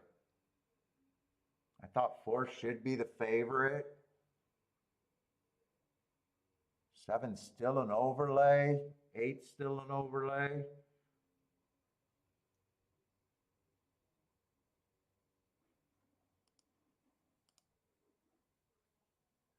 Boy, that's going to be a really nice exact. I didn't realize that the 8 was 19-1.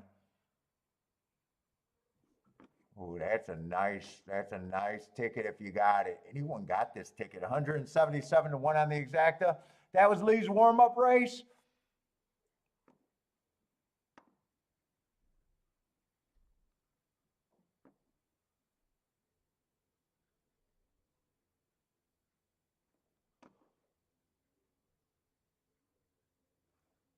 All right, that kept me out of doing anything else, so.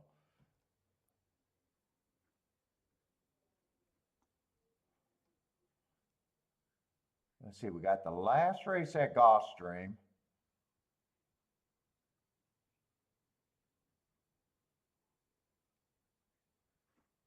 And what do we got at Pimlico? Are we on the last race at Pimlico? How many races are left at Pimlico? All right, so I'm on the last 2 races of the day for me.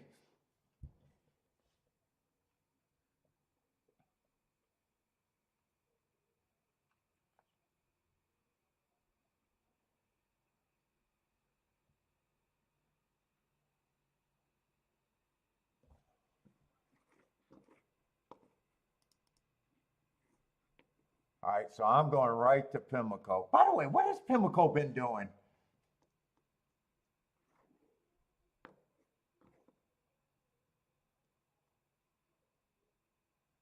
We got a mile route race. Am I going to be?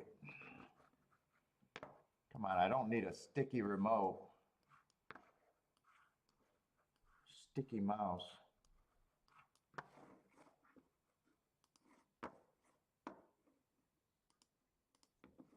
I think speed's been okay.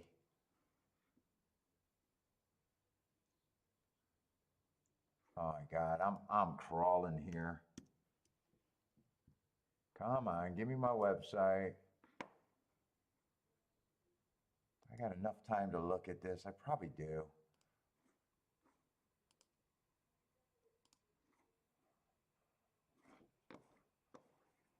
Let's see, first race, the 1-1 wire to wire. Second race, the 6-1 wire to wire, big favorite though.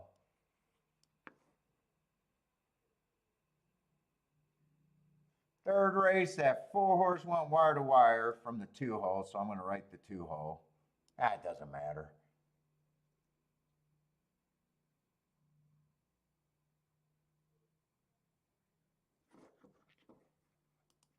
does matter is that was a route race. No, he went wire to wire. Come on.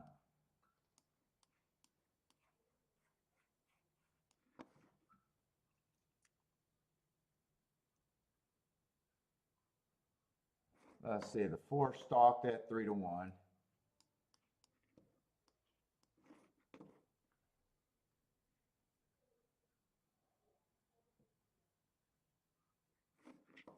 Five wired, another decent price horse.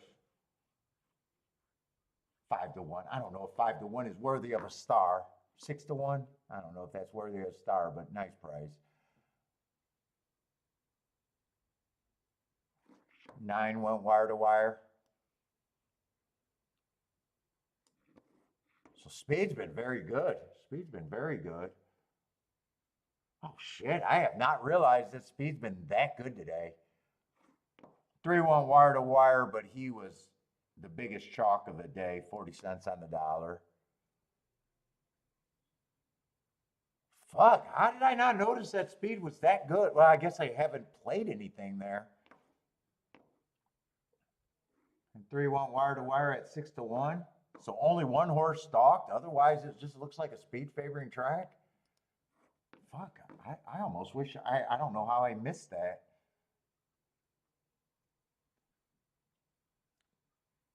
Let's see, but we got a race basically with 4 favorites. 4 horses between 7-2 and 2-1. Let's see, $20,000 claimers, non-winners of 2 lifetime, my own 16.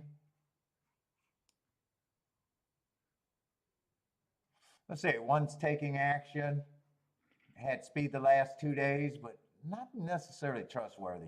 3 races ago, I got him running against a perceived inside bias. Next race, I got him trying to go wire to wire on a speed favoring day, or on a stalking day, so I like the 2 excuses. And last race, got a lead in a sprint. Speed's been good, but my biggest problem might just be price.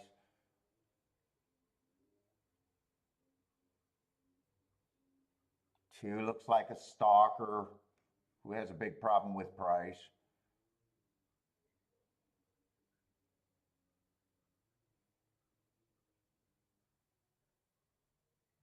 Three's being a sprinter, stretching out is interesting. Because could get the lead here, but just not. I just know 7-2 is not me getting overpaid for hoping a horse can get the lead.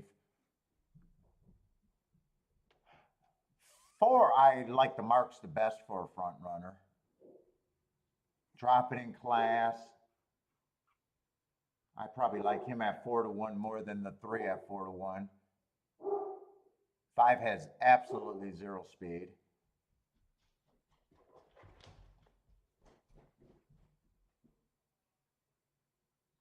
Six is a nice price. Earned a heart last race. I still like the 4 quite a bit more. I'd like to do something with the 4. I'd like to put a smaller bet on the 6 to win.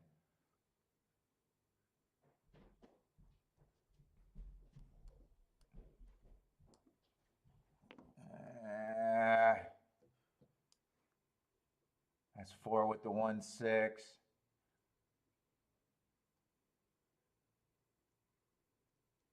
I just got some random horses. I want to take a little poke here on the 4. In fact, I'm probably going to bet the 4 to win, even though I'm not as crazy about that win ticket. Fuck. I'm doing the win bets first in case I get shut out. By the way, the exacted key box, I think I got a wrong number there. It's 4. I want the 6 in that key box with the 2 and the 3. Forget about the 1. Come on.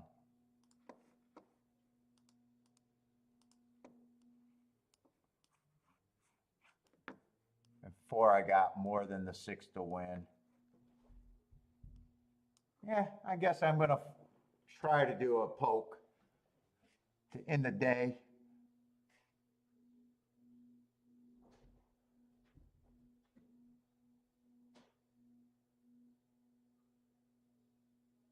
Let's see, Gizmo got some doubles. Let's go for this double. 2, 3, or 5, or 7. 2, 3, 5, or 7 for the last race for Gizmo. Let's see if the 3 wins. I think 3 and 2 are the only ones I can root for you, as long as the 4 gets second.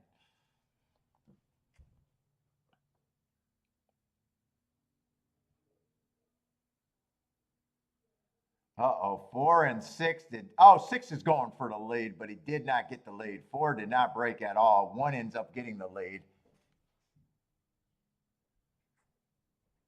And 6 went from double digits down to 9-1.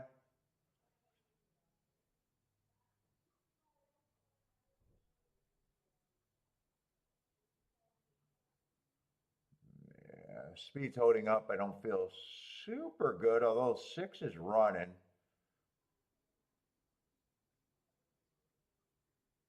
Come on, jump on this 1 because I need this 1 to go away.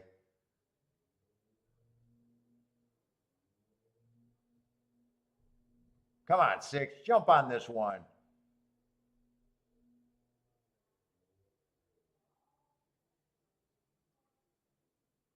Is that 6 moving on the lead? Come on with the 6-4 now.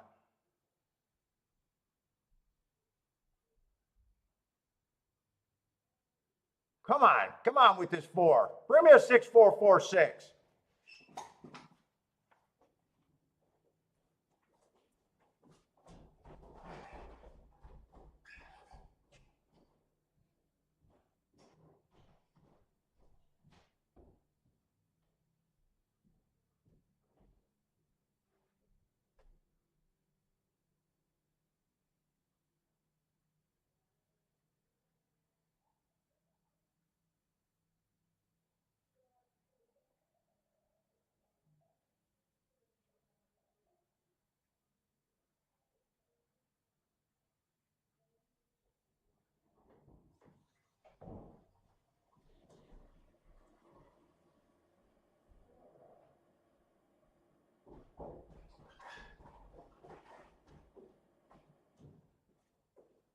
I think I should hit that, shouldn't I?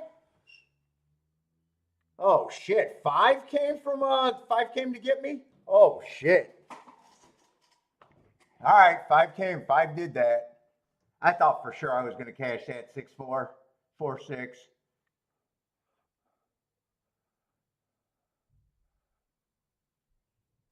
6-4-3. Or no, 5-5.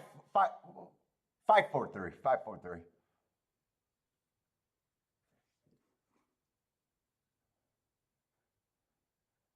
Yeah, 5 just comes off the pace. I thought it was a speed favoring day.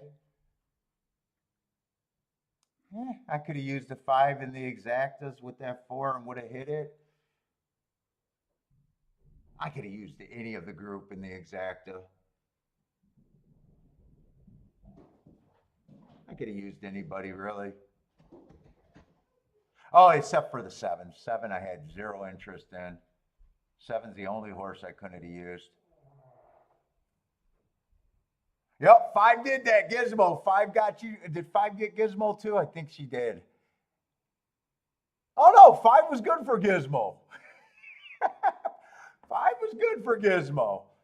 If I can't win Gizmo, I'm glad you won. 5 did that. Nice, Gizmo.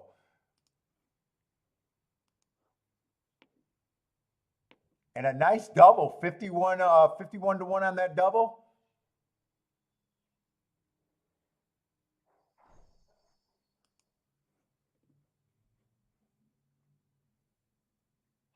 Yeah, I could have used any horses with that 4, except for the 7. And I'm looking at the payouts.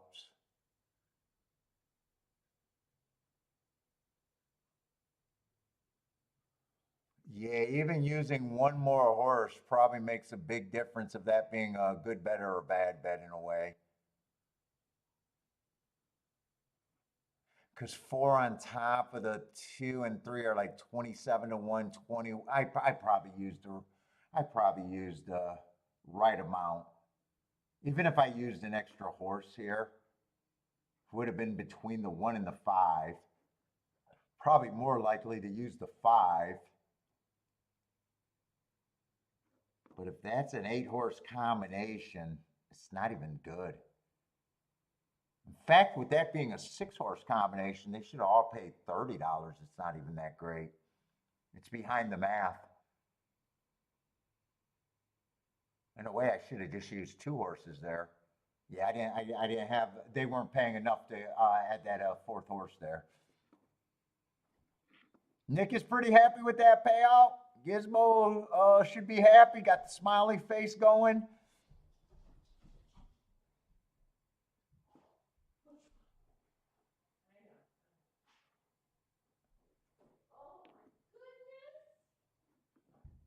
Yeah, 51 to 1. Nice. Who won the race before that? I don't know if I got to. Oh, that was a pin horse. We did see that race. 4-1 wire to wire, longest shot on the board. I think at 6 to 1.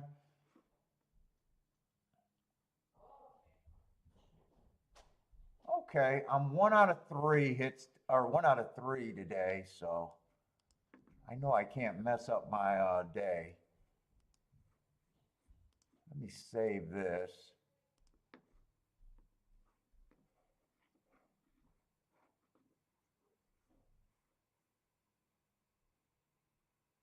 Oh, you usually don't play? Yeah, because I know you usually play supers. Played a rare double and got it?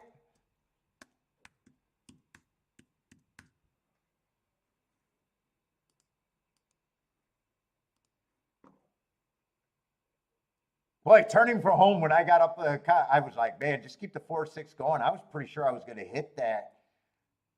If I lost that race, someone would have had to come from back. Let's see. I want to watch that replay. 5 did come from dead last too, so. And I thought it was a speed day, so I could see why I didn't use the 5.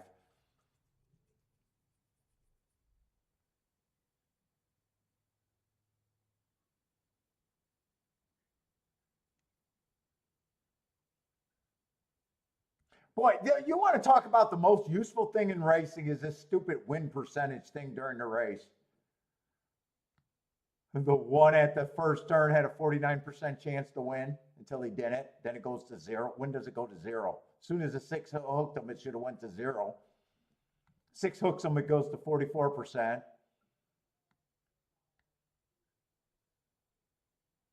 It's so stupid. I don't even get that stupid win percentage thing.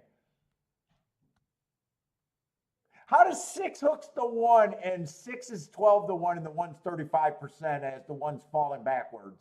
It's just stupid. What is that for?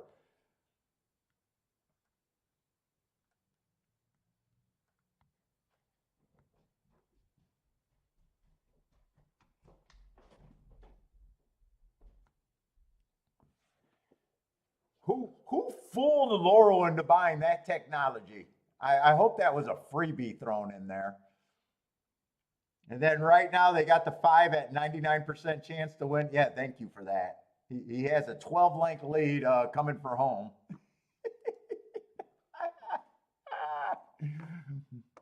Oh my God! You can throw away that technology, Laurel. I don't. You should feel embarrassed for having that on your screen. To be honest, it's the dumbest thing in racing. And racing has a lot of dumb shit, but that's the dumbest thing I've ever seen in racing.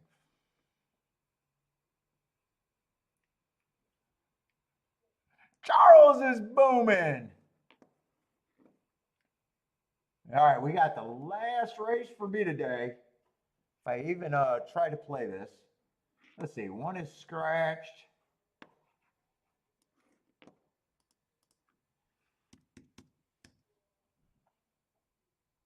5 is scratched.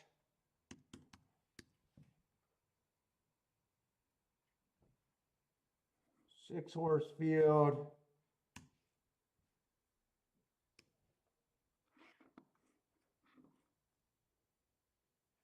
Let's see. Very little form on the 3-horse. Just screams, I can't get to him. 2's a first-time starter. If you're new to the show, I just don't do anything with first-time starters.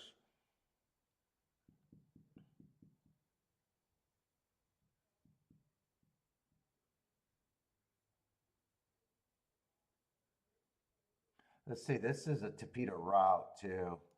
I got to reframe my mind for Tapeta routes even. Let's see, 6 and 7 to me are the best marked horses. But if they hook up, that could be a big problem. 6 is 5 to 2, so 7 would be the value there. 8 has the right running style if they do hook up. Let's see, they might hook up, and 5, let's see, 5 is out. I was going to say 5 was going to add speed to this pace. I don't see too much here.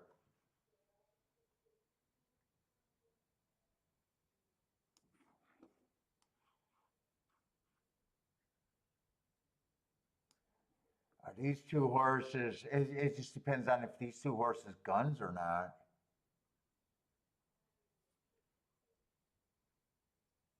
That Tapeta route is a tricky track. Stalkers are dominant. Speed can win if they get the right trip.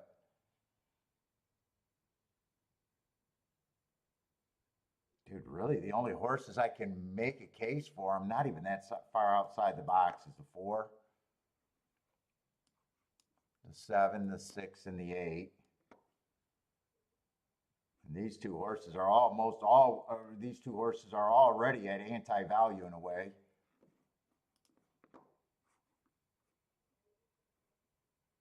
Out of that, I don't even got to be a scholar to know the best ticket I can make out of that crap is 4 and 7 in a box. That's the best ticket I can make. The rest I got to look at. If the 8 wins, none of that is good. The highest exacta is 14 to 1 and the lowest exacta is 9 to 1. So 8 puts me in a position where I got to beat him out of first. 6 is almost no better if he wins. 15 to 1, 14 to 1, and 9 to 1.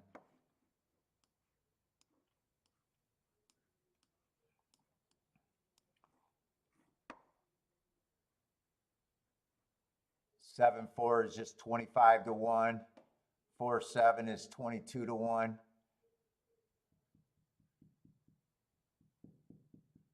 It'd be better if I could pick one or throw out one of the favorites. I'll price out 4 and 7 just on top of the 6 and the 8. I don't have that much hope for those.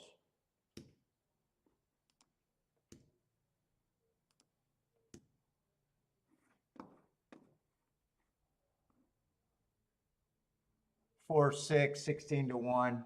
Forget about 4-6. For me, forget about 16 to 1. What is 4-8? 4-8 is 23 to 1.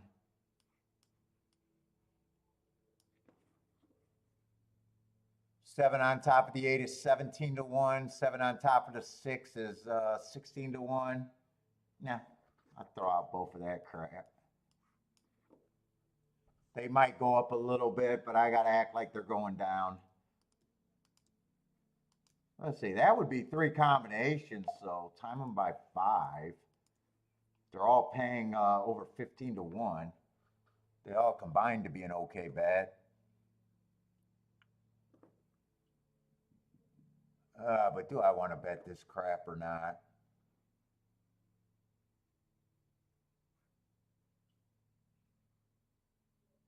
I wrote that down. That's 4-8, not 4-3.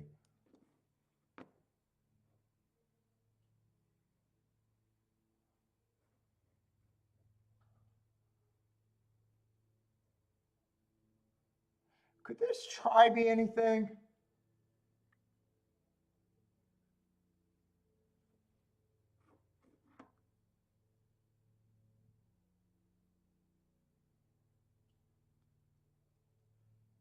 Can't box them. Can't box them.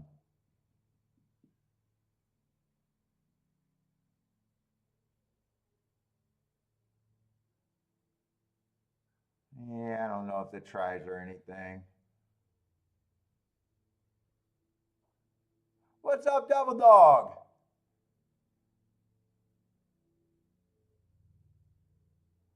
I'll play it. And 8-4 can't be played, right? No, 8-4, 4-8 can be played, 8-4.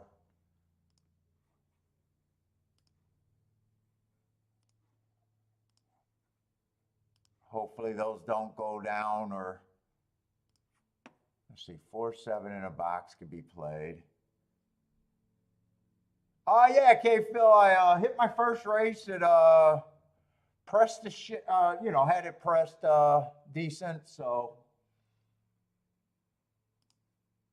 I only made 3 plays. This will be my 4th play of the day, so yeah, I can't mess up today.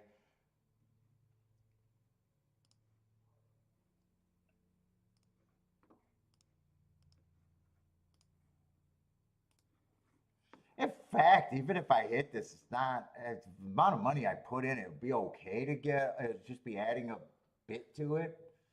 It's not like this is a real score anyways. It's probably more just wanting to play the last race, really. And just having 3 combinations and just having a very few combinations that I'm willing to play. It's not a...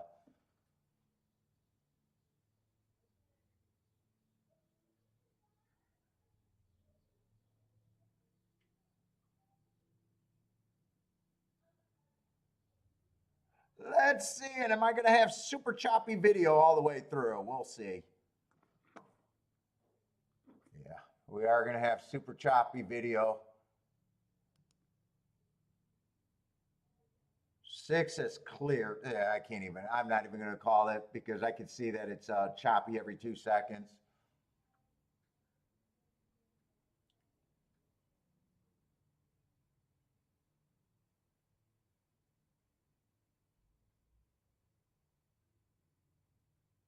You guys might have to let me know.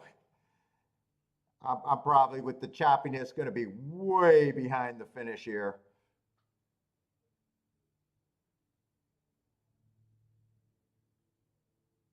Eh, 6 is going to go wire to wire. 6 and 7 were the 2 best marked horses. It doesn't look like 7 can win. And 6-7 and 6-4 wasn't worth playing. 6 got a firm hold, and 7's just been, 8's getting the trip. Let's see, if 7 wins, it almost feels like 6 is not riding. It feels like for 7 to even win, 6 is going to have to pull up here. Oh my God, I wouldn't be shocked if this race is long over.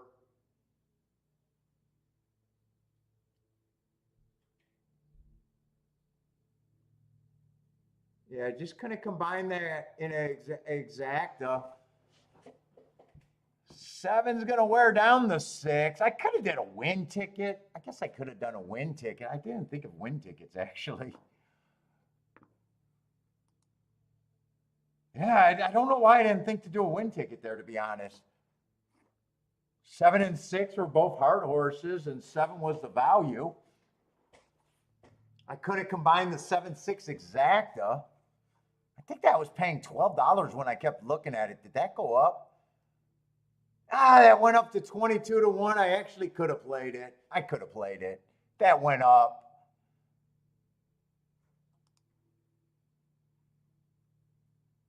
That did go up.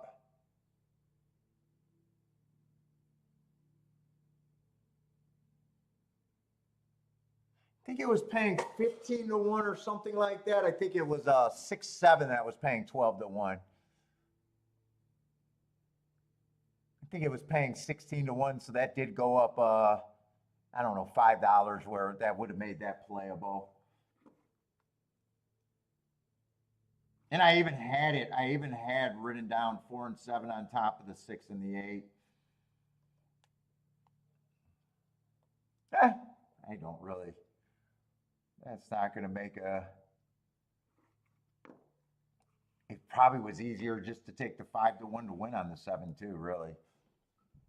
I didn't think the 7 could win that when I was watching my choppy video because it looked like 6 wasn't even riding.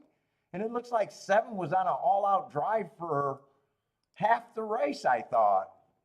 So I was kind of surprised that and I didn't even think I could play 7-8 either.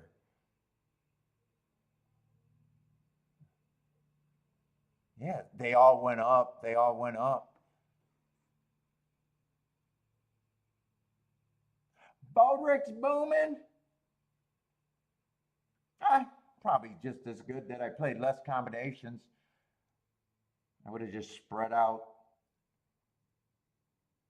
Or probably would have had to add more money, actually.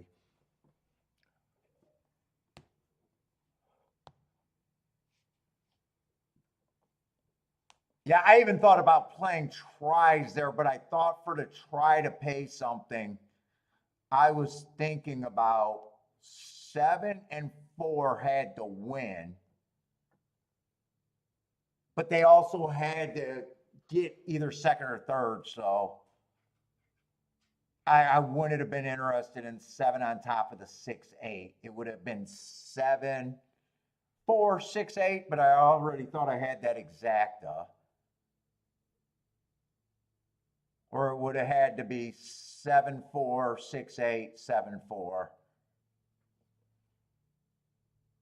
So even the way I thought I could play the tries, I would have thought that 4 and 7 had to be, both of them had to be on the board.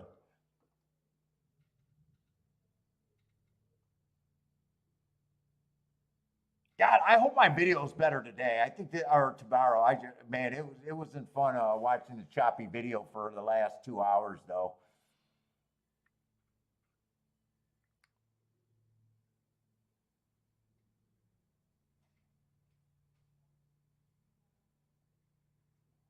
Oh, by the way, Mr. Trevin Olwell, what's up?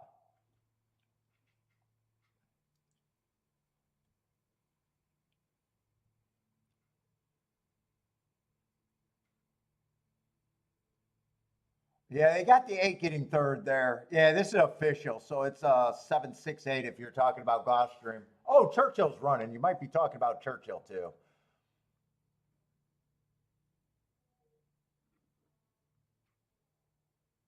6-5-10 at Churchill.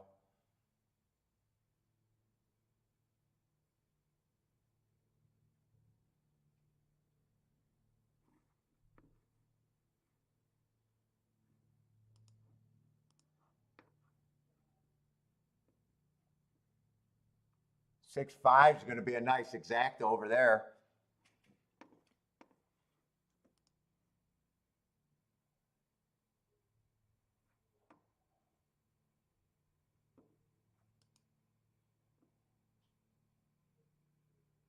I'm just curious what this try pays over there at golf, but I don't think it would have been good. All right, I wouldn't have considered it probably good for me.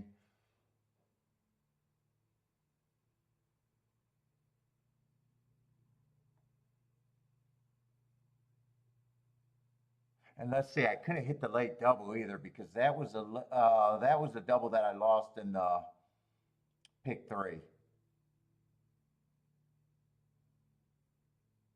Yeah, I couldn't have played the double there. Or I would have hit the double there if I played. Let's see, did they get this result up?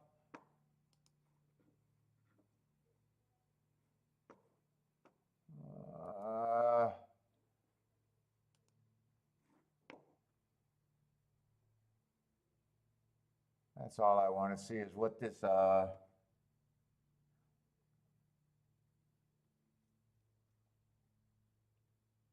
If I thought those exactas were going to pay over $20, I hit the exacta there, but I made the right move for what I thought they were going to be.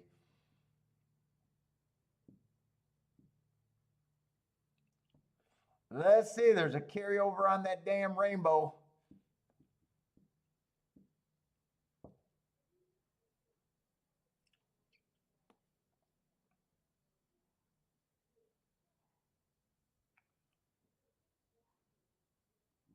They didn't make this race, they made this race official, didn't they? Maybe they didn't.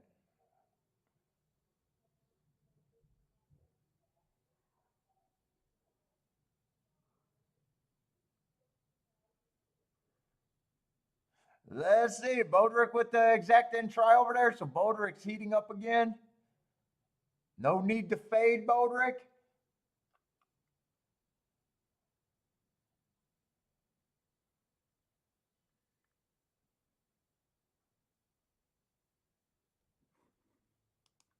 I don't know why they're not showing me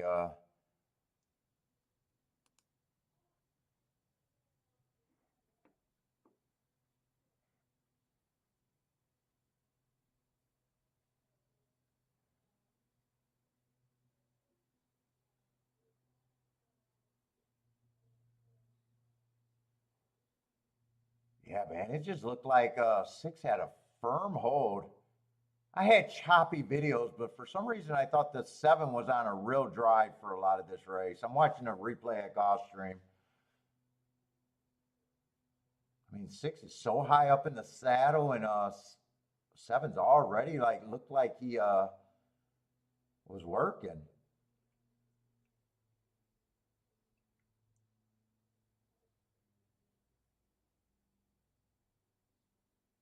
And 4's just way too far back. I don't know why he's so far back. We probably just didn't have the horse, though.